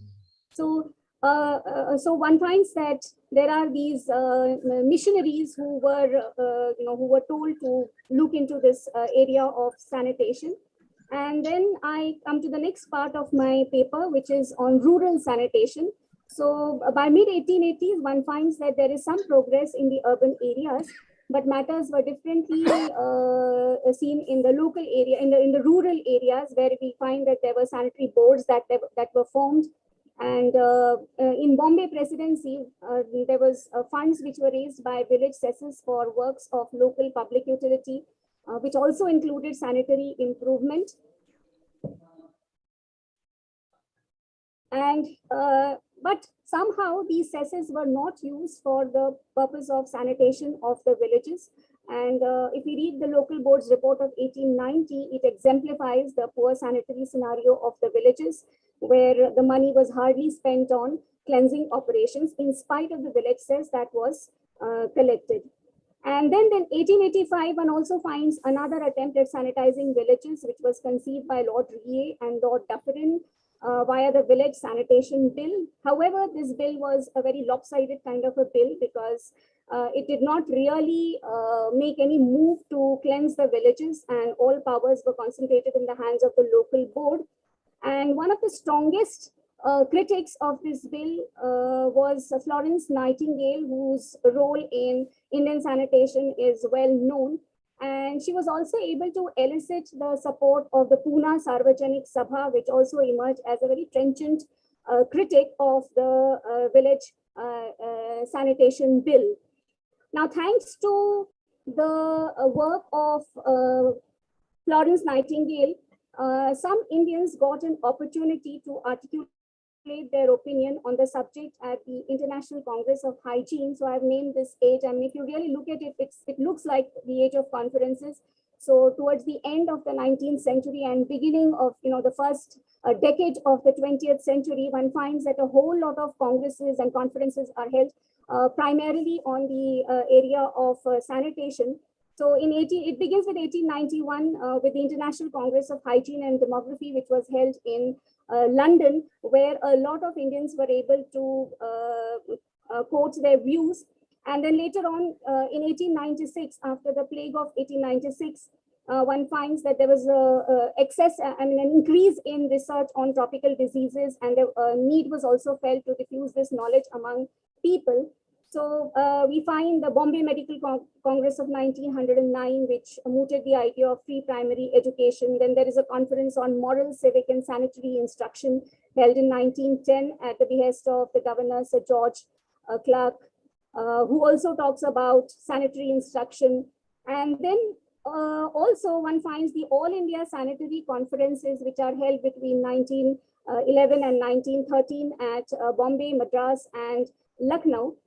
Now, what is interesting is that all of them mooted the idea of sanitary education among the masses, but they failed to create an impact on the people, since Bombay presidency was a very densely populated presidency. It had in 1913 around 19 million people, but out of that only 2 million people were literate. And there was no particular department that was responsible for educating the masses. So there was no knowledge of hygiene or sanitary education. And whenever pamphlets or handbills were prepared, they were prepared very randomly by different departments. The method for adopting, the method that was adopted for conveying the information was also very, very haphazard. So there were critics of these conferences also. So you have Indians like Mr. Motilal Ghosh, who was the editor of the Amrit Bazaar Patrika, who felt that villagers knew a lot about the ordinary hygienic rules, and it was a very short-sighted policy on the part of the government to be talking about things like making sanitation known to the villagers. What was really wanted was finance. And the Indian Social Review, Social Reformer, which was a weekly periodical published from Bombay, it remarked very presciently that if we were to ask what was the first sanitary requirement of the country, we would unhesitatingly say that it was to prevent as far as possible the withdrawal of the people from villages to towns and cities. And also, it is really interesting to note that women were sought to be involved in this sanitary project, but the agenda was creation of good mothers. So Indian members of the IMS, for example, strongly advocated imparting knowledge in domestic hygiene to women to fashion them into better mothers. And to put in quotes, a little needlework, cooking, and music are added as useful accomplishments in the life of such girls as they are expected to lead. So what was the government motto? I have deliberately used a lot of text in this slide because there are some quotes which I want all of you to read. Festina Lent was a sanitary motto, which simply means make haste slowly. So the government therefore gradually withdrew itself from the sanitary cause, and in a bid to prove that insanitation did not cause high death rates, especially in the rural areas, it made very irrational claims. One of them is written over here, that Dravidians naturally lived a shorter time than the European or even than the native Aryan in India. Just as the horse lives shorter than the elephant and the canary lives a smaller life than the parrot, and the rest is self-explanatory. There was also a very defeatist attitude which was visible on the part of the government, which clearly stated that the rate of accomplishment and imperfect understanding of value of sanitation in advanced countries of Europe, it justified the fact that there cannot be much advance in India. And therefore, the burden of sanitary reformation was thrown on the educated classes who were expected to act as its missionaries. So now it banked on the likes of Pune Sarvajanik Sabha and others to carry out this sanitary mission. But also there was a very, very clear commercial intent in the manner in which the government reacted. So I've given a quotation over there that everything spent on enforced sanitation would be at the expense of what the ratepayer himself would consider far more important and useful object. So what was the government's intention? Basically, the intention was that even if the village cess is collected, it should be spent only on... to conclude your PPT. Yeah, I'm coming to the conclusion. The Okay. idea was to spend on roads and transport. which was obviously at the expense, from the money that was collected in the form of the village cess.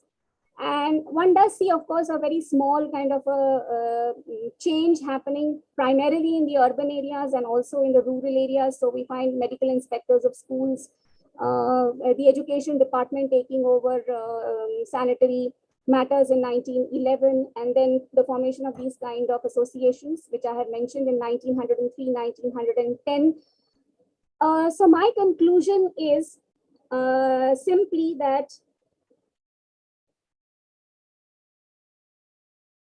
the colonial policy of prioritizing systems of communication over sanitary works, particularly in the rural areas, jeopardized sanitary education, while works of sanitation such as waterworks and drainage and sewerage and even building of roads and bridges were considered adequate substitutes for sanitary education. Measures for sanitary education were themselves laced with a very deep-seated prejudice against Indians and their culture, both regarded as highly backward and unaccepting of sanitary change. And this was then used as an argument to leave the cause of sanitation to voluntary agencies. While the author agrees that sanitation cannot be made possible without people being made responsible for it, yet it cannot be denied that the major factors on which sanitation and sanitary education rests, that is, education and finance, were more or less missing in the course of action. This rendered even sanitary laws important. So while there was some progress in the urban areas, rural sanitation made no progress at all. In fact, it barely existed. And these are some of the sources which I have used. This is not an exhaustive list. It is just an indicative one. Thank you. Thank you, ma'am. Well presented and highlighted the topic well. Our next presenter is research scholar Srilatha Solomon from Martin Luther Christian University, Shillong, Meghalaya, presenting her paper on Sustainable Development Goals, Awareness Among the Youth Volunteers. Research scholar Srilatha Solomon.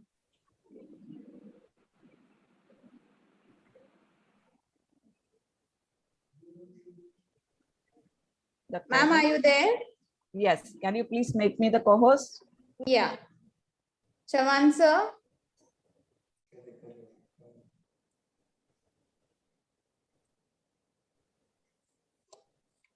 Yes, ma'am, you can start sharing your screen.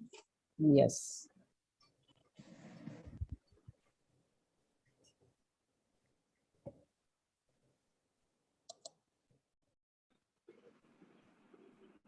A very good afternoon to the esteemed chair, faculty, and the delegates.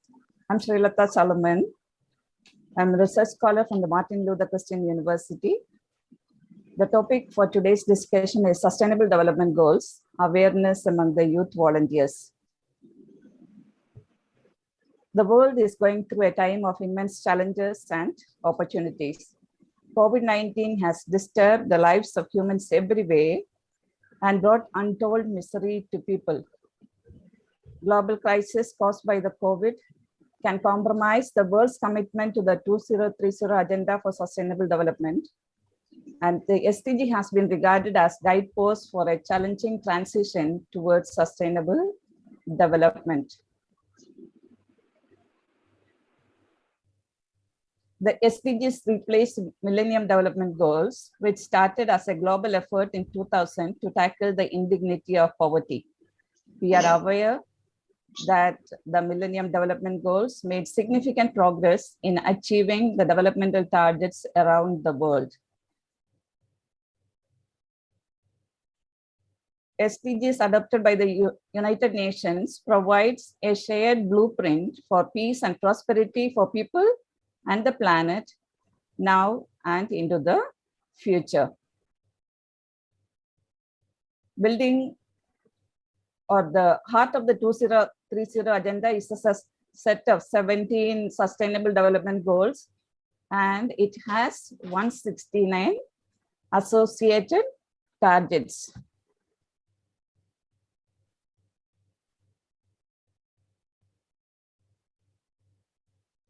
We are going to deal with the SDG 4.6 and 4.7, and 4.6 deals with achieving literacy and numeracy, and 4.7, which states that ensure that all learners acquire the knowledge and skills needed to promote sustainable development, including, among others, through education for sustainable development and sustainable lifestyles, human rights, gender equality, promotion of a culture of peace and nonviolence, global citizenship, and appreciation of cultural diversity and of culture's contribution to sustainable development.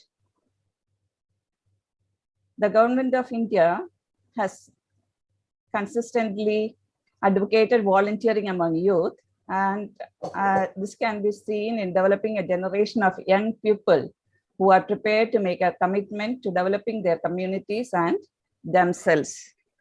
And in this context, the government of India has designated the National Service Scheme as one of the agencies to achieve 4.6 and 4.7 of the Sustainable Development Goals.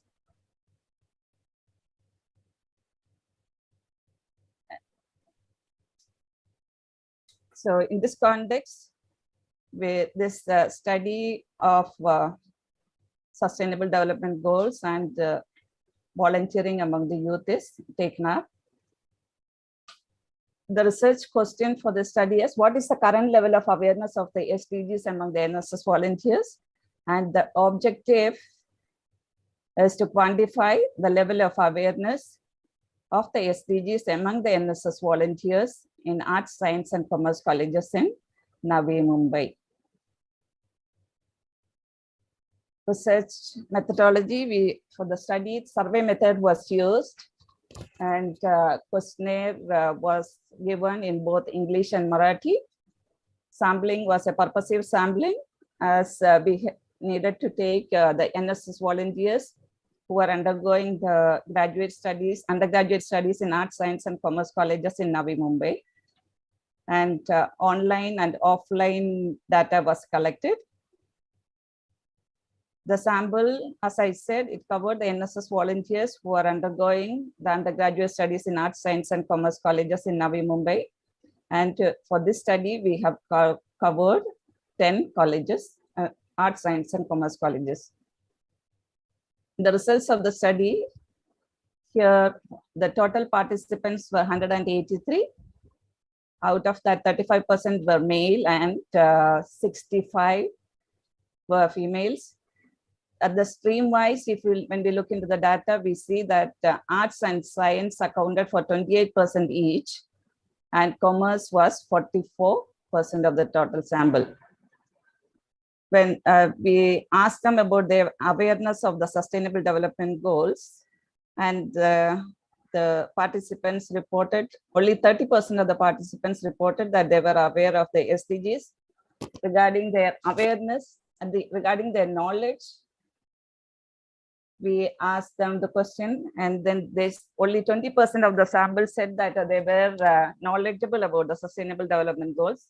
We also asked them about their friends' awareness and knowledge.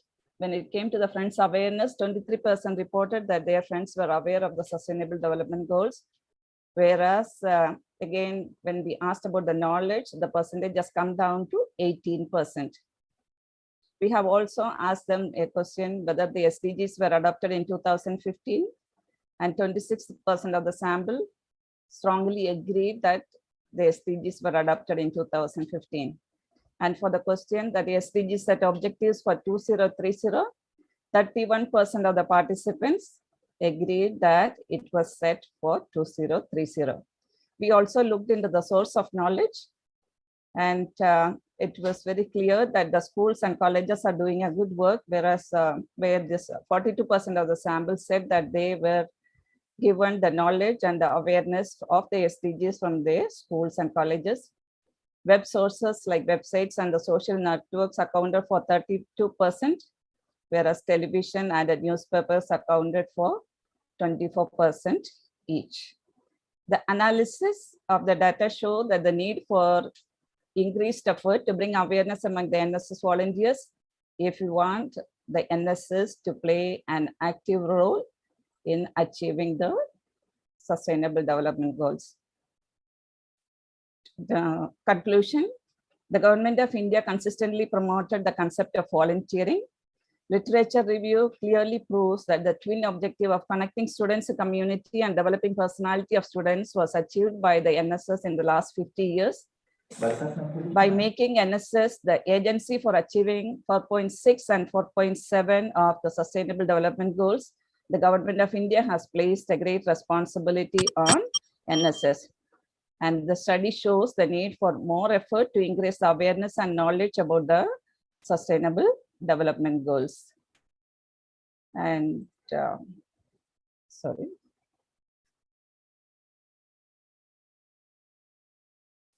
So the need of the hour is reaffirmation of the global commitment to achieve the Sustainable Development Goals 2030.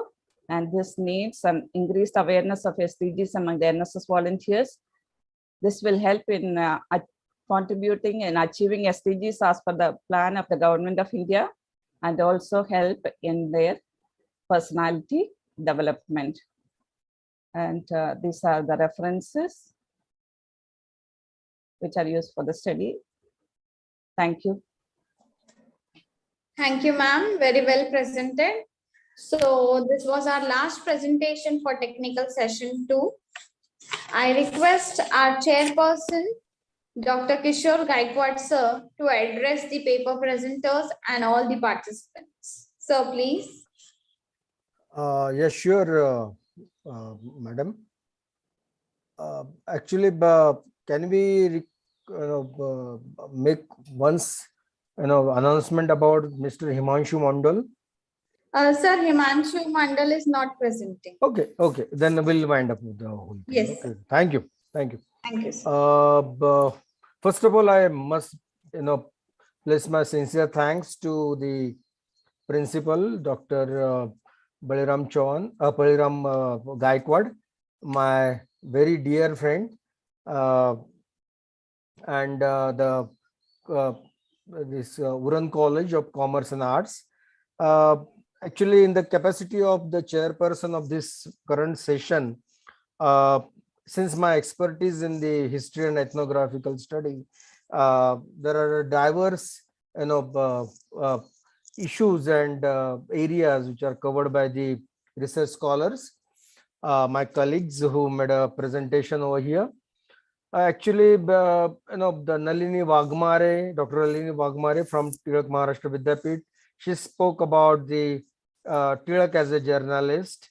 Then Archana Pednekar spoke about the women as a scholar of women, in the ancient Indian history, or mainly in the Vedic knowledge practice. Then Yogita Patil spoke about the Mahashweta, the character from the Sudha Murthy's novel,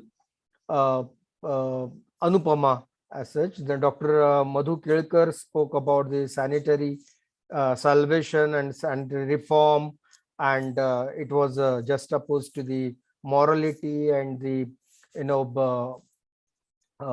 attitude of the colonial government. And the last paper, which is presented by Solomon, Madam Sri Lata Solomon, if I'm not wrong. She spoke about the youth volunteers with the respect of the sustainable goal, and she presented the qualitative and partly quantitative kind of study pertaining to the topic she has taken. I wanted to highlight some of the points from the viewpoint of the methodology. We are all students of social sciences, and I request my colleagues that whenever you are making a presentation pertaining to the a topic of your research, presenting a paper, please give clarification about aims and objectives, basic objectives of your paper, and that shouldn't be 1 or 2 or 3 maximum 3 objectives. And accordingly, then at the end of the paper, you can present the conclusion, which are coherently related to the your objectives of that particular paper as such. number of times it so happened that our description, our the entire elaboration of the topic, which goes out of the the limits which you if you haven't put on yourself in the beginning of the presenting your paper as such. From that viewpoint, I'm very happy. There are very some papers which are really contributing to the existing body of knowledge in terms of revealing sources from archives or generating sources from the field as such.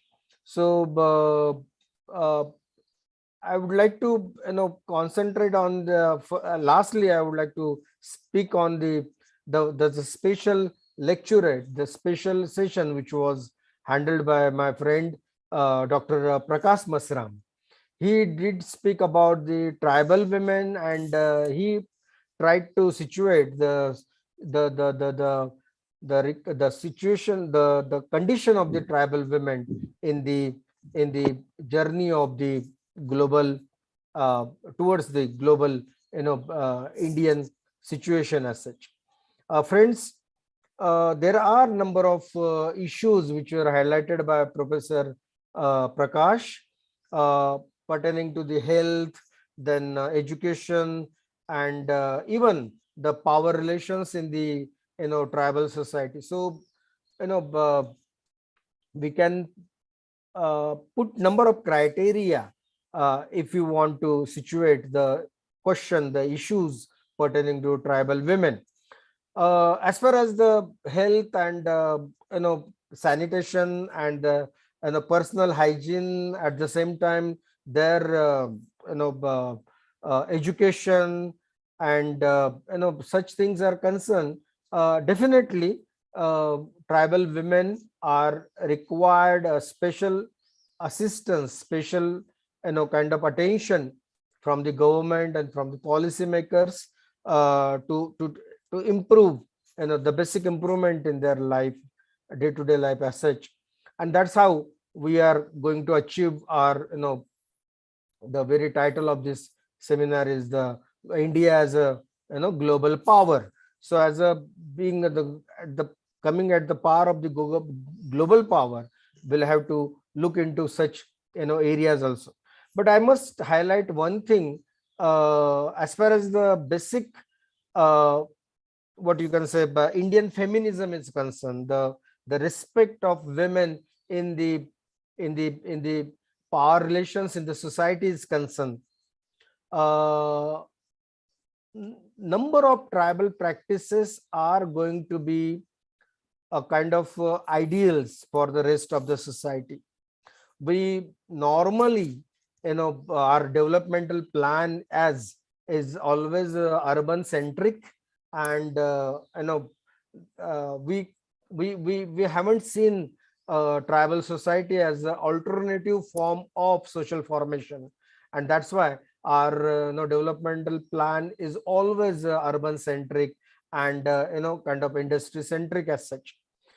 In that, if you again revisit the political space which tribal woman enjoys as compared to the political space in gender relations as enjoyed by the so-called mainstream woman, I'll just give some examples, and you can always compare it. Like there are hardly any rape cases in the tribal society. There are hardly any kind of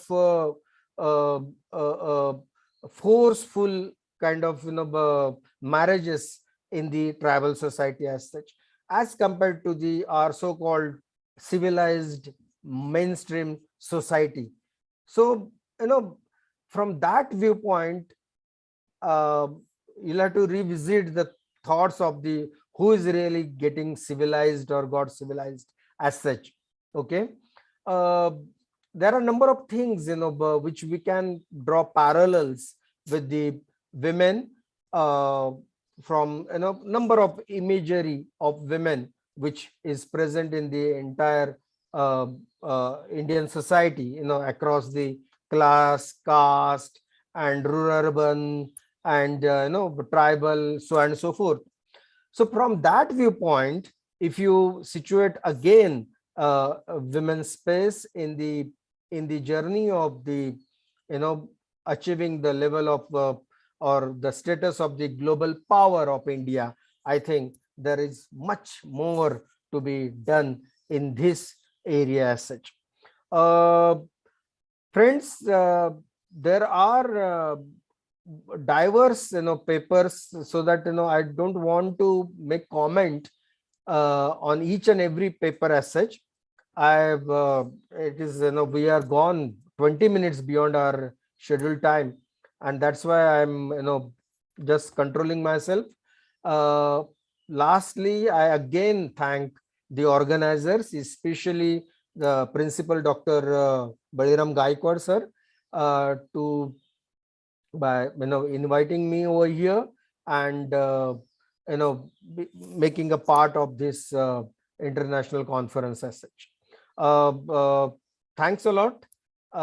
Back to you, Madam Sheikh, and you can wind up the session as such. Thank you. Yes, sir.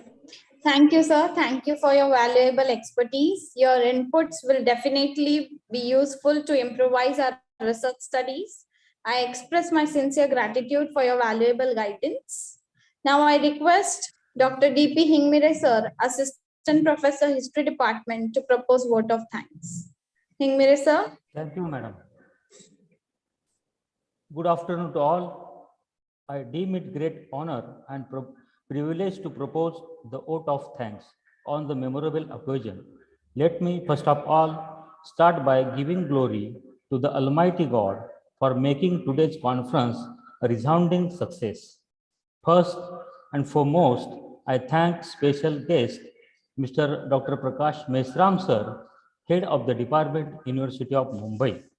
Sir, thank you for your immediately response to acceptance our request for coordination with Department of History, University of Mumbai.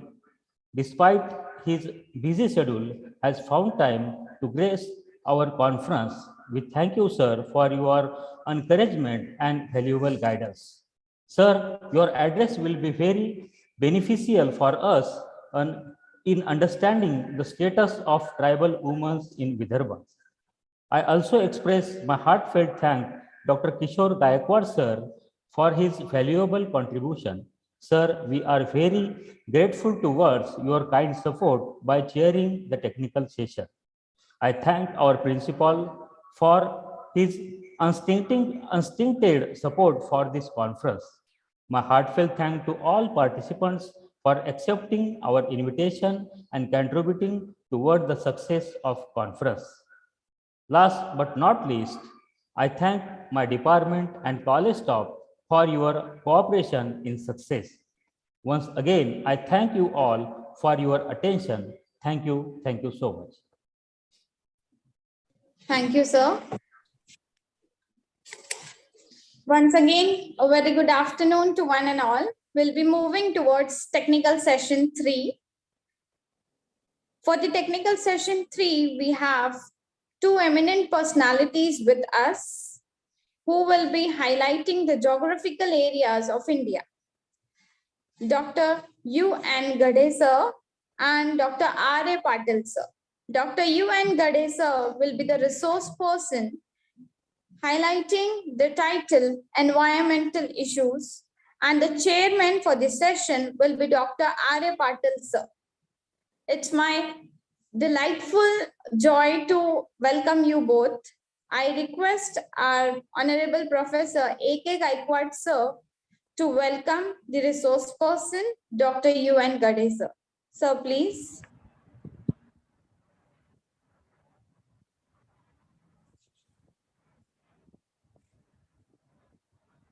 Sir, please unmute yourself. Am I audible? Yes. Okay, ma'am. Thank you so much. A very good afternoon, everyone. Myself, Anand Gaikwad. First of all, I would like to cordially welcome to all of you to one-day international multidisciplinary conference organized by KONKAN GYANPEETH URAN College of Commerce and Arts. The purpose of this conference is to study India's rising as an emerging global power in the world through geographical, social, economic perspective. Our management committee always encourages for organizing such conferences. We also issue active leadership and accurate guidance from our principal, Professor B.N. Gaikwad sir, who is our source of inspiration for this conference. Today's program is one of the programs that we organize concentration on students. We are fortunate to have all-rounder personality with us today, respected Dr. U.N. Gade sir. I would like to thank sir for accepting our respect to the resource person today's conference, attending to execute it. His contribution in the field of education is invaluable, and in the field of social is also incomparable. Respected Professor Dr. Gade sir, resource person of this program, have vast biodata, but I will not take much time because everyone present here is excited and eagerly waiting to listen his thoughts. So I will introduce him briefly. Respected Professor Dr. Gade sir is currently working as a head of Department Geography, KMC College, Khopoli. Sir have an experience of 25 years. He is being recognized as a MPhil and PhD research guide, University of Mumbai. He has been working as a member of Syllabus Drafting Committee, University of Mumbai, and ministers associations and organizations like National Association of Geography, India, New Delhi, the Geographical Society of India, Kolkata, the Association of Population Geographers of India, Chandigarh, the Indian Geographical Society, Chennai, Indian National Cartographic Association, Hyderabad, Rajasthan Geographical Association, Bhilwara, Institute of Indian Geographers, Pune, the Deccan Geographical Society, Pune, Bombay Geographical Association, Mumbai, and also Tourism and Hospitality Congress, Chandigarh. Then, sir also have many responsibilities at institute level, like NAC, cultural, examination, admission, etc. Sir had completed 2 minor research projects and published 37 research papers at national and international level. He is author of 2 geography books. I extend warm welcome to such a multidimensional personality, respected Dr. U.N. Gade sir. Then, this program is incomplete without the research student, research guide, professors, my friends, my colleagues, and all dignitaries present who are sparing their precious time with us for this session. I individually and on behalf of our college, thank you so much, everyone. Now, I request Ms. Hannat ma'am, please continue with the program. Ms. Hannat ma'am, over to you. Yes, sir. Thank you, sir. I request now our resource person, U.N. Gade sir, to share his valuable expertise on the title Environmental Issues. Sir, please. Yeah, I'm audible. Yes, sir. Respected dignitaries and dear participants, at the very outmost, I am very much thankful to the organizer and the principal of the college for giving me an opportunity as a resource person in this mega event. So without wasting time, we'll move towards the topic. At the very beginning, all of you are very well known about the various environmental issues. So in recent decades, environmental problems have become globalized in terms of their existence and impacts, as well as the socio-economic forces that generate them. When we look back into the human history, humans have faced poor environmental conditions. But what we think of as But what we think of as environmental problems become more common and apparent with industrialization and urbanization.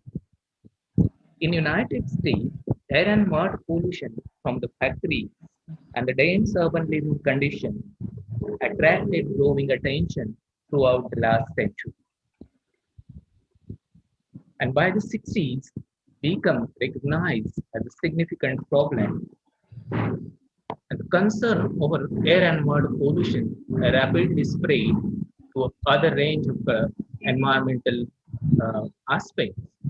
With the efforts of the geographer, environmental scientists, activists, and the planners. So these diverse concerns gradually merge into environmental problems. Here we will discuss only two and three important geographical issues, environmental issues that are very fundamental in geographical study. So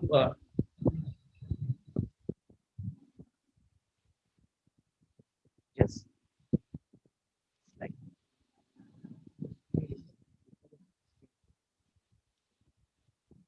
hello. Yes, sir. Yeah, ma'am, screen share नहीं हो रहा है. Can you please make me a co-host? Yes, sir. 1 minute. Sir, you are already co-host, sir. No, no. I think there was a network issue. Please do it again, sir. Okay. Sir, do it again.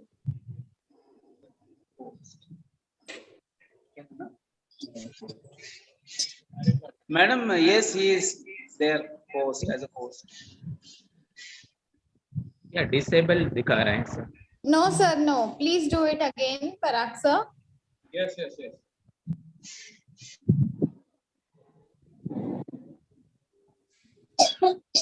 Done, ma'am. Yes, sir. Yes. Now you can share. Yeah. Yes, sir. Now. Yes. Yes, so one of the most important environmental issues is forest depletion and forest degradation. For the last 800 years, cumulative forest loss amounted to approximately 2.2 billion hectares, and reducing forest cover from about 47% of the Earth land surface to roughly 30% in 2015. And there are these losses mostly occur. These losses mostly occur in tropical forests. 58% of the tropical forests are vanished, followed by boreal forest 27% and temperate forest 8%.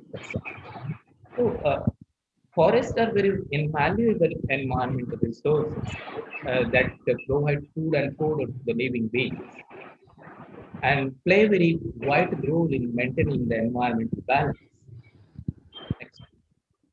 Okay, the next important issue, these are some causes of the tropical deforestation and degradation of tropical forests, population growth, poverty of subsistence farmer, ranching, lumber, plantation farm, particularly the palm oil, basically in Indonesia, and forest fires. These are some another, we can classify these factors in two parts, okay? And another important issue, that is biodiversity loss. So biodiversity is very fundamental for human beings, very fundamental to human beings. And the evidence is equivocal. It is being destroyed by us at an unprecedented rate in the history, said the WWF report 2020. So, and the conservation, International Union for Conservation of Nature released the threatened species, estimates that 25% of mammals, 41% of amphibians, 27% of reef-building corals, and 13% of the birds are threatened with extinction. threatened with the extinction. And the Living Planet report 2020 has revealed a global species loss of 68% in less than 50 years, a catastrophic decline never seen before.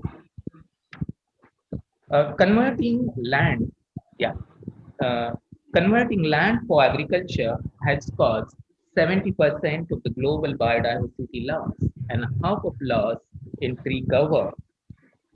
Since 2000, 1.9 million square kilometer of wild and undeveloped land has been lost conversion, through the conversion. And the biodiversity is fundamental to human life on the earth, and the evidence is equivocal. It is being destroyed by us at an unprecedented rate in the history. Since the Industrial Revolution, human activities have increasingly destroyed and degraded forests, grassland, and wetland, forests, grassland, wetland, and other important ecosystems, threatening human well-being. About 75%, about 75% of Earth ice-free land surface has already been significantly altered, and most of the oceans are polluted, and more than 85% of the wetlands has lost. And the way we produce and consume food and energy, and the blatant disregard for the environment and reach in our current economic model has pushed the natural world to its limit, said Marco Lambertini, the Director General of WWF. So what we can do to solve these environmental issues, these are some important remedies. Uh, uh, for example, we must because we must control deforestation through certain efforts. For example, tree plantation. And one of the most important remedies I would like to suggest that we must differentiate between desire and the needs. यदि ये हम कर सकते हैं कि हमारी needs जो है और डिजायर्स जो है इसमें फर्क यदि हम कर पाते हैं तो ज्यादा से ज्यादा हम एनवायरनमेंट को प्रोटेक्ट कर सकते हैं. So human beings like other living creature depends on life depends on in and influence the environment. On a global level, increasing population pressure, unplanned urbanization, industrialization, and ever-growing technologies are creating newer demands on every facet and every sphere of the environment. And there are more people inhabiting the earth than ever before. They are using more resources more rapidly, also consequently producing more waste more rapidly than any previous societies and civilization. Wants and exploitation of natural resources has resulted in a progressive deterioration of the environment. A sharing in of the technological civilization has no doubt blessed the mankind with a number of positive benefits, but the negative effects at the same time uh, are numerous. A chemical effluent released from the industry have found their way into ocean and can trace even an Antarctic creature. Burning of fossil fuels has increased the carbon dioxide concentration of the atmosphere, causing greenhouse gas effects. Acid rain are destroying lakes, killing fishes and trees. And the photochemical smog resulting from the automobile exhaust is playing havoc with animal and plant life. With the change in the use of land alteration occur in the nature of soil, sediments, and water, resulting in the increase of the rate of extinction of species and deteriorating and depleting the environment for the future generation to thrive. In this backdrop, those who deem to protect and improve the natural environment, including river, lakes, forests, and wildlife, should deeply concern in the environmental challenges and issues and possible remedies. Thank you very much. Yeah. Thank you, sir. Yes, thank you. Anat ma'am. Thank you, sir. Thank you to highlight the title of environmental degradation, deforestation, biodiversity loss, and our contribution. What do we need to do to be environmentally sustainable? So thank you, sir, for sparing your valuable time for our conference. We are extremely grateful for your valuable presence and expect the same in future. Now, to introduce our chairperson, Dr. R.A. Patil, sir, I request Professor A.K. Gaikwad, sir.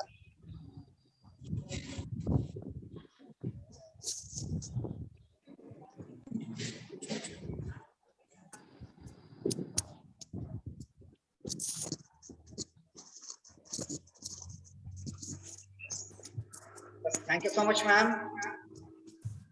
Once again, good afternoon, one and all. We have one more amazing personality at the chairperson of today's session in the subject of geography. Respected Professor R.A. Patil, sir, with us.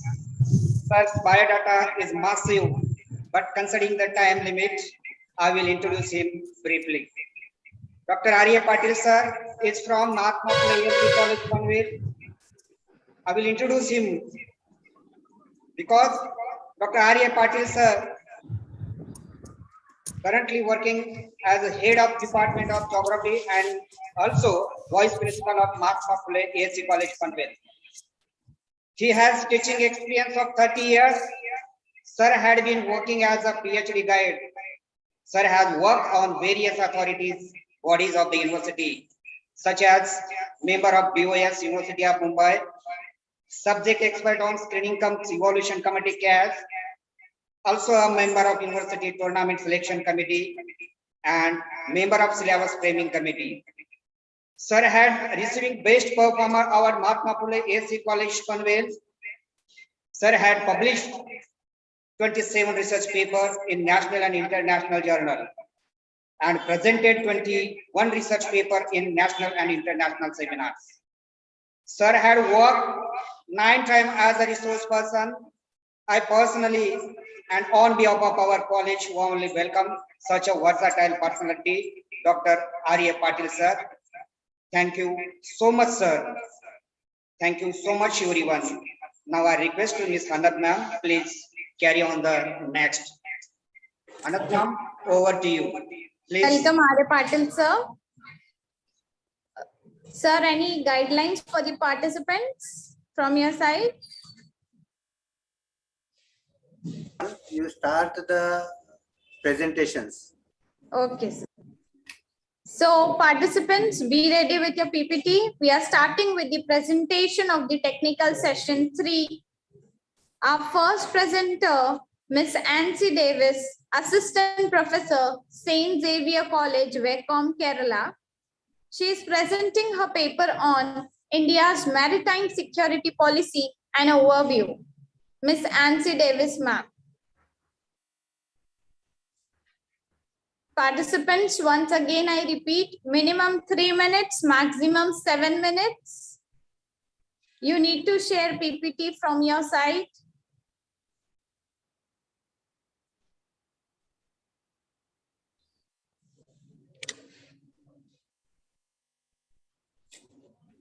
Please repeat name, madam. Nancy Davis, ma'am. Ma'am, you are there, right?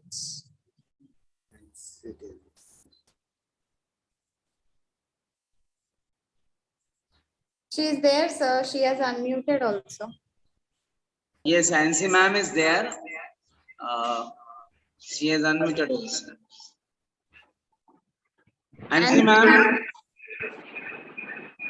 take the next, madam. If she will join, there may be some, I think, internet problem. Nancy ma'am, if you are there, we are announcing your name for the paper presentation. He's trying to speak, sir. I guess there is a bit network issue. So take the other name, then we'll give him chance. Ma'am, please be ready for the second presentation. I call upon Mr. Vinay Vinod Indulkar, student from Narsimonji Institute of Management Studies, Kharghar, Navi Mumbai. He is going to present his paper on Changing Trend in Hospitality Industry, Ecotel. Mr. Vinay Indulkar.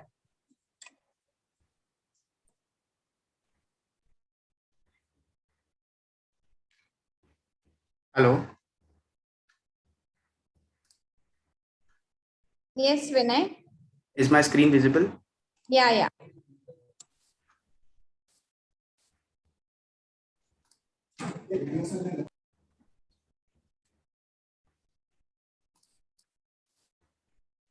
Okay, is my screen visible? Vinay, if possible, just switch on your video. Yeah, your screen is visible. Start with the slideshow. Okay. Yeah. So good afternoon, one and all present here. With respect to the resource person, Dr. UN Gade, Chairman AR Patel, Principal, and all participants, I am Mr. Vinay Indulkar from Narsimonji Institute of Management, along with my colleague, Associate Professor Vinod Indulkar, HOD of Commerce, KONKAN GYANPEETH URAN College of Commerce and Arts, brings before you the research paper on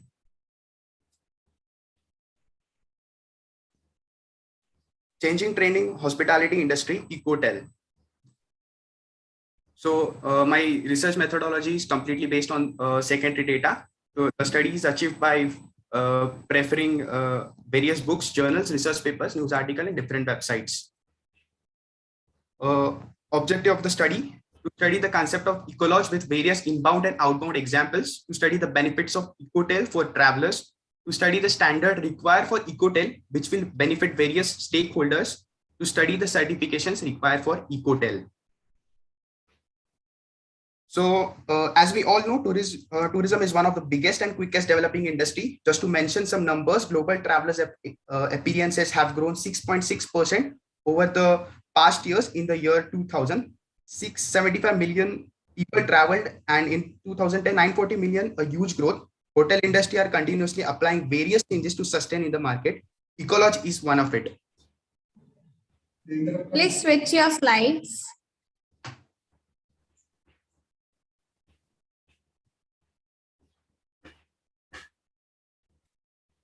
Is it visible? Yeah. Now it's visible? Yes. So there is exponential change in the business climate, which has kept competitions and challenge before the hospitality industry. Tourists have become more sensitive towards environment. Therefore, it forces industry to focus harder on Earth's green development. To cater this upcoming needs, ecology are considered as the best option. And one of the recent trend, it can be pronounced as eco hotels or eco lodge or green hotels. Term eco-lodge was set up in 1994 at Mayo Bay campus in Virgin Island, United States. Also, they published a book named Eco-Lodge Source Book for Planners and Development. Eco-Lodge guidelines internationally were distributed in 2002. What is Eco-Lodge, or what is the concept of Eco-Lodge? Eco-Lodge or Ecotel consists of 5 to 75 rooms, which is totally nature-based, financially sustainable, along with accommodation facility, helps protect the areas which benefit locals, provides spiritual connectivity with nature and culture, and it is designed, planned, constructed environmentally and socially sensitive manner. So these are the guidelines for Eco-Lodge, the critical standards which are established. So the guidelines say that it should be conserved, the general environment, it should affect less, should adjust in any scenarios, it could be physical or social, should cut down water utilization, should be able to deal with removal of hard waste and sea waste, should be able to cooperate with local community, it interprets and be able to instruct about the environmental factors as well as social conditions. Guidelines for managing environmental issues in hotel. The first comes the local architecture. Local architecture speaks about hotels should be situated at a right spot, use of natural resources, save energy and protects surrounding, work on green climate and tree. Facilities should be provided like should control contamination, noise, green food items, utilization of non-toxic substance, and have green agreement with suppliers. Energy materials, measures to save, asset decrease waste, keep away contamination and safeguard the environment. Water management and sanitizers, guarantee disinfection, take measures to save water, use water meter, take measures to treat released water.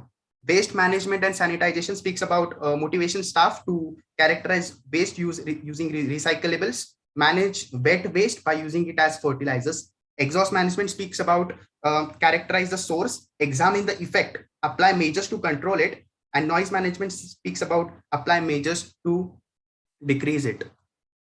So ecotels around the world, in total 60 countries, 6,580 ecotels are registered. Indonesia has the highest count of ecotel currently. So this is one of the ecotel, which the example of ecotel, Whiteboard Hotel, which is situated in Switzerland. Complete structure is built from reused material. Nagala Lodge and Game Reserve, it's in South Africa. A complete ecotel, sewage is treated, paper is made from elephant manure, which is used in the lodges. Next is the Sauna Hotel from Brazil. The hotel is built from eco-friendly material. No TV, music system is provided. Minimal lighting, bicycles are provided for accommodation, and foodstuffs are prepared from the garden of the hotel. Certification required for your ecotel. LEED certification, Green Globe, Green Tourism, Active and Green Seal are the organization that certifies your ecotel by giving grading and sources and scores. Also, they give guidance to maintain the grading. This makes your ecotel unique and standardized. So my findings and suggestions says that ecology is an intense need, should be practiced at a higher scale. An idea of designated floor should be allocated as green floor. A green practice can be carried out in the middle of the city. Government should implement going 50% eco-friendly after the permission should be given. It is the responsibility of the hotel to inform guests and make them aware about the idea. Proper certification should be done. It can add great value to the property. Positive approach occurs on health and mental state of the guest. It creates the employment chance, and it will be the backbone industry in the future of the hotel industry. Chain hotels should come together and implement new green practices. A challenge before the hotel to sustain in the market, ecotel is low operating cost, so more profitability. Research and development should be introduced to the students, which can lead to innovation. So hereby I conclude that ecology are acknowledged as one of the recent trend in the travel industry in recent year. Ecology both give their client to carry out with an alternative occasion inside and serve the sustainable travel and tourism industry at a very important level with intense care of the nation and with top business values. Great business can be established in the travel and tourism sector. In such environment, the working of Lodging Foundation with expanding execution and consumer satisfaction level relies upon the strategically thinking and to have the option to apply them at a greater level. So a wide set of examples are set before us. A practice called eco-lodge should be imbibed in every hotel, and this can lead to sustainable eco-friendly business. So business will survive if the needs of customers are matched at a greater level. Thank you. Very well presented, very innovative idea, Mr. Vinay. Thank you.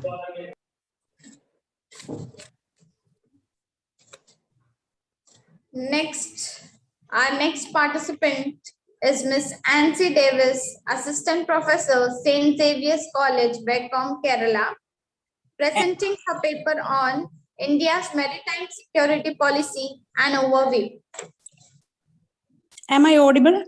Yes, ma'am. Okay, thank you, thank you. Sorry for the inconvenience. Okay, ma'am. Okay.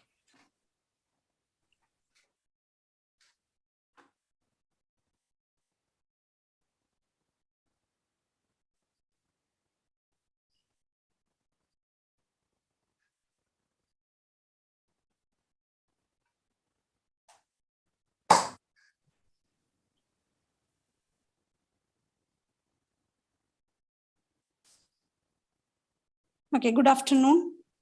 Good afternoon. Ma'am, you may share your screen. Yes, I am trying to share the screen, but in phone, I have some problems to Okay, share the continue screen. with the oral presentation. No issue, ma'am. Okay, thank you. Thank you. I am NC Davis from Kerala. My topic of presentation is India's maritime security policy and overview. Considering the foreign policy is an instrument to protect the interest of each nation. So here, maritime security policy is an important element of foreign policy in India.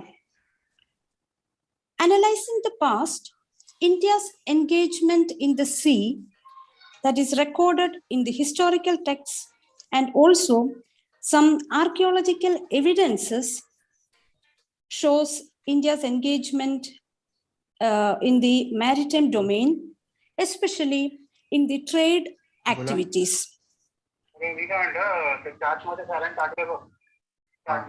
But during the colonial rule, India's maritime activities became under the control of the colonial powers, especially Great Britain. In the post-independence India,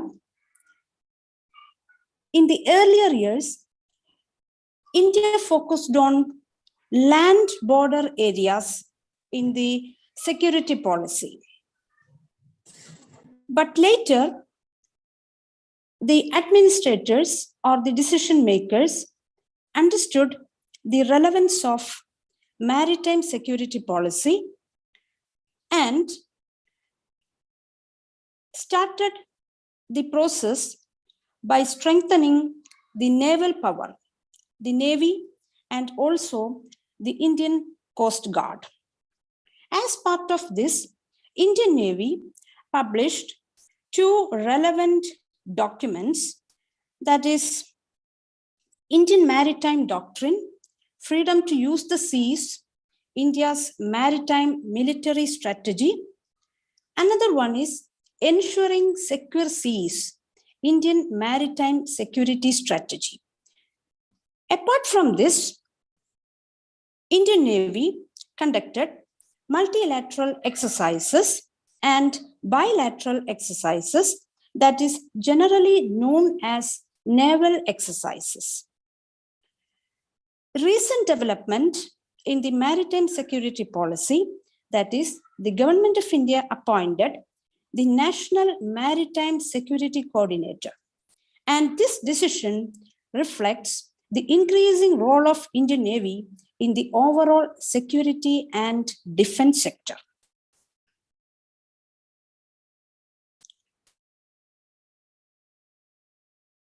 Then, India's maritime security strategy, that is a combination of 5 constituent strategies. First one is, it is for deterrence. Second one is, it is for conflict resolution. And the third one is shaping a favorable and positive maritime environment. Fourth one is coastal and offshore security. And the fifth one is to ensure a strong maritime force and capability development.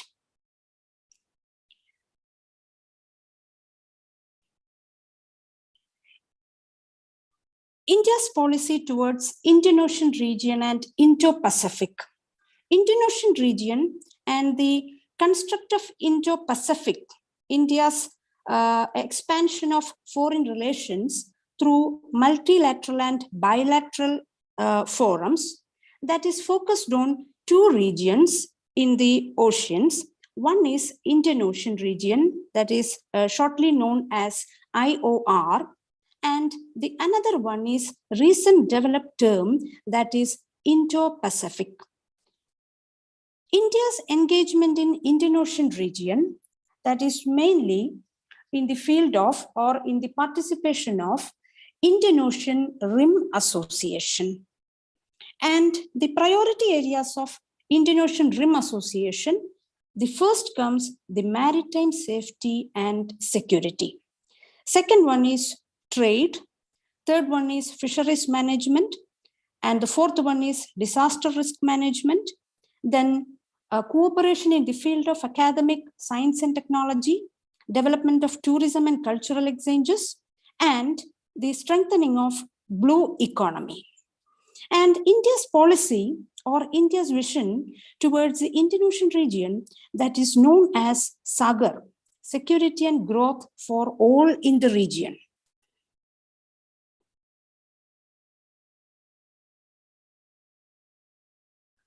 In analyzing the Indo-Pacific Ocean Initiative that is formed in 2019, that is one of the recent development in the India's maritime security policy that is known as Indo-Pacific Ocean Initiative, IPOI.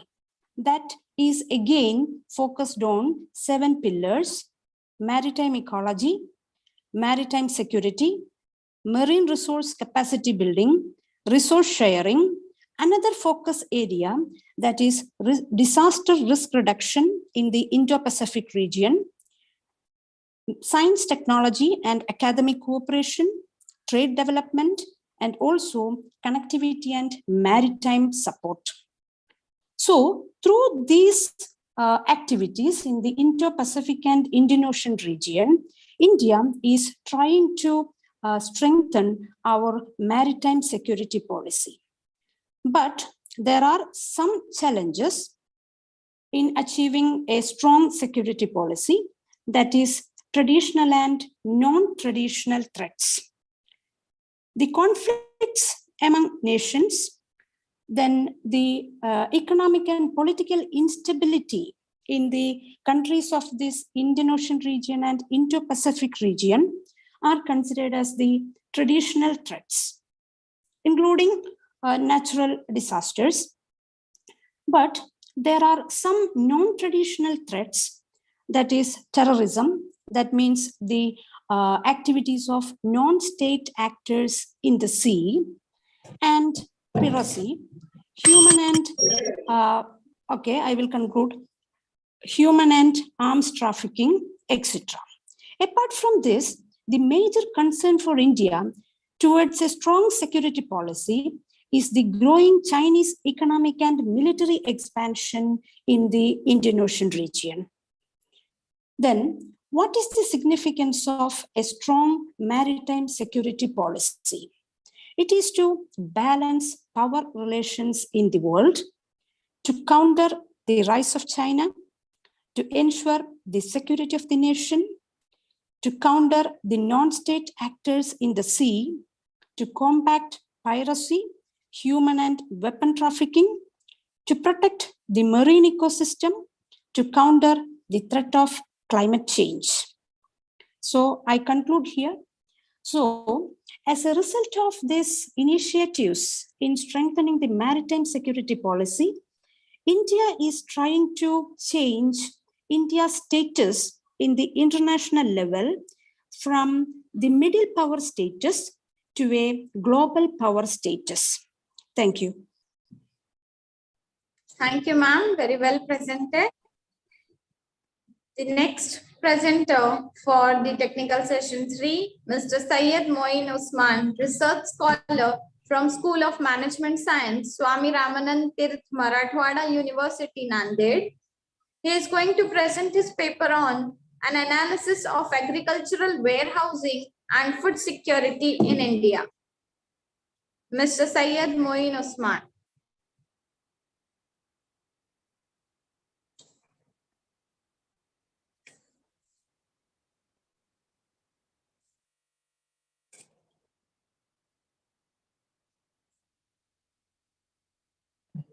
Leave okay.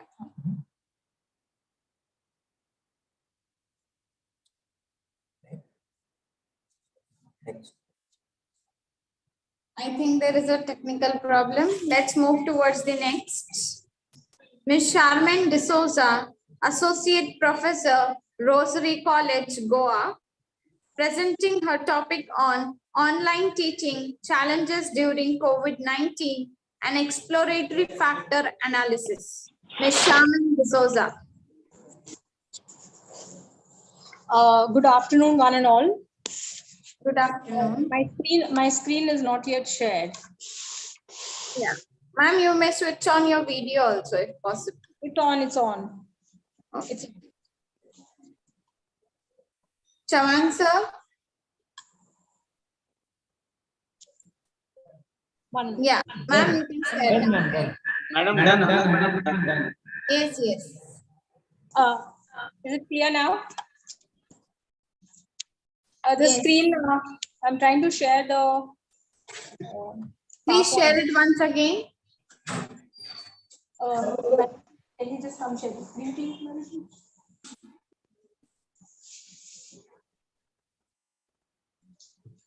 Okay, the PowerPoint is on this. I don't know what the PowerPoint is. This PowerPoint is on that.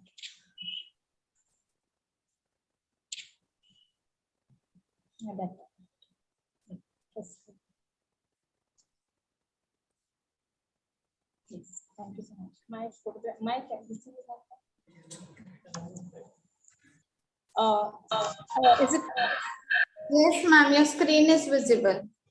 Okay, a very good afternoon to everyone. And it's a warm afternoon here in Goa. Greetings from the land of sun, sand, and sea. My topic for the session is on teaching, especially online teaching. So I would say teaching children is an accomplishment. Getting children excited about learning is in fact an achievement. My topic for today is on challenges of online teaching, especially during COVID-19 pandemic. And I did an exploratory factor analysis with regard to that. I'm Associate Professor Charmaine D'Souza from Rotary College of Commerce and Arts, Navili, Goa. And I hope you enjoyed the session. I would say true strength, in fact, of our classes, the true strength in our classroom lies in collaboration of learners and not in the knowledge of just one expert. If you say teacher, I think I prefer the term an educational rock star, because that's what we actually are. The purpose of actually writing the paper was because of the shift from the traditional classrooms towards virtual ones, and which was in fact for a very long period of time. So since we are already in the pandemic and it still continues, I have tried to examine the challenges that educators in fact face. I think the practicality of this research would in fact convince educational institutions to improve the quality of online teaching by providing the instructors with online training, as well as trying to adopt to the most recent research methods, especially with regard to instructional methods. The research gap that I found was the teachers in universities, colleges, and schools, they taught online and they faced a lot of problems. They even underestimated, the teachers' difficulties, especially with regard to e-learning in this pandemic. And the research gap that was noted was the difficulties that we as teachers and instructors faced during this pandemic. The research methodology used was, I selected school teachers from elementary to post-secondary education, and I use primary as well as secondary sources of data. The respondents who were educators, in fact, were selected via the technique of purposive sampling. Now, during COVID, since I used a study on challenges,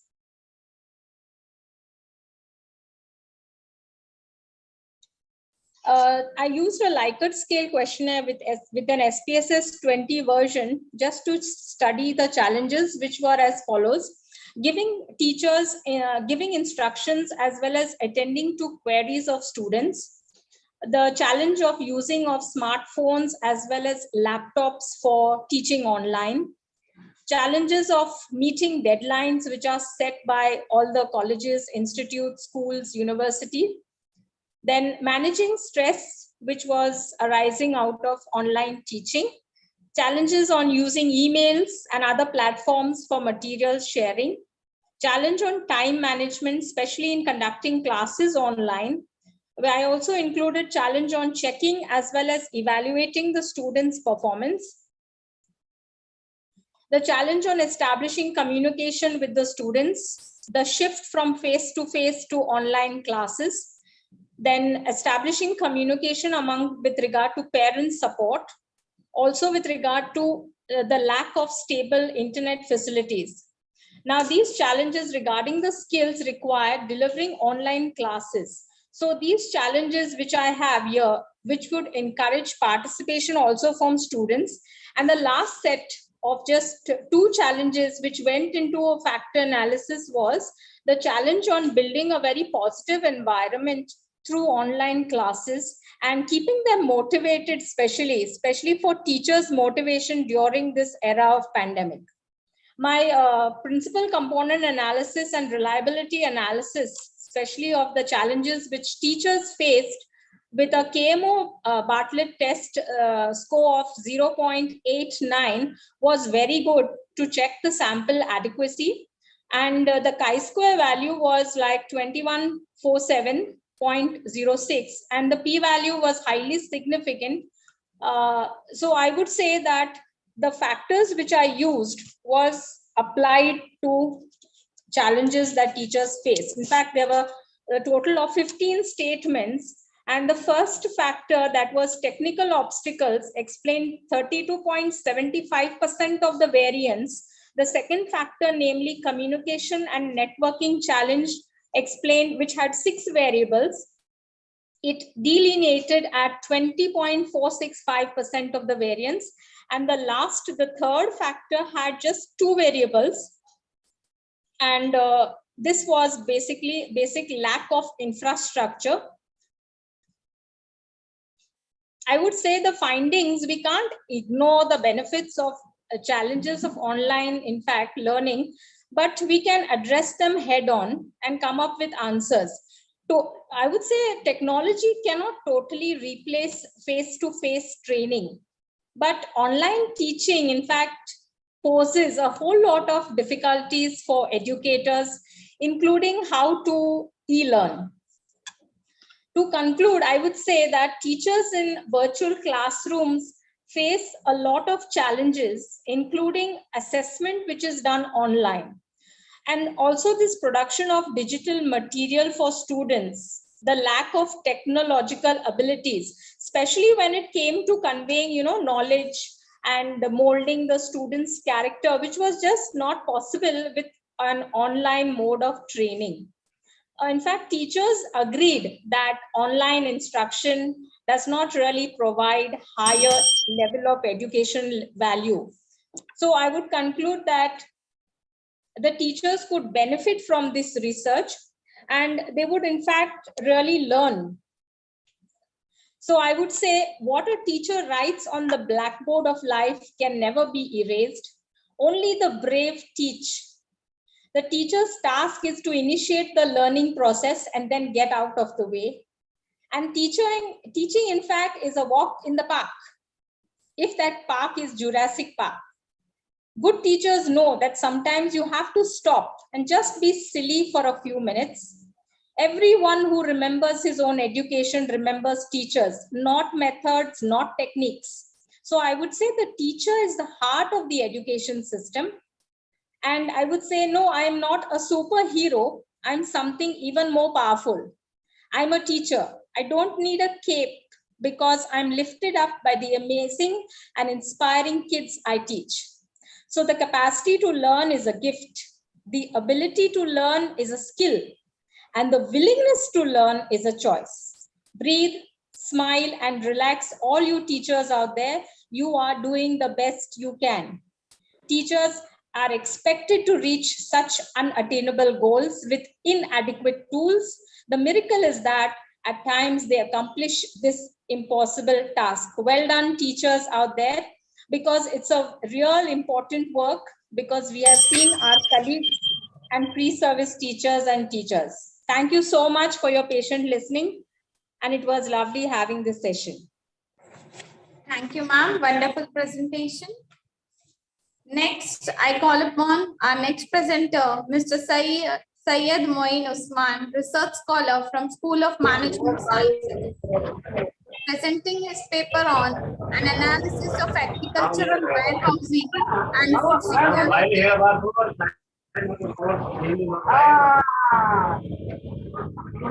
Am I audible, ma'am?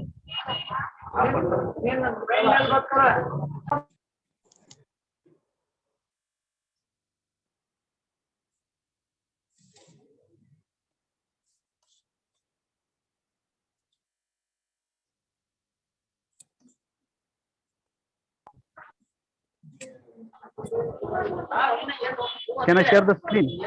Yes, yes, sir. Sir, many disturbances are there in the background.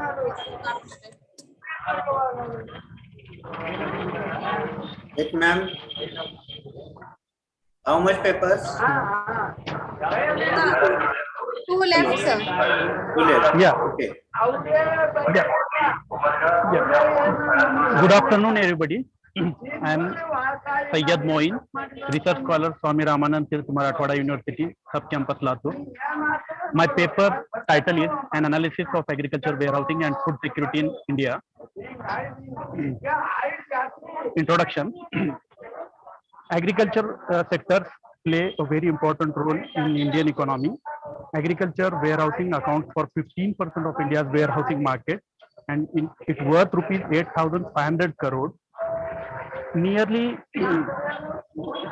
India's population is second largest population in the world, and its geographical area is 7th in the world. India is world's largest producer of milk, pulses and spices, and has the world's leading cattle herd, buffaloes, as well as the largest area under rice, wheat and cotton. India is the second largest producer of rice, wheat, cotton, sugarcane, palm, fish, sheep and goat, meat, fruit, vegetables and tea. Although agriculture share in India's economy has been gradually declining, it is less than 15% due to high growth rates of industrial and service sectors.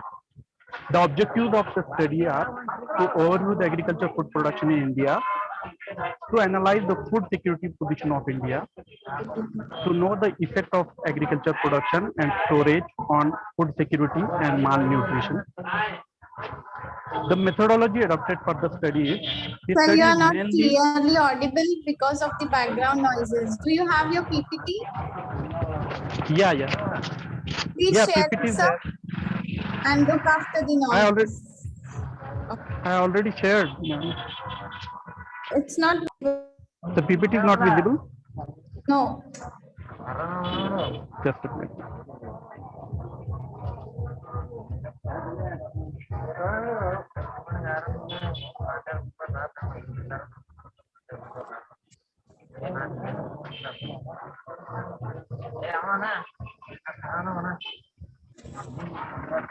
Surrounding noises are making disturbance.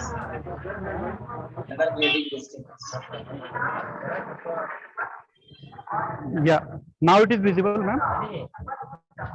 No, sir.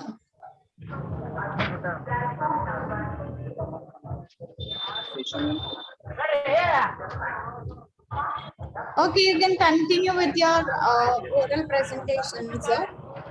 Okay.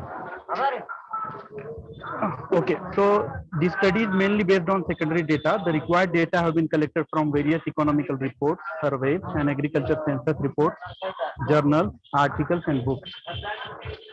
The literature review for this study has been covered from different facets: malnutrition, food production of the country, agriculture warehousing, agriculture and nutritional security of the country.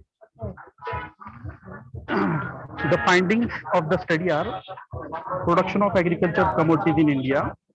If we see from 1950-51 to 2019-20, the food grain production was 50.82 million tons in 1950-51.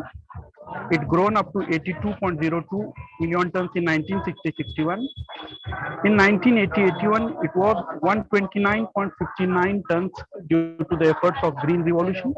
And in 2019-20, the total food grain production was 296.65 million tons.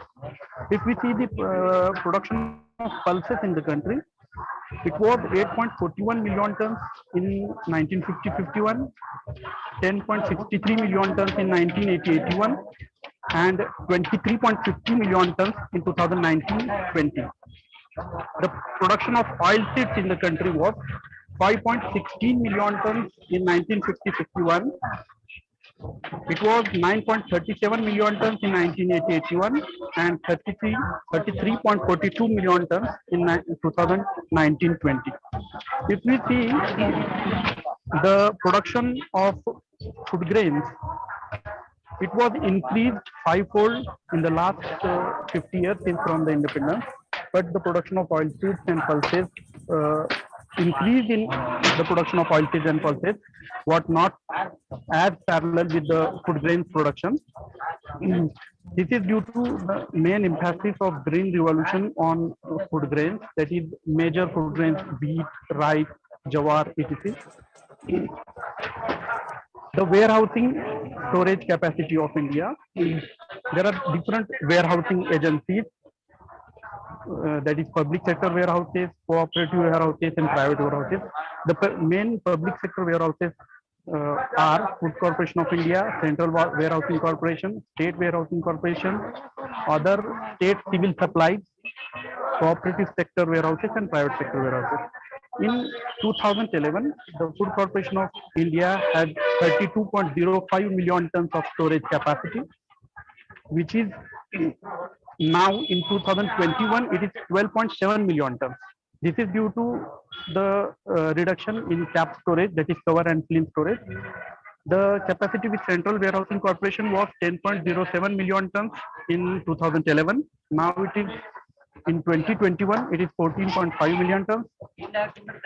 The capacity with State Warehousing Corporations and other state agencies was 32.59 million tons in 2011.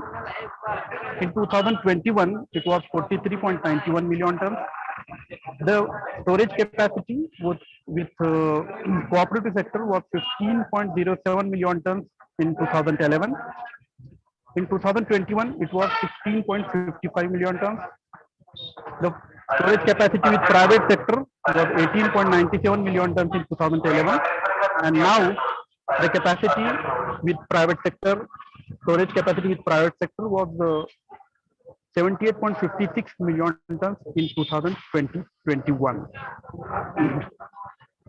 If we see this share of storage capacity with these different agencies, in 2011, 30% of the storage capacity was with Food Corporation of India, remaining 14% with cooperative sector, 17% with private sector, and 9% with Central Warehousing Corporation. If we see the storage share of storage capacity in 2021, it was 47%, nearly half of the storage capacity with private sector. The storage share of storage capacity with FCI has been reduced to 8% only. The share of storage capacity with Central Warehousing Corporation was 9%. State Warehousing Corporation share was 26%, and cooperative sector 10%. If we see the malnutrition in India, the rate of malnutrition has been means eradication of malnutrition was very slow in India. The wasting rate was 38.4% in 2015-16. It was reduced to 35.5% in 2019-20. Stunting was 21% in 2015-16. Okay, ma'am, I'm concluding. The food grain production was increased substantially in the country from 1950-51 to 2021, this faster increase in production is need of hour for the country like India for self-sufficiency and food security. The share of public sector warehouses was declined. These public sector warehouses are backbone of public distribution system as well as food security programs. The India's progress in eradicating child malnutrition, below normal BMI and obesity was very much slow. The reason behind this is erroneous situation is slow progress in warehousing capacity expansion and ultimately linkage between public distribution system, warehousing and agricultural policies. Thank you. Thank you, ma'am. Thank you, Hello. sir. Well presented. Next, we have our next participant, Mrs. Brunda Rajesh Yadwad, Assistant Professor, Manjunatha College of Commerce, Maharashtra, presenting her paper on New Paradigm Shift, a Working Women Approach Towards Life Insurance Post-Pandemic. Mrs. Brunda. Thank you, ma'am. Can you just make me co-host so that I can share my screen? Yes, ma'am.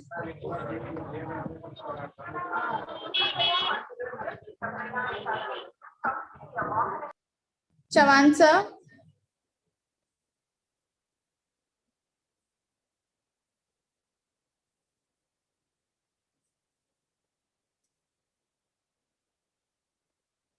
Yes, ma'am. Now you can share your screen. Yes.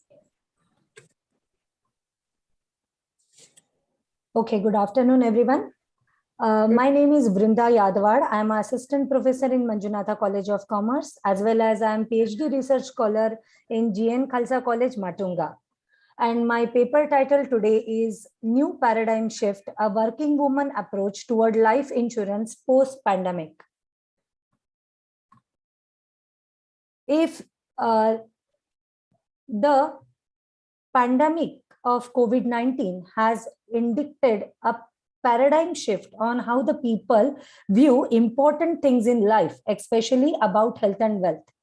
This huge implications to the insurance industry, and we can see a dramatic change in the behavior of certain class of people in all walks of life.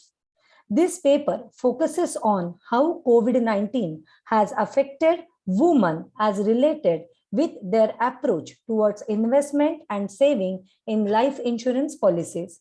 So my main objective of a paper is to find out the impact of COVID-19 on insurance industries as well as on the saving and investment pattern of working women. So in my introduction, I have mentioned that globalization is motivating more women to enter into a workforce. Change in the economic policy, cultural change, technological enhancement have changed the role of women. Today, they have become not only a significant part of the society, but also influence the course of social change in the nation. Changing role of women from homemakers to the breadwinners and the decision makers in the family setup. Women participation was growing before pandemic in most of the industry, but they have been hit worstly by COVID-19 situation and have lost job at a greater rate than men.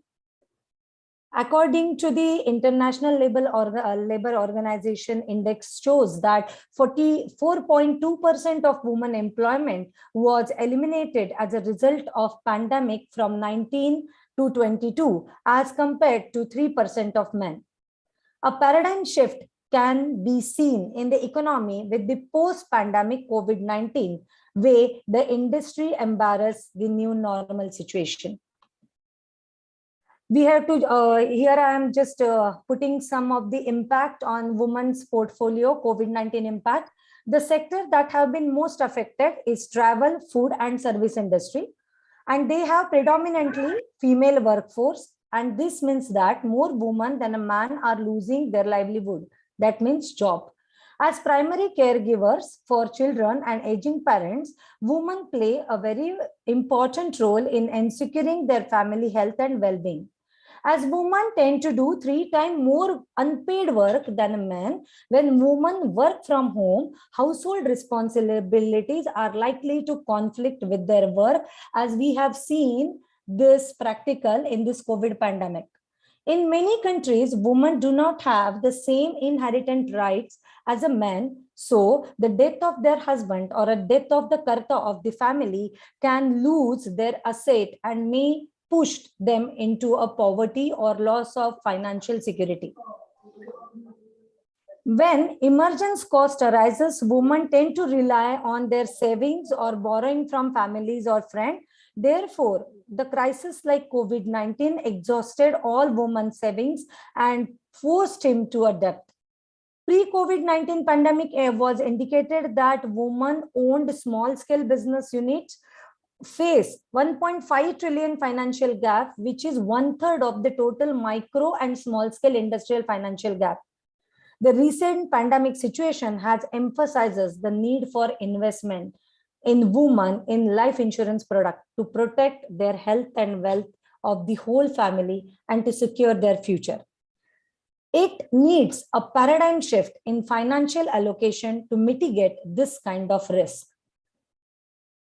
So if we can see a pre-pandemic approach of a working woman, both men and women do their investment in their family life. Men are generally more aggressive in their investment decision. Women are seen investing more towards the safest mode. Most of the men prefer to invest in equity, shares, real estate. And women, we normally prefer to be in a safest and a traditional mode of investment like bank deposit, saving, gold, and saving fixed asset. But nowadays women are started entering into a primary market also, like some shares and mutual funds and all that. Insurance product normally they buy because of some family pressure or by taken from someone else from them. Now, here, if we can see the impact of statistic, COVID impact statistic on an insurance industry, you can see normally women comprises roughly 48% of total population in India. Around 42% of women employment was eliminated as a result of pandemic from 19 to 22 as compared to 3% of men. 81% of the Indian women work in the informal economy, which has been hit the worst. The financial literacy index reveals that 61.4% women in India are financially literate, while in Asia Pacific, the percentage is 65.7% aggregate, suggesting the need for more education for women in financial matter. That is the reason I said nowadays the women are started entering into a primary market, like buying some shares or secured kind of a thing like mutual funds and all. There are 23 private industry and 1 public industry. As you can see, in 1920 number of policies sold is 2.88 crores, and in 2021 the number of policies got decreased into 2.81 crores. Here, if you can see the COVID impact statistics, number 2, policy decline in 2021.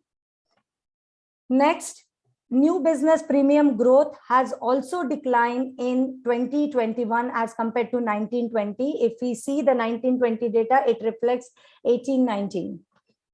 Next thing, if you can see here, you can clearly identify that LIC has issued 281.96 policies in 1920 and 2021 209.75, which they have lost, impact declining factor minus 4.21, and overall impact of the insurance policy is also went into a minus 2.49. But you can see a biggest impact factor here, that is the private sector. Private sector is gaining or improving their strength in the life insurance industry. So post-pandemic survey done by the PWDC on insurance consumer or COVID-19, they said that 37 women consumer feels fear that pandemic may bring future financial impact on their retirement plan. 15% are likely to purchase the life insurance due to the impact of COVID-19. For 19.41 are likely to be more switch due to the lack of digital capacity. In all, there is a paradigm shift towards more digital, more customized, and woman differentiated product in the insurance industry. And this is my conclusion, that insurance sector is very adversely affected by COVID-19, especially life insurance. Working women are affected more in different ways and need gender differentiated offerings to increase new enrollments and continued renewals. Post-pandemic, people are adjusting to the new normal, and digitalization is bringing change very fast in education and informed decision, and women are becoming more active in the financial era. Paradigm shift has occurred and industry is being opened to be disturbed by private players who are more agile and cater to women with a customized product. Thus, it is a challenge that the big players like LIC. So LIC has to take some differentiated product step towards this new paradigm era. And these are my some of the references. And next slide. Thank you, sir, giving me an opportunity to present my paper over here. Thank you. Thank you, ma'am. Well presented. Our next participant is Ms. Pradnya Nikam from Kirti College, presenting her paper on forest fire and its impact and measures and responsibility of people and government. Ms. Pradnya Nikam.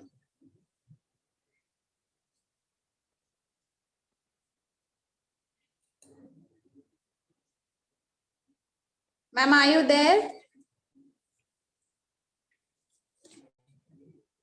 Please share your screen.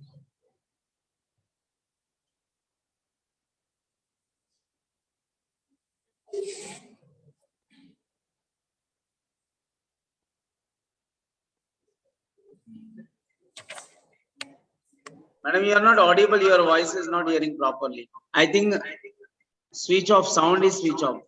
Please switch on the sound. Please.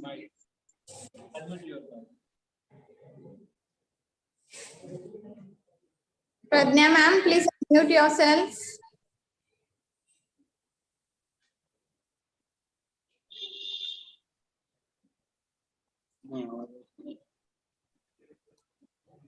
Click on the mic. Pradnya ma'am, please on your mic. Pradnya ma'am.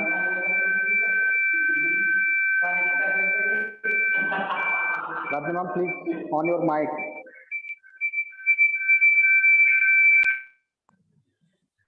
Hello. Hello. Hello. Yes, sir. Actually, this is Kamble Umesh. I understand that you have asked for Pradnya Kamble, is it? Yes, yes, sir. Ma'am, I used my wife's email account actually. Achha, okay. Yeah, just because of that, there must be some problem. Ma'am, there is I haven't prepared any PPT, but I shall be, the paper is just in front of me and I'll be directly addressing the audience. Okay, okay. Right. Thank you, ma'am. Please make me co-host. Yes, yes, please. Take my glasses. Chashma. Make sure you Yes, ma'am.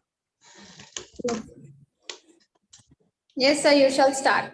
All right, ma'am. Thank you. I'm sorry, first of all. Okay, I thank the organizers for giving me this opportunity to share my views. I also thank Dr. Gaikwad and Dr. Lone for accepting my paper, that was sent at the very 11th hour, I would say, rather, isn't it? And I also thank, I'll be definitely thanking all those participating members who will be bearing a lot with my paper presentation. Okay, I want to make my paper rather briefer, right? I'm presenting a paper on the topic that is analysis of women crisis and its discourse in Ambedkar's writings and speeches. I'll first of all just help the participating members with actually what I look upon as the importance or the relevance of Dr. Baba Sahib's writings in the present context. I must say that the condition of women in India is getting rather worse, and perhaps women are more responsible for their fall. No doubt that political situation too contributes a lot, But what I strongly feel is this, that Dr. Baba Sahib's writings have the key to their problem, isn't it? And Baba Sahib comes an authentic critic, comes an authentic person who actually gets down to the root problem of women crisis, isn't it? I need not explain the word like discourse and all, that you all know that his contribution is mammoth. His contribution is unfathomable in terms of production, isn't it? And having he been brought up in India as like we, he himself has seen actually the worst or the tragic situation of women. So this paper primarily attempts and believes that Baba Sahib's writings have definitely some prophetic and prophetic actually view in it. Am I right? The word prophetic, I'm really referring how those readily predict about the situation and actually come up with certain solution, isn't it? Therefore, I have organized, or I have actually arranged this word prophetic. And I must tell you that his writing is encapsulated with the details on women's socio-political and economical segregation. And I think he actually gets down to the root of the problem. And I think that what is special about Baba Sahib's writing, that his writing is applicable to even to the present time. Even his writing have the present context in its vein, in its application. And I think those will definitely help us to uphold the right for women, and what kind of things must be taken. I think this particular analysis begins with the the socio-political and religious situation that primarily oppressed women on a greater scale. Am I right? Hello, is there any problem? No, sir, no, you are clearly audible. Okay, fine, because I actually saw some kind of communication on WhatsApp. I hope that I'm going on right way, right? I'll make it really briefer. I have also taken in consideration some Western viewers, actually Western philosophers, in order to understand what is society for them. I think the difference, I cannot actually, Indian society in general cannot be, the definition of society is equal, I mean to say, isn't it? What I strongly proposed here is that women in India and their emancipation is at a greater or alarming level, and the ideologies will definitely help. First of all, let's just concentrate on the definition of Huntington, who believed that actually people generally define themselves in terms of ancestry, religion, language, history, values, customs, and institutions, and identity with cultural groups, that is ethnic groups, religious communities, nations at broader level, isn't it? I think Baba Sahib too has talked on all these issues on a greater scale, and therefore I see that women oppression probably just because of all these aspects or these traits, these traits completely found in here, called ethnic groups, religious communities, nations. I think those ideas have been firmly rooted in Indian conscious, isn't it, or subconscious, let's say, on the both the level, and that primarily prevents the women getting free at the moment, isn't it? And what I strongly feel is that women oppression is just like any wound that actually is a metaphorical use in one way, and I think that has not actually cured in all these years. No proper medication has been given by the society. Kind of the women have been just cut down from the main stream, and rather their situation, rather their pathetic situation. Actually, literature is very specific about the word of about the use of the word called pathetic, but I'm using it randomly. I'll take you through another definition that talks again about what is an ideal society. So an ideal society is the one that where the people are supposed to be rational, cooperating, and that primarily forms an ideal society. I think whatever I just said in the earlier, in connection of the definition and the one I'm actually discussing here, both the definition talks about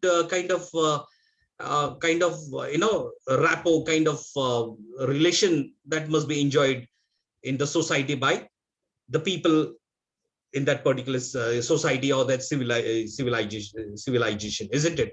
So here, these things primarily lack in Indian society. Women from all or whichever strata she belongs to has definitely subject to oppression, and therefore I do not actually separate women from this to the other. Even some women who enjoy some privileges, but definitely, as we all know, they are marginalized and they are the more or the product of the separation, how they have been actually kept off from enjoying kind of freedom or expressing themselves and all. I think that term concept is really bigger. And then, in a shorter span, if I'm trying to actually give kind of a justification, it definitely will be in justification, talking about women and the situation here. What I strongly feel is that Dr. Baba Sahib actually proved that Indian women are unconditionally controlled by the religious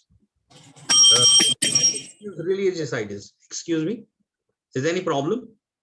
Yes, sir, you need to conclude now. Is that so? Okay. With this note, I'll take your leave, and I thank you all for giving me this particular opportunity, and hope that listen to more something in nearby future. Right. Thank you. Have a nice time. Thank you, sir. Very well presented. Now I request our chairperson, Dr. Right. Thank you. I request our chairperson, Dr. R.A. Patil, sir, Vice Principal, Head of Department of Geography, Mahatma Phule SC College, Panvel, to address our participants. Okay, madam, may I audible? Yes, sir. First of all, I am thankful to Honorable Principal of KG Uran College, Professor Dr. Baliram Gaikwad and Professor A.K. Gaikwad, sir, and all the organizing committee of this one-day international e-conference entitled India as an Emerging Global Power, Past, Present and Future, organized by Department of Economics, History and Geography, who has given me opportunity as a chairperson of this technical session. During this technical session, today's resource person, Dr. U.N. Gadesar, has expressed his important views regarding environmental issues very nicely, which is useful in our day-to-day life. In his lecture, he has focused on degradation of forest, causes of tropical deforestation, biodiversity loss, as well as he has focused on what we can do for solve or to decrease the intensity environmental issues, regarding environmental issues. During the research paper presentation session, first presenter is Mr. Vinod Indulkar, has presented paper on changing trends in hospitality industry, Ecotel. He has very nicely presented a new trends in tourism. In his paper, he has focused on concept of Ecotel or ecologist, guidelines for managing environmental issues in hotels, certification required, and concluded his paper very nicely. Then another presenter, Ansi Davis, ma'am, has presented a research paper entitled India's Maritime Security Policy. She has focused on importance of security of maritime as well as the role of Navy in maritime security, strategy of Navy security, etc. She has also presented her paper very nicely, or in this paper is informative, one to all of you. Third person, Chairman D'Souza. She has focused on challenges of online teaching during COVID-19. In her paper, she spoke about the research gap as well as various challenges of teachers and students.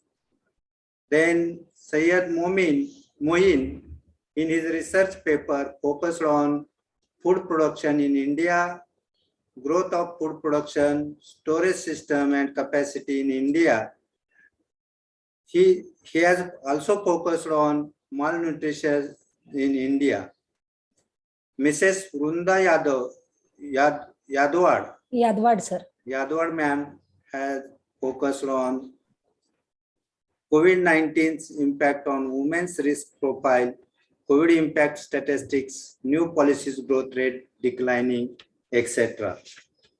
Lastly, Mr. Umesh Kamble has in his research paper focused on condition of women in India. All the participants are presented their informative knowledge very nicely, and I am very happy here to listen all this informative knowledge of presenter. Lastly, I thankful to organizer committee and our principal, Dr. Gaikwad sir. Once again, thankful all of you. And I conclude my chairperson session. Okay. Thank you, sir. Thank you for chairing the session and sparing your valuable time with us. I now request our Dhara Surkar sir to propose vote of thanks. Thank you, ma'am. Am I audible? Yes, sir. Yes. Good afternoon all.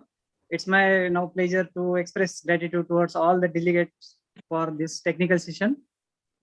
On behalf of our KONKAN GYANPEETH URAN College, first of all, I would like to thank Dr. U.N. Gade sir, Head Department of Geography, KMC College, Khopoli, for addressing us on environmental issues. Thank you, sir. And I would like to thank Dr. R.A. Patil, Vice Principal and Head Department of Geography, KSC College, Panvel, for chairing this session and also give us valuable guidance for this technical session. Thank you, sir. Again, I would like to thank all the participants, those involved in this session, to present their research papers and participate actively. I would like to thank on this occasion our principal, Dr. Baliram Gaikwad sir, for his continuously support and guidance. I would like to thank on behalf of our college, one and all who help us directly or indirectly for this technical session. Thank you all. Thank you. Over to Madam. Madam, please. Thank you, sir. Thank you so much. Now we are done with the technical session 3. Coming towards the end of the international conference, the most important session, that is the valedictory session. Once again, I welcome all the honorable delegates, dignitaries, professors, research scholars, and all the participants eagerly waiting to hear the Best Papers Award. Today, for the valedictory session, we have 2 precious gems as an resource person, guest of honor, and the chief guest. The guest of honor for the valedictory session is Professor Rajesh Kharat, Dean Faculty of Humanities, University of Mumbai, and chief guest is Professor Dr. Vibhash Chandra Jha, ex-Vice Chancellor, TMB University. I extend a heartfelt welcome to both of our guests. Now, to begin with the valedictory session, to improve the golden moment of the opportunity and catch the good is in our reach is the great art of life. A pessimist complains about the wind, an optimist tries to change it, and a leader adjusts the sail. The sail for this particular notion were adjusted by a person who is not only a great motivation to all of us, but a visionary and a person who gave us the belief to bring together this event. He is none other than our beloved principal, Dr. Baliram and Gaikwad sir.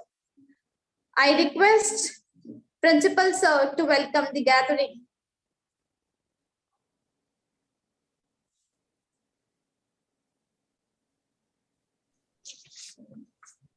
Dear delegates, all the resource persons, the chairpersons of various technical sessions, the delegates who have joined us, from various states, the international delegations that we have. We are extremely happy and thankful for your overwhelming responses that we have received. Dear all delegates, we are extremely happy again to share with you all that today's this international conference has been the second international conference that we have organized in the last 3 months' time. And considering that the 75th year of Indian independence, as the government of India has come out with different kind of programs, which will encourage the ruminations on Indian achievements and also the prospective future that we all are looking at. So considering this, the Department of History, Department of Economics, and Department of Geography of our college, in collaboration with the University of Mumbai's Department of History, came out with this beautiful, innovative idea of having the conference of this nature, in which India is an emerging global power, past, present, and future, is the topic that we selected for our conference. And the idea was backed up by many scholars like all of you. We received support from the people to come out with this kind of idea. So I'm extremely thankful, and I reiterate the fact that several people have registered for this particular conference. We have received as high as 343 registrations, and though this is the time that we all are really busy with examinations all over India, but in spite of that, the teaching fraternity have really taken time and contributed so meaningfully that we received 107 research papers for both presentation and publications. And our team of esteemed, eminent panel of the research committee, they have selected certain presentations, certain research papers for presentations. And out of this, some of the paper presentations have been organized today, and 24 researchers have presented their papers today. And we are also eager to listen to the best paper presentations. So in the morning, we have had the Honorable Vice Chancellor of University of Mumbai having dialogue with all of us this morning. We also had Dr. Sanjay Jagtap sir, who is Joint Director of Konkan Region Higher Education, Konkan Region, Panvel. We also have had Dr. Hejiani Zacarias from University of Brazil, UNESCO University. We also had dignitaries in all our different technical sessions, and now we are moving towards the last session of this conference, that's valedictory. Before I really give the baton to my colleagues for the further process in this valedictory session, I must make a mention, and I must take this opportunity to thank all my colleagues also. My all colleagues, Professor Sharma, Professor Indulkar sir, Professor Thaure, Professor Jagtap, Professor Karulkar, Professor A.K. Anand, Professor A.K. Gaikwad, Professor M.G. Lone, Professor Kamble, Dr. Hingmere, Dr. Chavan sir, Shri Daruskar sir, Mr. T.N. Gyar, Sakre madam, Mr. Boyer, Mr. Kadam, Mr. More, Mr. N.K. Sharma, and B.D. Pardhi in Governed, Mr. Mazgaonkar madam, and Mr. Lendi. Everybody has contributed in this session so meaningfully that we have been highly encouraged to have this kind of repeated interactions, intellectual discussions, in which we can really contribute in the existing theory. Sir, theory दाखवा. in existing intelligence here, Mr. Manohar Yarwalkar. So the existing corpus of knowledge, if we are able to contribute something meaningfully, I think all our endeavors in having this kind of a conference will come to fruitful end. So I thank all of you. I thank the esteemed management members of ours. So honorable the management members of our college, and the local supporters, technical team. Everybody has been so supportive in this, and your host, Professor Hannat, has been consistently there since morning. Everybody has contributed. I thanks once again, and I wish that the idea which emanated in our mind to give some kind of a vision towards this particular whole national debate on India's emerging global powerful position. I hope that we have added something new to the corpus of knowledge on this particular topic available. We have today in this particular valedictory session, Professor Dr. Vibhash Chandra Jha, ex-Vice Chancellor TMB University. We also will have Professor Rajesh Kharat sir, Dean, Faculty of Humanities, University of Mumbai. I also welcome both the dignitaries for this particular session. And it was really very, very enlightening and encouraging kind of a response. I thank all of you for your responses, support, and very active participation from my entire team member. Thank you very much. Thank you, sir. Now to overview the conference, I request Professor H.K. Jagtap sir, Head of Economics Department, KONKAN GYANPEETH. Jagtap sir, please. Yes, thank you, Hannat ma'am. We also conveners. Again, I welcome all of you. Myself, Professor H.K. Jagtap, convener of International E-Conference. Good evening, everyone. Today's valedictory session, Chief Guest Professor Dr. Vibhash Chandra Jha, sir, and Guest of Honor, Professor Rajesh Kharat, sir, warm welcome. Professor Dr. Baliram Gaikwad, sir, Principal of KONKAN GYANPEETH URAN College of Commerce and Arts College, Uran, Navi Mumbai. Thank you for giving this opportunity to ahead international conference and valuable guidance and support. Convener of this conference, Dr. M.G. Lone, sir, and Professor A.K. Gaikwad. Respected delegates, scholars, and participants, I am standing in front of you to take overview. The International E-Conference already started from 10 a.m. morning. Myself, H.K. Jagtap, highlighted objective of this International E-Conference, that is to study the global power of India, to discuss contemporary historical issues. Today, inauguration session, Honorable Chief Guest, Professor Suhas Pendekar, sir, Vice Chancellor, University of Mumbai, and give the remarks, highlighted the importance of global connectivity and peace and conveyed his regards for the conference. Then, International E-Conference Special Invitee, Dr. Regina Zacharia, UNSP, University of Brazil. She also told through light on importance of language, traditional and cultural importance of India. Then, International E-Conference Special Invitee, Dr. Sanjay Jagtap, Joint Director, Konkan Region, Panvel, Navi Mumbai. Sir also said that very well highlighted the need of being alert and the learned as the global crisis and increasing. And today's inauguration session presided by Honorable Shishir Dada P. Daharkar, Vice President of KONKAN GYANPEETH Trust,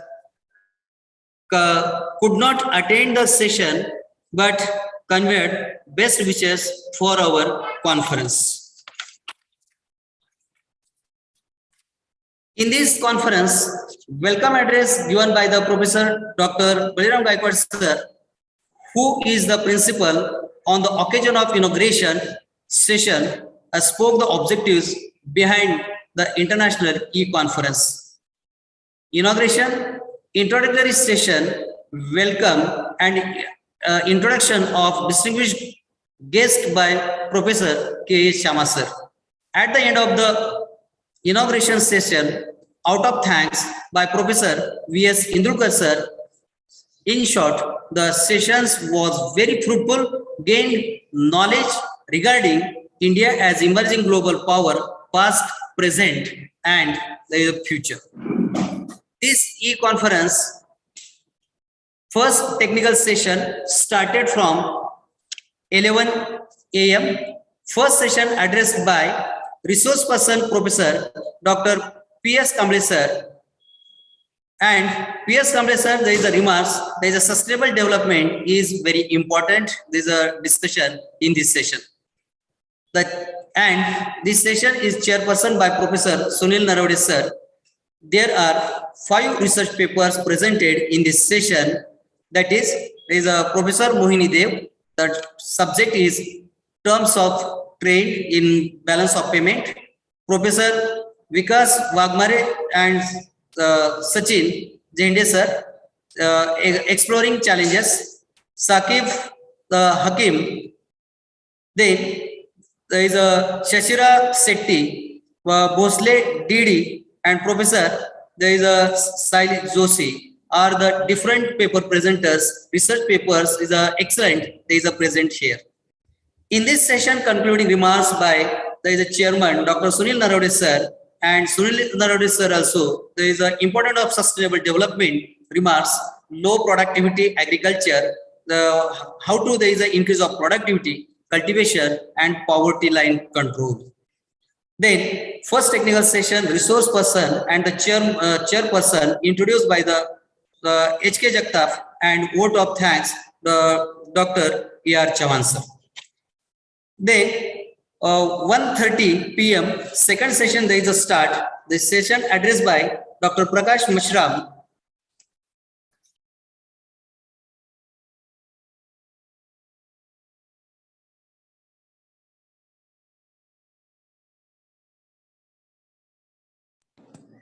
Sir, please unmute yourself.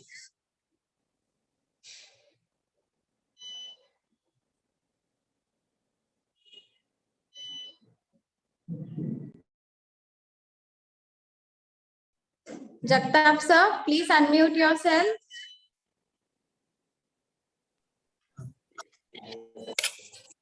Okay, I am audible? Yes, sir, yes. Okay, madam. Okay, in this session, concluding remarks by the Sunil Naravade sir, and okay, second session, technical session, 1:30 p.m. There is a session addressed by the Prakash Mashram, resource person, and this sir remark there is a historical perspective on gender development and status of tribal women in India. There is a special reference to Vidarbha, and the chairman by Dr. Kishore Gaikwad in this session present here as well as a remark. In this session, 5 research papers is presented. There is a different researchers. That is, there is a Nalini Wagmare madam, Professor Archana Pednekar madam, Professor Yogita Chandrakant Patil, Professor Madhu Kelkar, and Professor there is a Srilata Shubhnam, Sustainable Developments. Concluding remarks by the session chairperson, Professor Dr. Kishore Gaikwad sir, and sirs also told research given that give the aims and objectives, and conclusion is very important, and political space are the importance given here. This session introduced chairman and resource person, Professor Dr. M.G. Lone, and thanks is given by Dr. D.P. Hingmire sir. International E-Conference third session start by the sharp 3 p.m.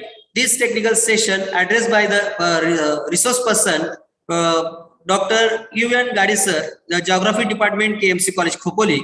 And sir also remarked there is the environmental issues, biodiversity loss, and environmental challenges. These are the very important discussion in this session. And in this session also, there is a total 6 papers. There is a researchers, there is a present here. That is, there is a Anse Davis, then Vinod Indulkar, Professor, there is a Charmin D'Souza, Professor Vandana Yadwad, and Professor Mr. Umesh Kamble sir. Above the different research paper, there is a remark by the chairperson, Dr. R.A. Patil sir. The session introduced by Professor A.K. Gaikwad and out of thanks, Professor V.S. Dharasukar sir. Thank you all resource person and chairperson of different technical session.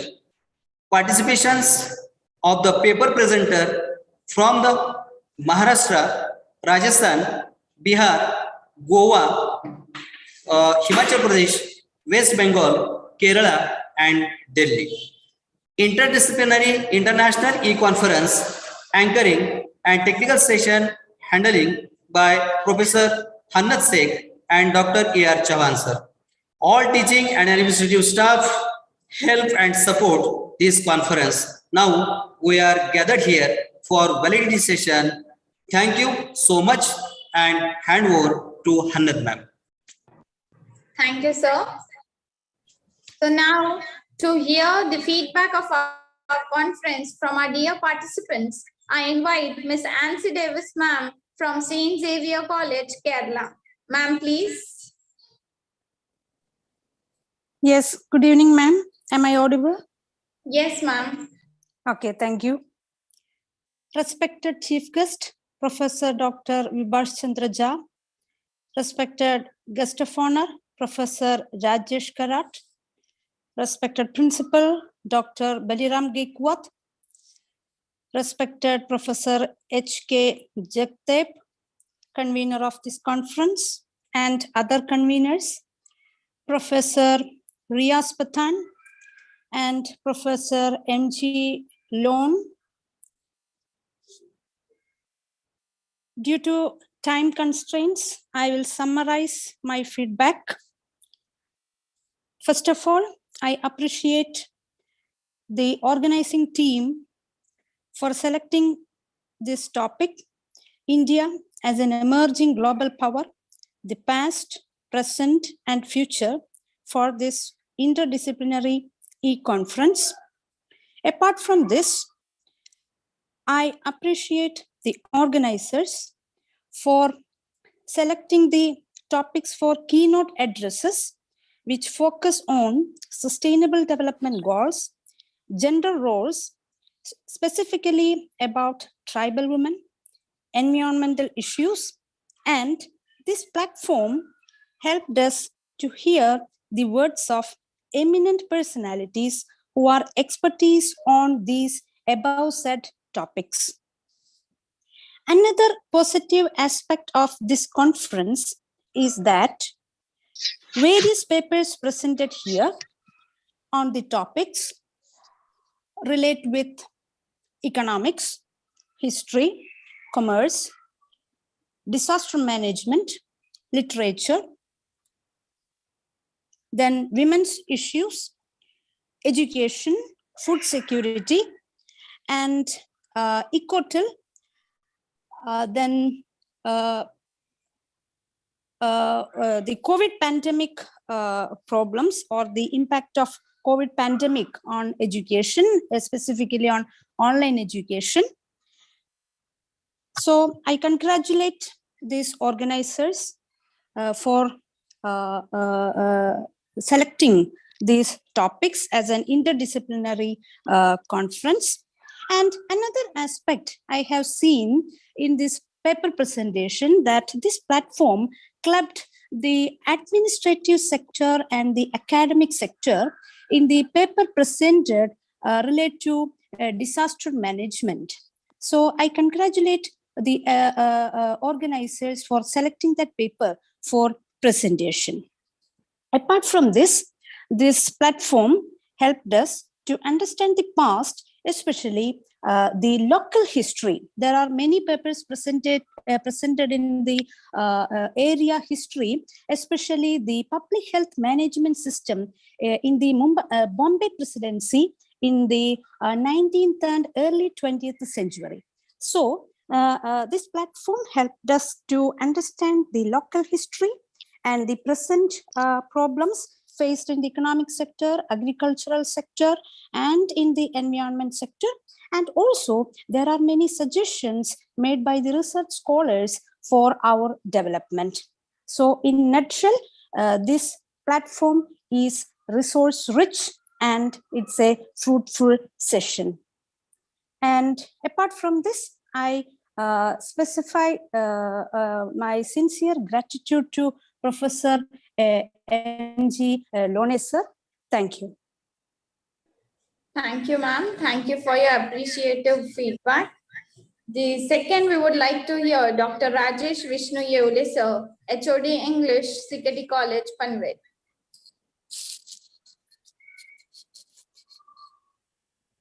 Am I audible? Yes, sir. Hello. Yes, sir. Am I audible to you? Yes, sir. Just a minute.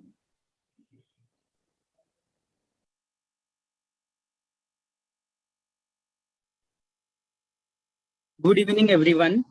The chief guest of today's valedictory function, Honorable Dr. Rajesh Kharad, Dean, Humanities, University of Mumbai, as well as Honorable Professor Dr. Vibhas Jha, who is there amongst us. And I'm here to give my feedback for One Day International e-conference organized by KONKAN GYANPEETH College of Uran. It's my immense pleasure to share this feedback about this One Day International Conference, which is organized under the able and dynamic leadership of my best academic friend, Professor Dr. B.N. Gaikwad.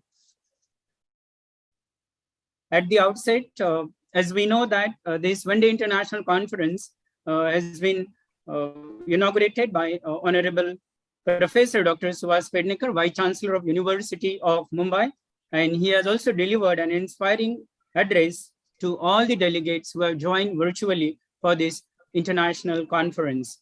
And our special invitee, Honorable Dr.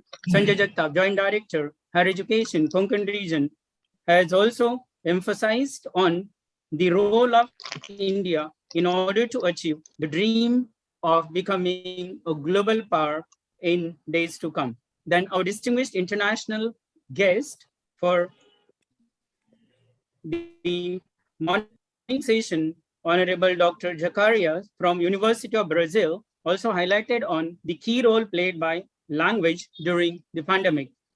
At the same time, she also focused on the beauty of multilingualism, which our country is showing to the entire world. And she also touched upon the value of literature, culture, and language, which our country is showing to the entire world and making India incredible as well as commendable in the entire world. About the topic of this extend my hearty congratulations and gratitude also, because the topic selected is so relevant, so appropriate, because it is a dream of every Indian to see India to be a superpower, all right, in days to come. And it has explored various paradigms of making India as a global power, with various research scholars coming forward and presenting their papers.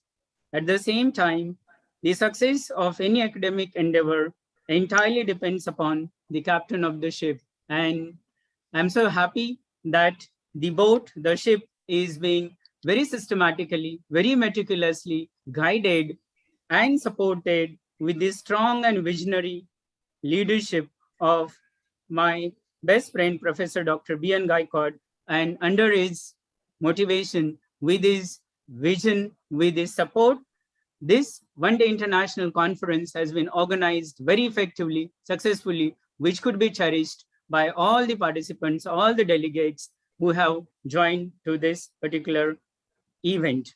And I'm so happy to share my feedback that as Professor Gaikwad had also rightly said, that in this international conference, there have been 107 research papers coming. It's a huge achievement.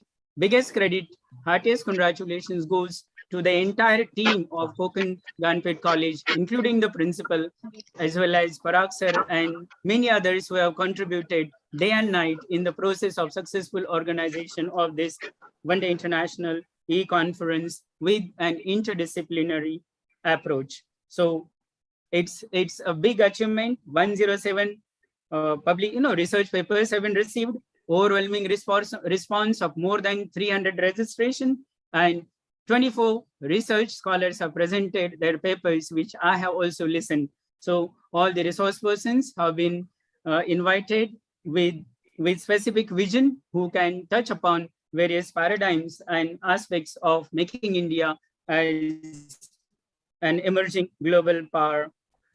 I also congratulate entire team and give special thanks to everybody who have contributed directly as well as indirectly in the process of successful organization of this one-day international interdisciplinary e-conference. Last but not the least, it's a kind of a forum which provides a golden opportunity to all the upcoming researchers, because we want, even Navi Mumbai, Uran, Panvel, Mumbai, and all these locations should come together and let the researcher get an opportunity. Because today, my PhD student called Ms.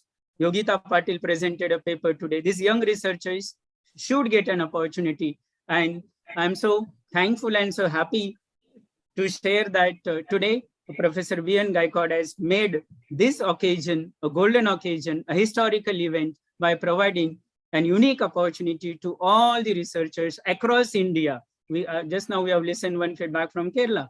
So we have participation, research paper, scholars being presented across India. So hearty congratulations to the entire organizing team of Professor V.N. Gaikwad for this successful organization of this one-day international conference.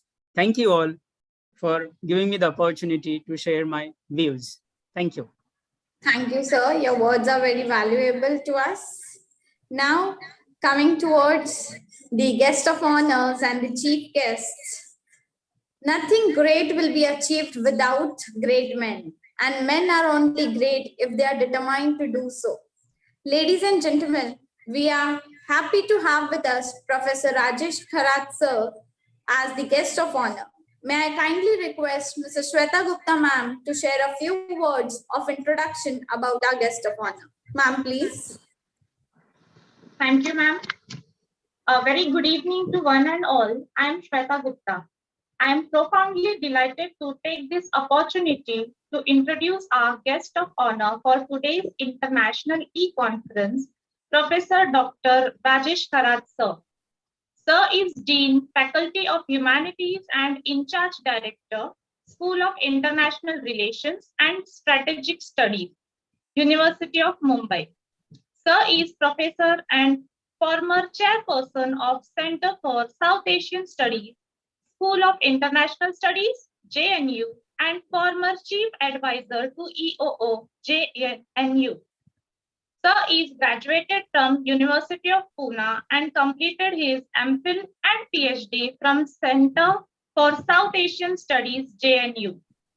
Dr. Rajesh Kharat sir has been actively engaged in teaching and research for more than 30 years in the universities and guided more than 30 PhD students, initially at Department of Civics and Politics, University of Mumbai, and then at South Asian Studies, JNU. Sir has authored and edited more than 10 books and 30 plus research articles in various international and national peer-reviewed journals, published from Anthem, Blackwell, Palgrave Macmillan, Oxford, Routledge, Sage, Springer Nature, and few Indian publishers too. on contemporary issues of South Asia, especially Himalayan region. Professor Rajesh Kharat sir is also chief editor of 3 interdisciplinary online research journals, namely Sambhashan in English, Shodhavri in Hindi, and Sambhashit in Marathi, published by University of Mumbai. Sir has also served Maharashtra State Board of Secondary and Higher Secondary Education, Maharashtra Public Service Commission, and many other institutes and organizations of central government in different capacities. Sir has been recently appointed as visitors representative at the Executive Council of Mahatma Gandhi Central University, Bihar. We are very grateful to Professor Dr. Rajesh Kharat sir for accepting our invitation and marking his presence here. It's a great pleasure to welcome such a noble personality. Thank you. Over to you, sir. Please share your views and insights.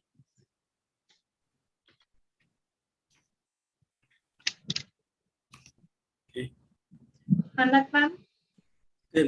Thank you, Shweta, and good evening to all. Thank you, Principal Baliram Gaikwad sir, and all the colleagues of the Konkan Gyanpeeth, all the students, participants, the former Vice Chancellor Jha sir also is there, I could see now. All the colleagues, basically those are who are youngsters and presented the paper, managing the show. Then since last 1 hour, I have been attending so many paper presenters, and I found there is some different view, a different kind of perception, which is totally being not the conservative, but going to like crack the conservative perspective. So this is going to really bring certain things or something new, which we really need for the policy making as far as India's foreign policy is concerned. So the title of the present conference, which is India is a global emerging power, past, present, and the future. Maybe I can flag some of the issues about the future, or highlight just only the past 2-3 issues, then the present and the future, maybe within 6 to 7 minutes or 10 minutes maximum, if you allow me to speak. Since I think 1947, we can see the 2-3 major stones. India has really set the tone. India is going to become a global power, and that has been like contested by the Americans as well as the Russians, and of course China was against us. So 1950s, when there was a Korean crisis, during the Korean War, Korean crisis, India has contributed a lot through the United Nations repatriation force, and India also received the gold medal from the United Nations. And this United Nations peacekeeping mission was led by Major General SSV Thorat, who's from Kolhapur, from Maharashtra. So that was a great achievement by the Indian Army as well as Pandit Jawaharlal Nehru's initiative. So that was a milestone laid by the government of India as far as foreign policy, defense policy is concerned. Secondly, during the Hungarian Romania crisis, India also contributed a lot. It was the period 1956-57. Then 1961 Portuguese crisis. During the Portuguese crisis, international law was not in our favor. But Pandit Jawaharlal Nehru take a call individually and then asked the Indian Army, Indian military forces not to breach the international law and make Portugal or the Goa freedom from the clutches of the Portuguese government. And that we did in 1961.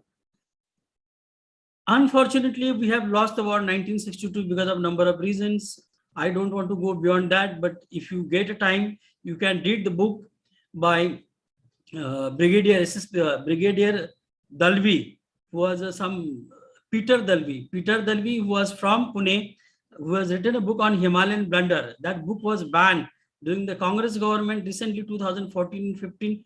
That book is now available in the market. Whoever wanted to study why India has lost the war and what was India's perception towards the global emerging power, you must read that book. Why India's lost war, Himalayan blunder. Then continue 1963, 64, 69. The 65, we have won the war against Pakistan, which was roughly exercised in the run-up Kutch. And then Lal Bahadur Shastri was a prime minister. And you can see the two naras were there, slogans were given. Jai Jawan and Jai Kisan. That was a mix of the the farmers and the army men, so that both of them, they can have the economically as well as security, borders, territorial integrity will be maintained. So continuously 1965 onwards till date, we have been really not looking bad, but we are really emerging as a global power. And I can cite 2-3 examples. After 1965, then you can think about 1971 war, where Bangladesh has become sovereign and territorial integrity and independence was maintained because of the Indian Army's role. Okay. Then later on, 1972-73, you can see the peaceful nuclear explosion which took place in Pokhran. Okay. That was the first PNE took place in Asian continent except China. China did in 1964. We did it exactly after 10 years. That was in 1974. So this was continued. This was continued in 1974. Then 1975, we have annexed the Sikkim. Sikkim was a British protectorate and it was sandwiched between the two mighty powers, China and India. So there what we did it, somehow we tried to get Sikkim into the ambit of Indian Union, and Sikkim has become 25th state of the Indian Union in 1975. So this is how Sikkim still is a part of Indian Union, and without any problem, Sikkim is like totally politically amalgamated, culturally amalgamated with the Indian society. This is a big achievement. Then you can come back to the period of 1977, 78. I'm not going to further, but then there was a confidence building major initiative which we started with the China, because China was then, it was really mighty China and always trying to encroach all the territories. You can see the Siachen Glacier and the Ladakh, Arunachal Pradesh, the formerly known as the Nepal, still considered as a part of Chinese territory. But then 1981 onwards, we had some CBM, confidence building measures, which was continued till 1996, despite little political upheavals and the strategic maneuvering led by the Chinese government. You can see the present example of the Doklam. What has happened in Doklam? Doklam is in the Bhutanese territory. But India had a signed treaty, military treaty with Bhutan. It was in 8th August 1949. And then it was a moral responsibility of the government of India to protect the Bhutanese territory against the mighty China. And we did that. And Doklam is still maintained the status quo. So like that, there are so many issues are there. You can also highlight the recent example about the Galwan Valley. Another example, I can cite it here. Here, Operation Brass Tacks. Operation Brass Tacks were led by the General K. Sundarji under his leadership by the Indian Army, because they wanted to see where Pakistan is going, because Pakistan was under Zia-ul Haq. Zia-ul Haq was a radical Islam he was following. He has changed the Pakistani constitution, and the too much migration have taken place from Pakistan to India. You can see the Khushwant Singh's article, Balraj Madhok's article, who has written about that, how the Hindu plight of the population has migrated from Pakistan to India during this period, 1988, 87, 88, 89. So in response to Brass Tack operation, which was exercise, it was a territorial army exercise. Then Zia-ul Haq, he has started the another military exercise known as Zarb-e-Mumin. Zarb-e-Mumin, it is a will of Allah. So because of will of Allah, so they had the Air Force exercise above the Indian territory. So this was a proxy war which had fought with Pakistan, and then later on it was resulted into the second PNE, second Pokhran peaceful nuclear explosion, when Atal Bihari Vajpayee government was there. So this is all the links are there. So you can see why the surgical strikes we are bombarding the neighboring countries. It's not only Pakistan but also in Myanmar to some extent, because many insurgents were hiding out there. Not only in Myanmar but Bhutan also. You can see the Operation Desert Storm and Operation Ethnic Cleansing. Operation Ethnic Cleansing was there. So different kinds of operations were led by the Indian government in the neighboring countries. Operation Pawan is another important one, which we had that Indian peacekeeping forces to rescue the Indian origin Tamilians from the terrorist attacks. So you can see, one can study what kind of military operations led by the government of India from 1950 till 2020, including surgical strikes. Or a paper banao, acha sa present karo, get it published somewhere. So this is a very good, actually, not many people have done that, even in Delhi, but this is a very good idea. One can study that. Ek operation ke baare mein you can write one paragraph or two paragraph or two pages, 3 pages, 10 page ka ek acha banao paper, research paper, and get it published. This is the one. Secondly, as far as now this I structure about the defense. Now, when we are thinking about the political, where India really took the mileage of India being a strategically located within South Asia, or it is a subcontinent within the Asian continent, because we have the maximum neighbors who are the Asian countries. India, we have the SAARC countries, but Myanmar is not a SAARC country, but it is, we are having at least 3 neighboring states with Myanmar, like Nagaland is there, Arunachal is there, and Mizoram. So these are the three states with Myanmar. Despite that, Myanmar is not a member of the SAARC, but we have very good relations. Why it is so? This is the one question I just would like to flag it. We know the answer, but the young scholars, young students who have presented the paper also see that why Myanmar is not a member of the SAARC, whereas China has been given observership status, and China is there. So why China is their observer? Why China is not a become member when we have a direct border with China? Pakistan se hai this the whole northeast region we have, including the Kashmir, and to certain extent the Ladakh. So we have a direct immediate border with the China. Thoda sa Uttarakhand ka hai border close to Nainital. So despite all these things, why China could not become member of the SAARC is a big question. China also knows that, India also knows that, but why scholars should study that? You take a topic और किसी teacher को बोलो पढ़ाओ उनके बारे में कि क्यों ऐसा है. So like that, this is just I'm flagging the issue. Lastly, I'll come back toward overall the impression what is happening about the India's foreign policy. See, India's foreign policy is booming like this since last 10 years. I'm not taking a particular regime, but since last 10 years, maybe from this 20th century, 21st century, India is really doing well because human resources. Wherever you go, you can see the Indian diaspora, human resources are there. India provides the raw material. India provides so many other economic benchmark to the very European countries.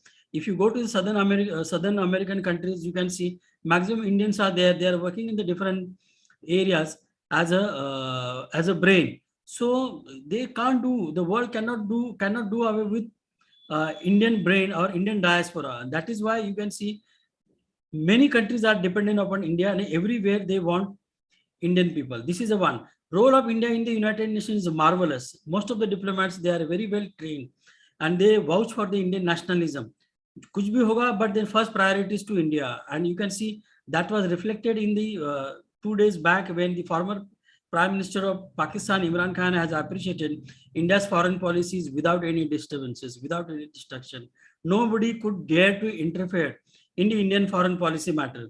So these are the few compliments which we have received from the enemy country, the hostile country. Generally, we see kuch bhi hoga to Pakistan mein, but it's not like that. So these are the few opportunities where India can think about that. कि पाकिस्तान हो, बांग्लादेश हो, नेपाल हो, भूटान हो, सिक्किम हो, तिब्बत हो, China हो, क्या कर सकते हैं? And then one more thing, within the South Asian countries, we have the maximum, the beneficial bilateralism or very good or cordial relation with not Hindu state, that is Nepal, but the Islamic state, that is Bangladesh. Pakistan, China to chhod do. So these kind of things are there. Lekin ye aisa kyun?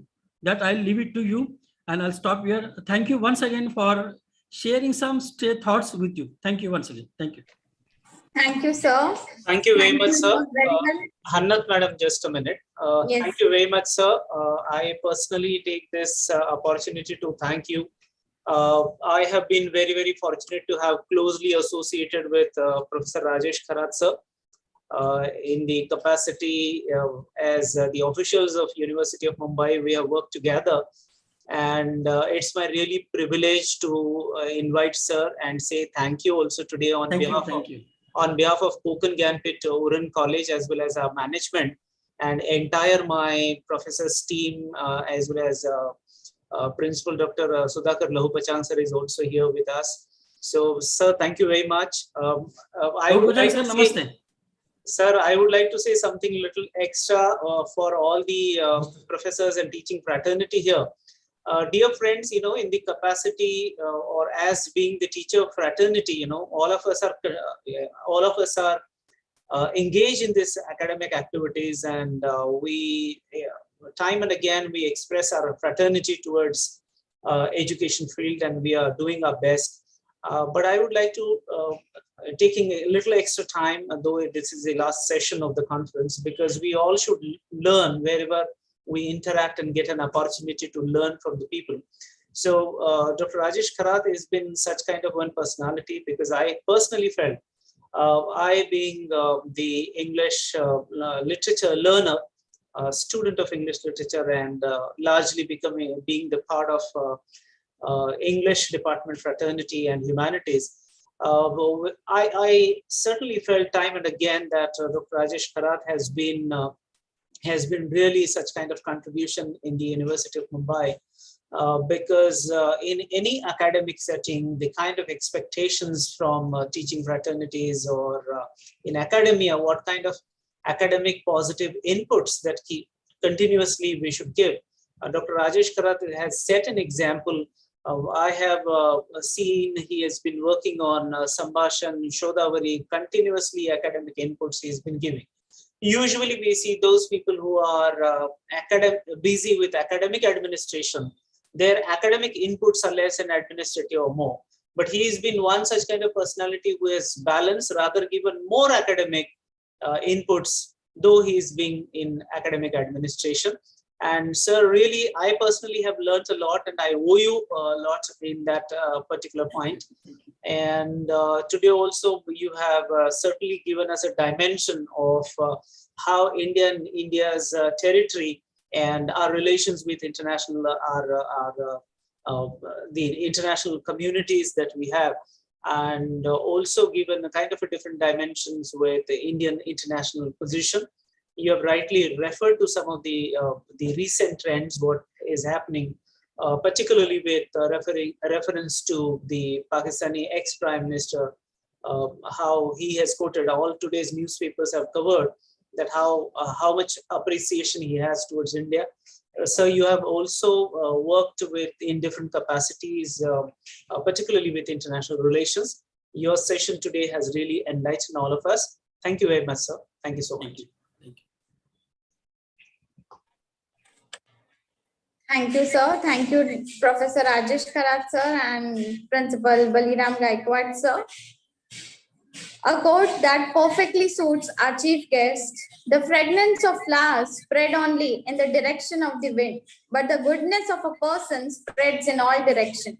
Ladies and gentlemen, we are delighted to have with us Professor Dr. Vibhash Chandra Jha, sir, as the honorable chief guest of the valedictory ceremony.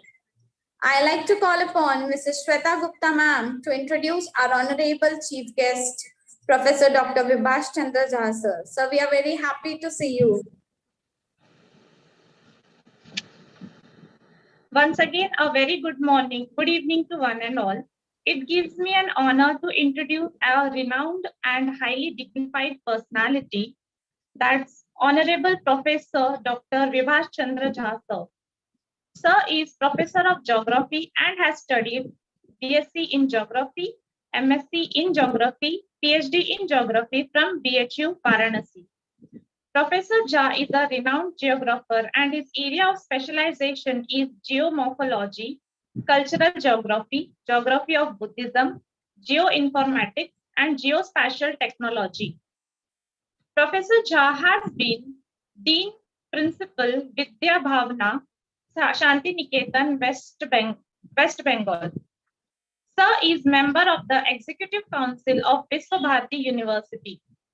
Professor Jha has completed his tenure of deputation for 3 years and 3 months as Director of National Atlas and Thematic Mapping Organization, Department of Science and Technology, Ministry of Science and Technology, Government of India, ACC approved post, Kolkata. Professor Jha has also served as Registrar of Visva-Bharati University and is a permanent faculty member of Department of Geography, Shantiniketan, since 36 years. He has worked as a scientist engineer for the National Remote Sensing Agency, Hyderabad, posted at IIRS, Dehradun, and has received the Bhabha Atomic Research Center Research Fellowship in Geology for his doctorate degree in Geomorphology. Dr. Jha has been awarded second place in International Photogeomorphological Contest at McMaster University, Hamilton, Canada in 1993.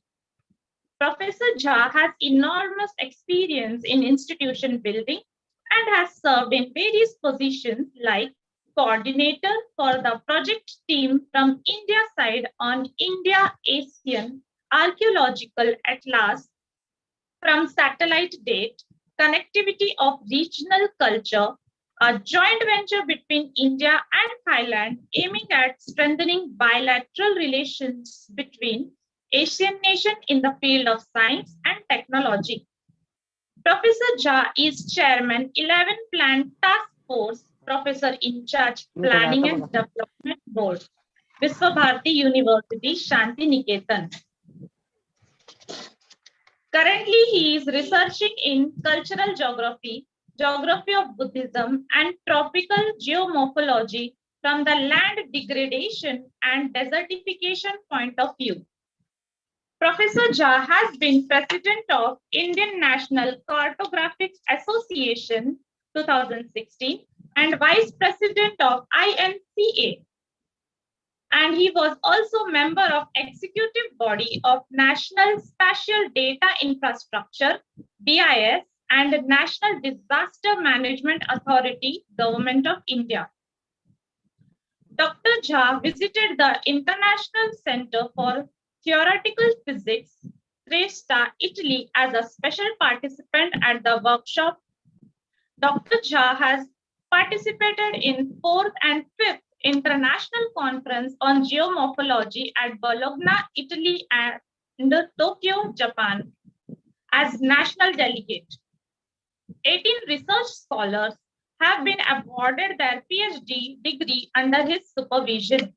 He has more than 130 research papers to his credit and is author of research monograph on Himalayan geomorphology and edited book on geomorphology and remote sensing, land degradation and desertification and cartography and climate change. Sir is also member of advisory board of UGC, DST, DRS, SAP, Bharat program in Kolkata, Burdwan University, expert member in various academic bodies of different universities. Professor Jha has traveled widely to Hungary, Italy, Vatican City, Austria, Germany, Kenya, Canada, USA, Thailand, and Japan for various seminars and conferences.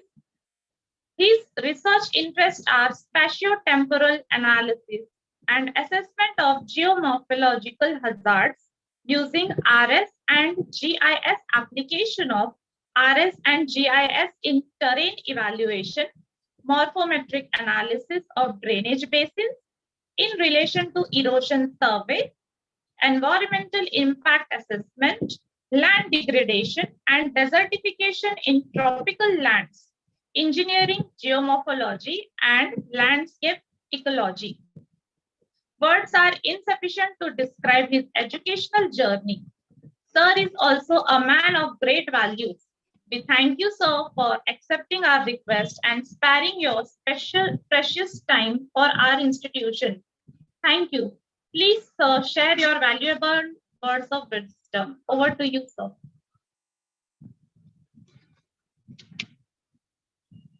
Sir, please unmute yourself. Thank you, Shweta. Thank you, Dr. Hanusik. I recall my visit to your college, and I'm very happy to see you all on this very important platform. Since this one-day international e-conference on India as an emerging global power, past, present, and future.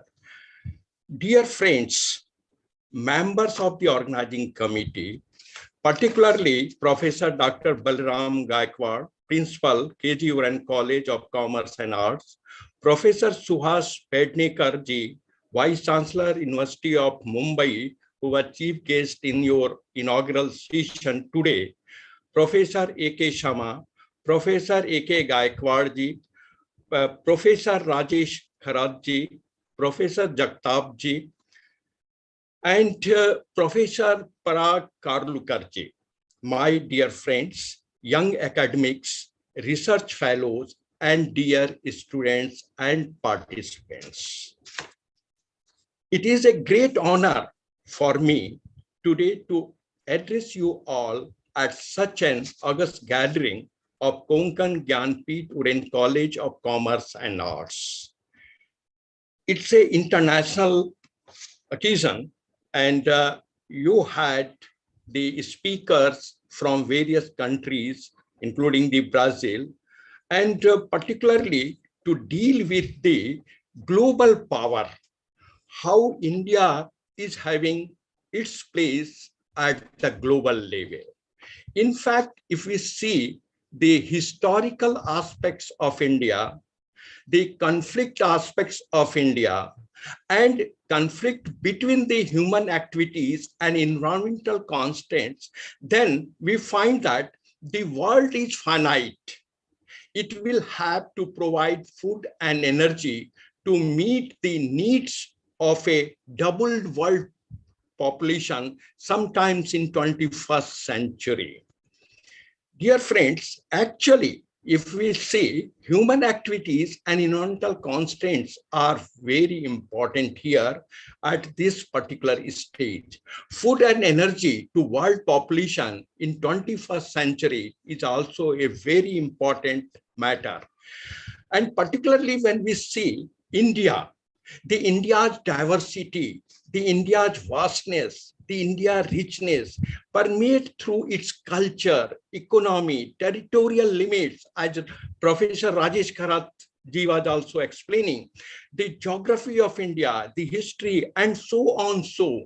And when we see the world population, the second topmost population of the world, and we are neck to neck China in human resources. But when we see the projection of world population, then by 2100, the population will be doubled what we have today, around 8 billion.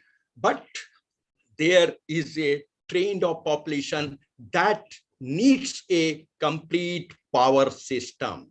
And in this power system, we see our India as an emerging global power.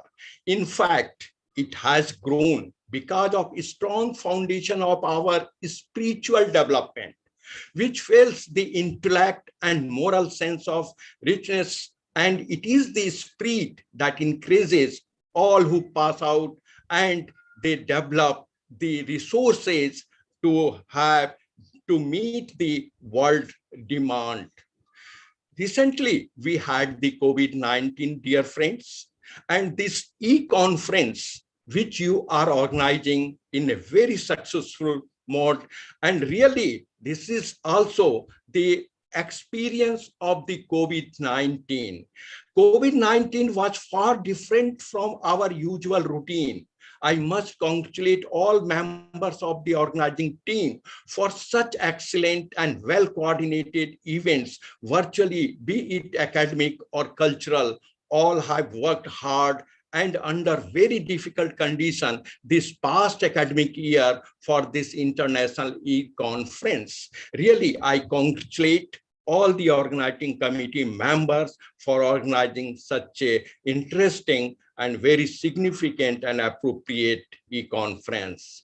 Dear friends, living in such unprecedented time, which has made us cherish and small yet important aspect of life, and all of this knowledge will not double be valuable as we go forward in life. But I think that most important thing that we have learned is that nothing stops or comes to stand still. It is the human spirit to try to find a way out, to circumnavigate and find new routes if the pun is to be taken. The present pandemic, which stands for a pandemonium like epidemic, emphasize the role of our subject.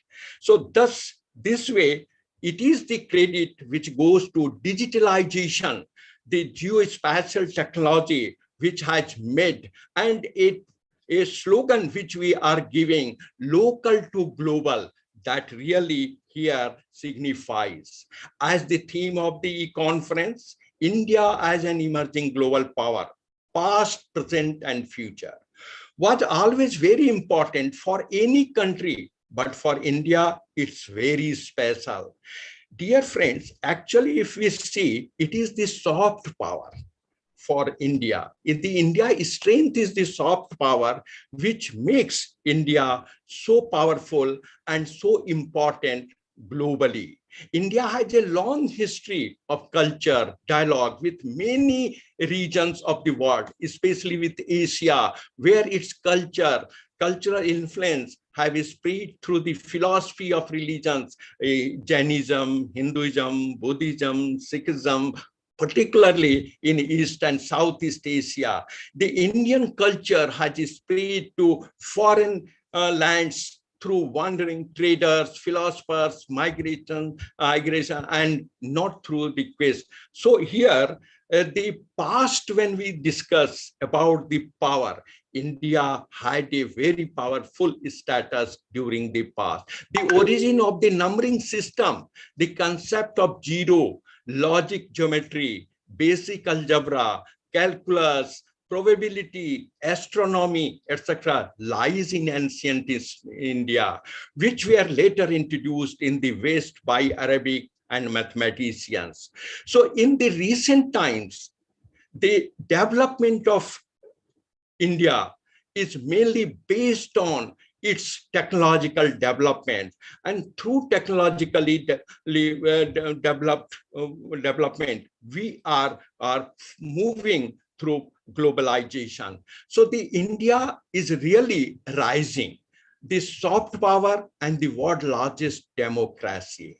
India has found soft power to be necessary but insufficient ingredient in engagement with the world as a democracy with the rich culture, and that is giving the Republic of India, the Indian century is the India that is the 21st century, as we say, that the 21st century is the Indian domain, and 20th century is called for the American century, or 19th century called for the British. So this way, India is also, as one of the speaker in this valedictory session rightly said, the India is moving for superpower of the 21st century. So in 21st century, we are really moving as a superpower. But I would like to share some themes which are very relevant when we move for the soft power or we command for the global power. The theme challenges humanity today. They are relating to cultural and identity. India's philosophy is commendable for soft power.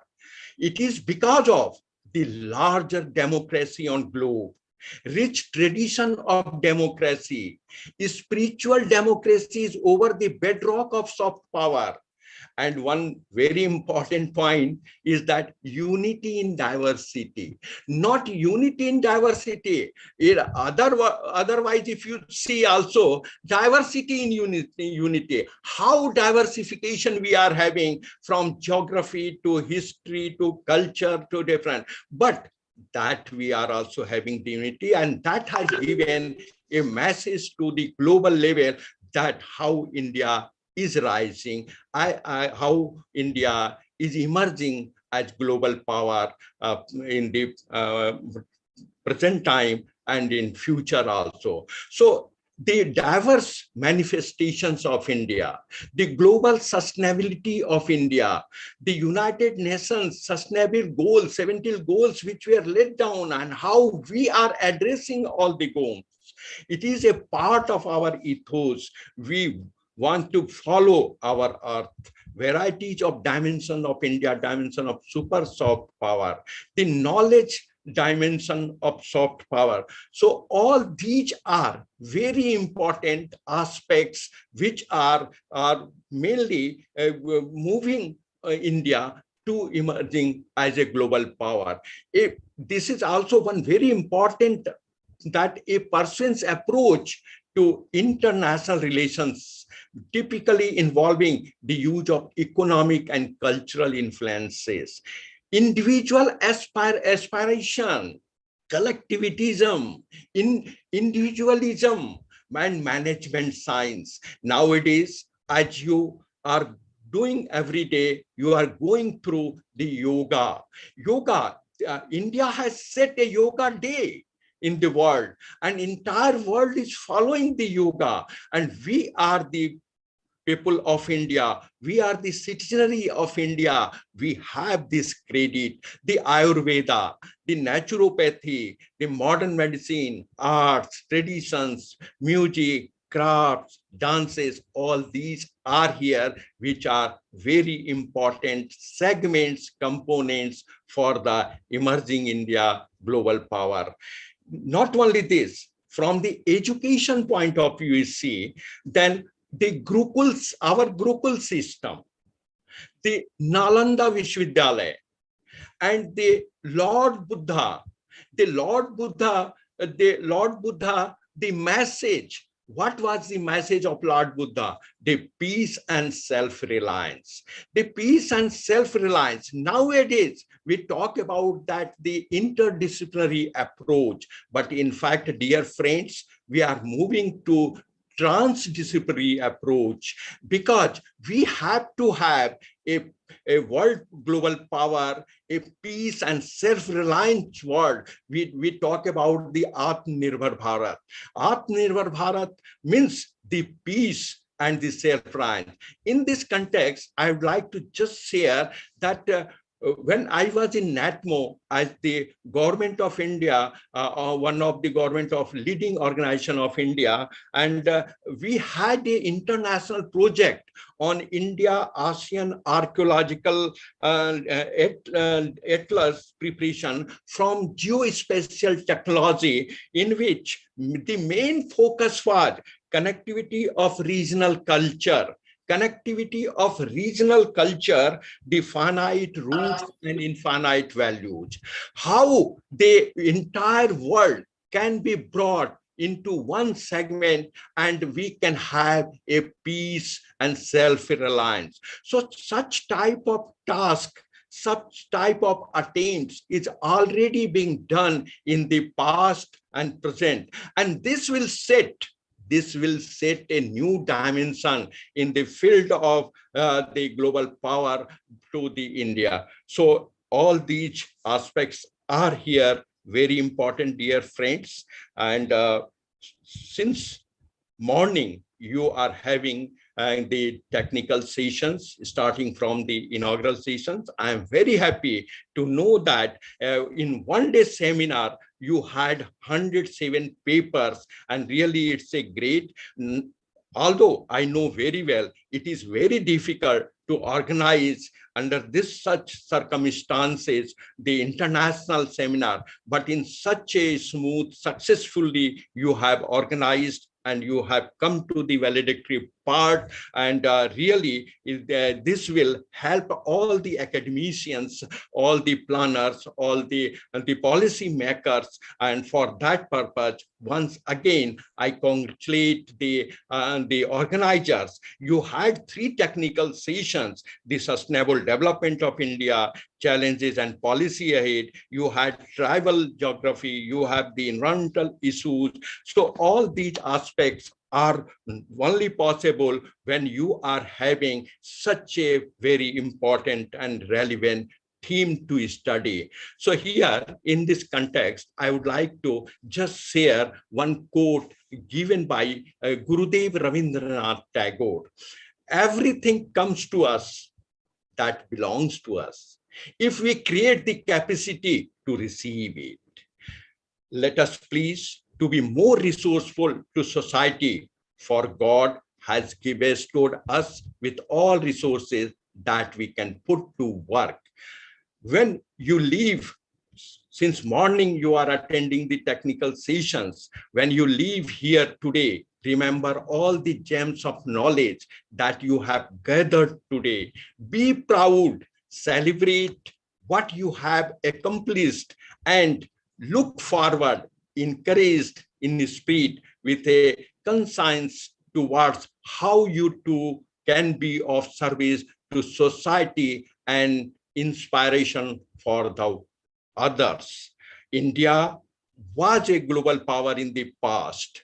In 15th century, Todermal, who actually introduced the mapping technology, and now we are having also a survey of India like organization, the NATMO like organization, who are leading in the field of mapping and giving this particular globalization phenomena, and the slogan local to global also, which we are having as our superpower things. So in this context, now I conclude, and once again I thank all the organizers, and particularly the Konkan Gyanpeeth College Principal Sahib and the organization for giving me this opportunity to meet you all. And at the last, just I would like to say that land is the mother,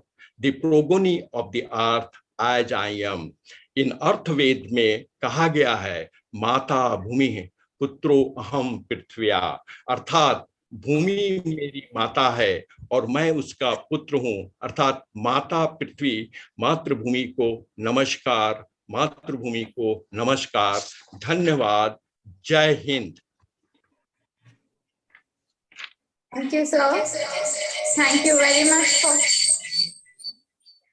very much for sharing your deep knowledge. You have well concluded with our theme, India as an emerging global power, past, present, and future. With the deep knowledge and the words of wisdom, so your enthusiasm and valuable knowledge is overwhelmed to listen you. Thank you so much for your gracious presence. To acknowledge and encourage our researchers' academic excellence, I request Dr. Parag Karulkar sir to announce the name of the best paper presenters for all the 3 technical sessions. Sir, please.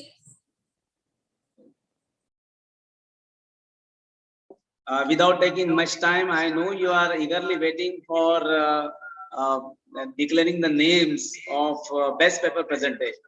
In technical session 1, Mrs. Mohini Milind Dev, Assistant Professor, Konkan Gyanpeeth Karjat College, Arts, Science and Commerce. Her paper was Study of the Economic Growth and International Trade of India in Perspective of the Macroeconomic Variables of the Indian Economy. In technical session 1, second paper was Saqib Abdul Hakim Osmani. He is from School of Management Science, Swami Ramananda Tirtha Marathwada University, Nanded, Subcenter Latur, Maharashtra. His paper was Impact of Drought and Economic Conditions of Farmers in Latur district.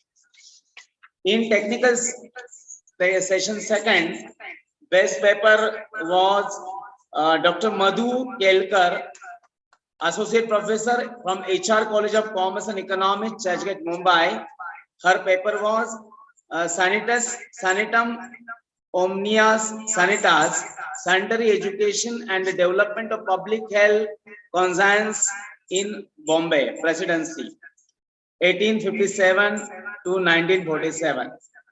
Second paper in the technical session 2, Srilata Solomon, her research scholar, paper was Sustainable Development Goals, Awareness among the Youth Volunteers.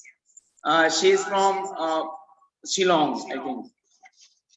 In technical session 2, best paper was selected Mr. Vinay Vinod Indulkar.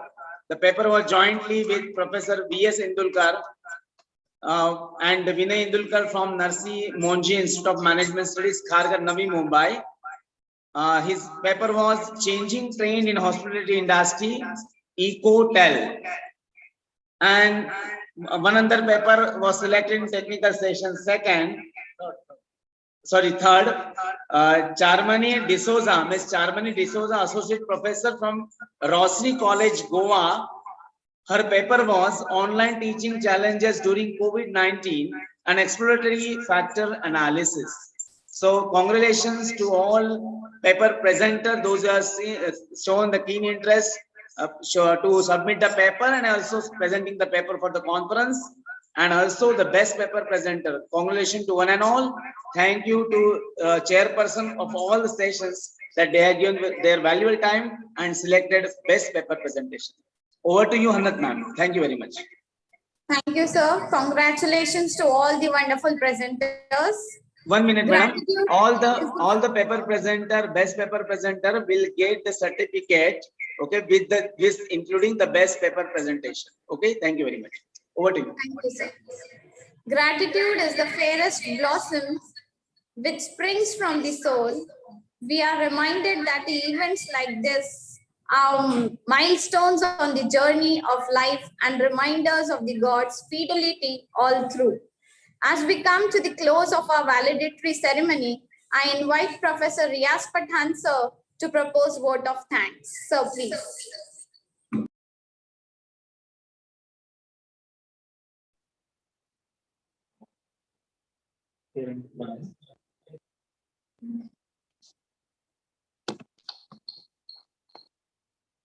Good evening, all. As all good things come to an end with the good learnings, on behalf of Konkan Gyanpeeth College, Commerce and Arts, I take this opportunity to propose vote of thanks to those who have directly and indirectly contributed in this e-conference. First of all, I would like to thank Chief Guest for today's valedictory session, Honorable Professor Dr. Vibhash Chandra Jha sir, for spending his valuable time and giving energizing motivation and guidance to all. I'd like to thank our guest, Honorable Professor Rajesh Kharat sir, Dean of the Department of Humanity, University of Mumbai, for his presence. Thank you, sir. I'd like to thank member of management and college committee of Konkan Gyanpeeth Trust for their continuous support. I'd like to thank our principal, Professor Dr. Baliram Gaikwad sir, for his effective guidance and continuous support. I'd like to thank all conveners for organizing this wonderful international e-conference. I thank all the teachers and non-teaching staff for their hard work and coordination towards this international e-conference. I also want to thank the people who work behind the curtain to execute this event, our IT team, Dr. A.R. Chavan sir, Dr. Parag sir, Hannat ma'am, myself, and so on. And most importantly, I thank all the teachers, participants, professors, research scholars for participating and attending e-conference and making it successful. Thank you so much. Thank you, sir. The end of the story is the new beginning for many others. On this note, let us conclude our remarkable and memorable valedictory session and the end of the journey of one-day international conference. We will be having national anthem first and then we shall conclude. Technical team? Yes, ma'am. Please stand up for question.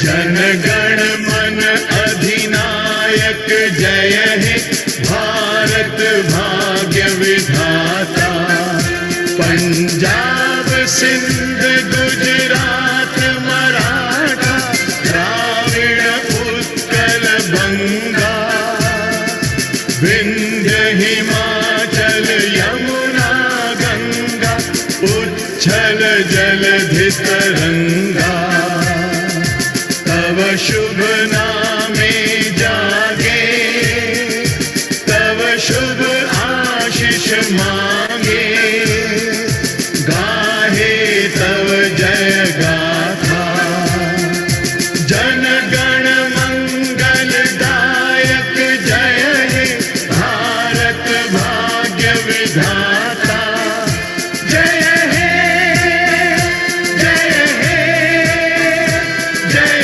हे जय जय जय जय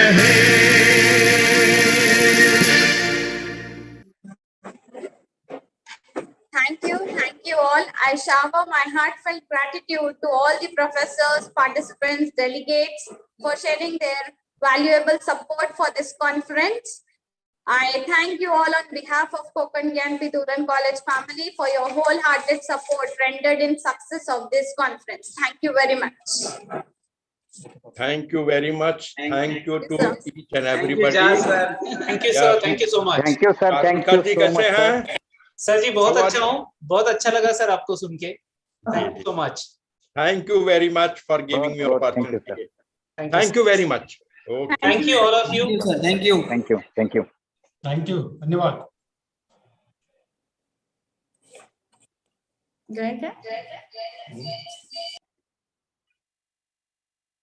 अरे हुआ तेरा 1 2 3 लिख के कितना टाइम लग रहा है? हो गया? हाँ 1 to 10 तक स्पेलिंग लिख के तो जरा.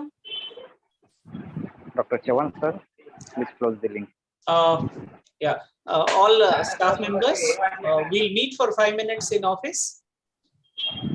Yes, sir. Yes, sir. Please come.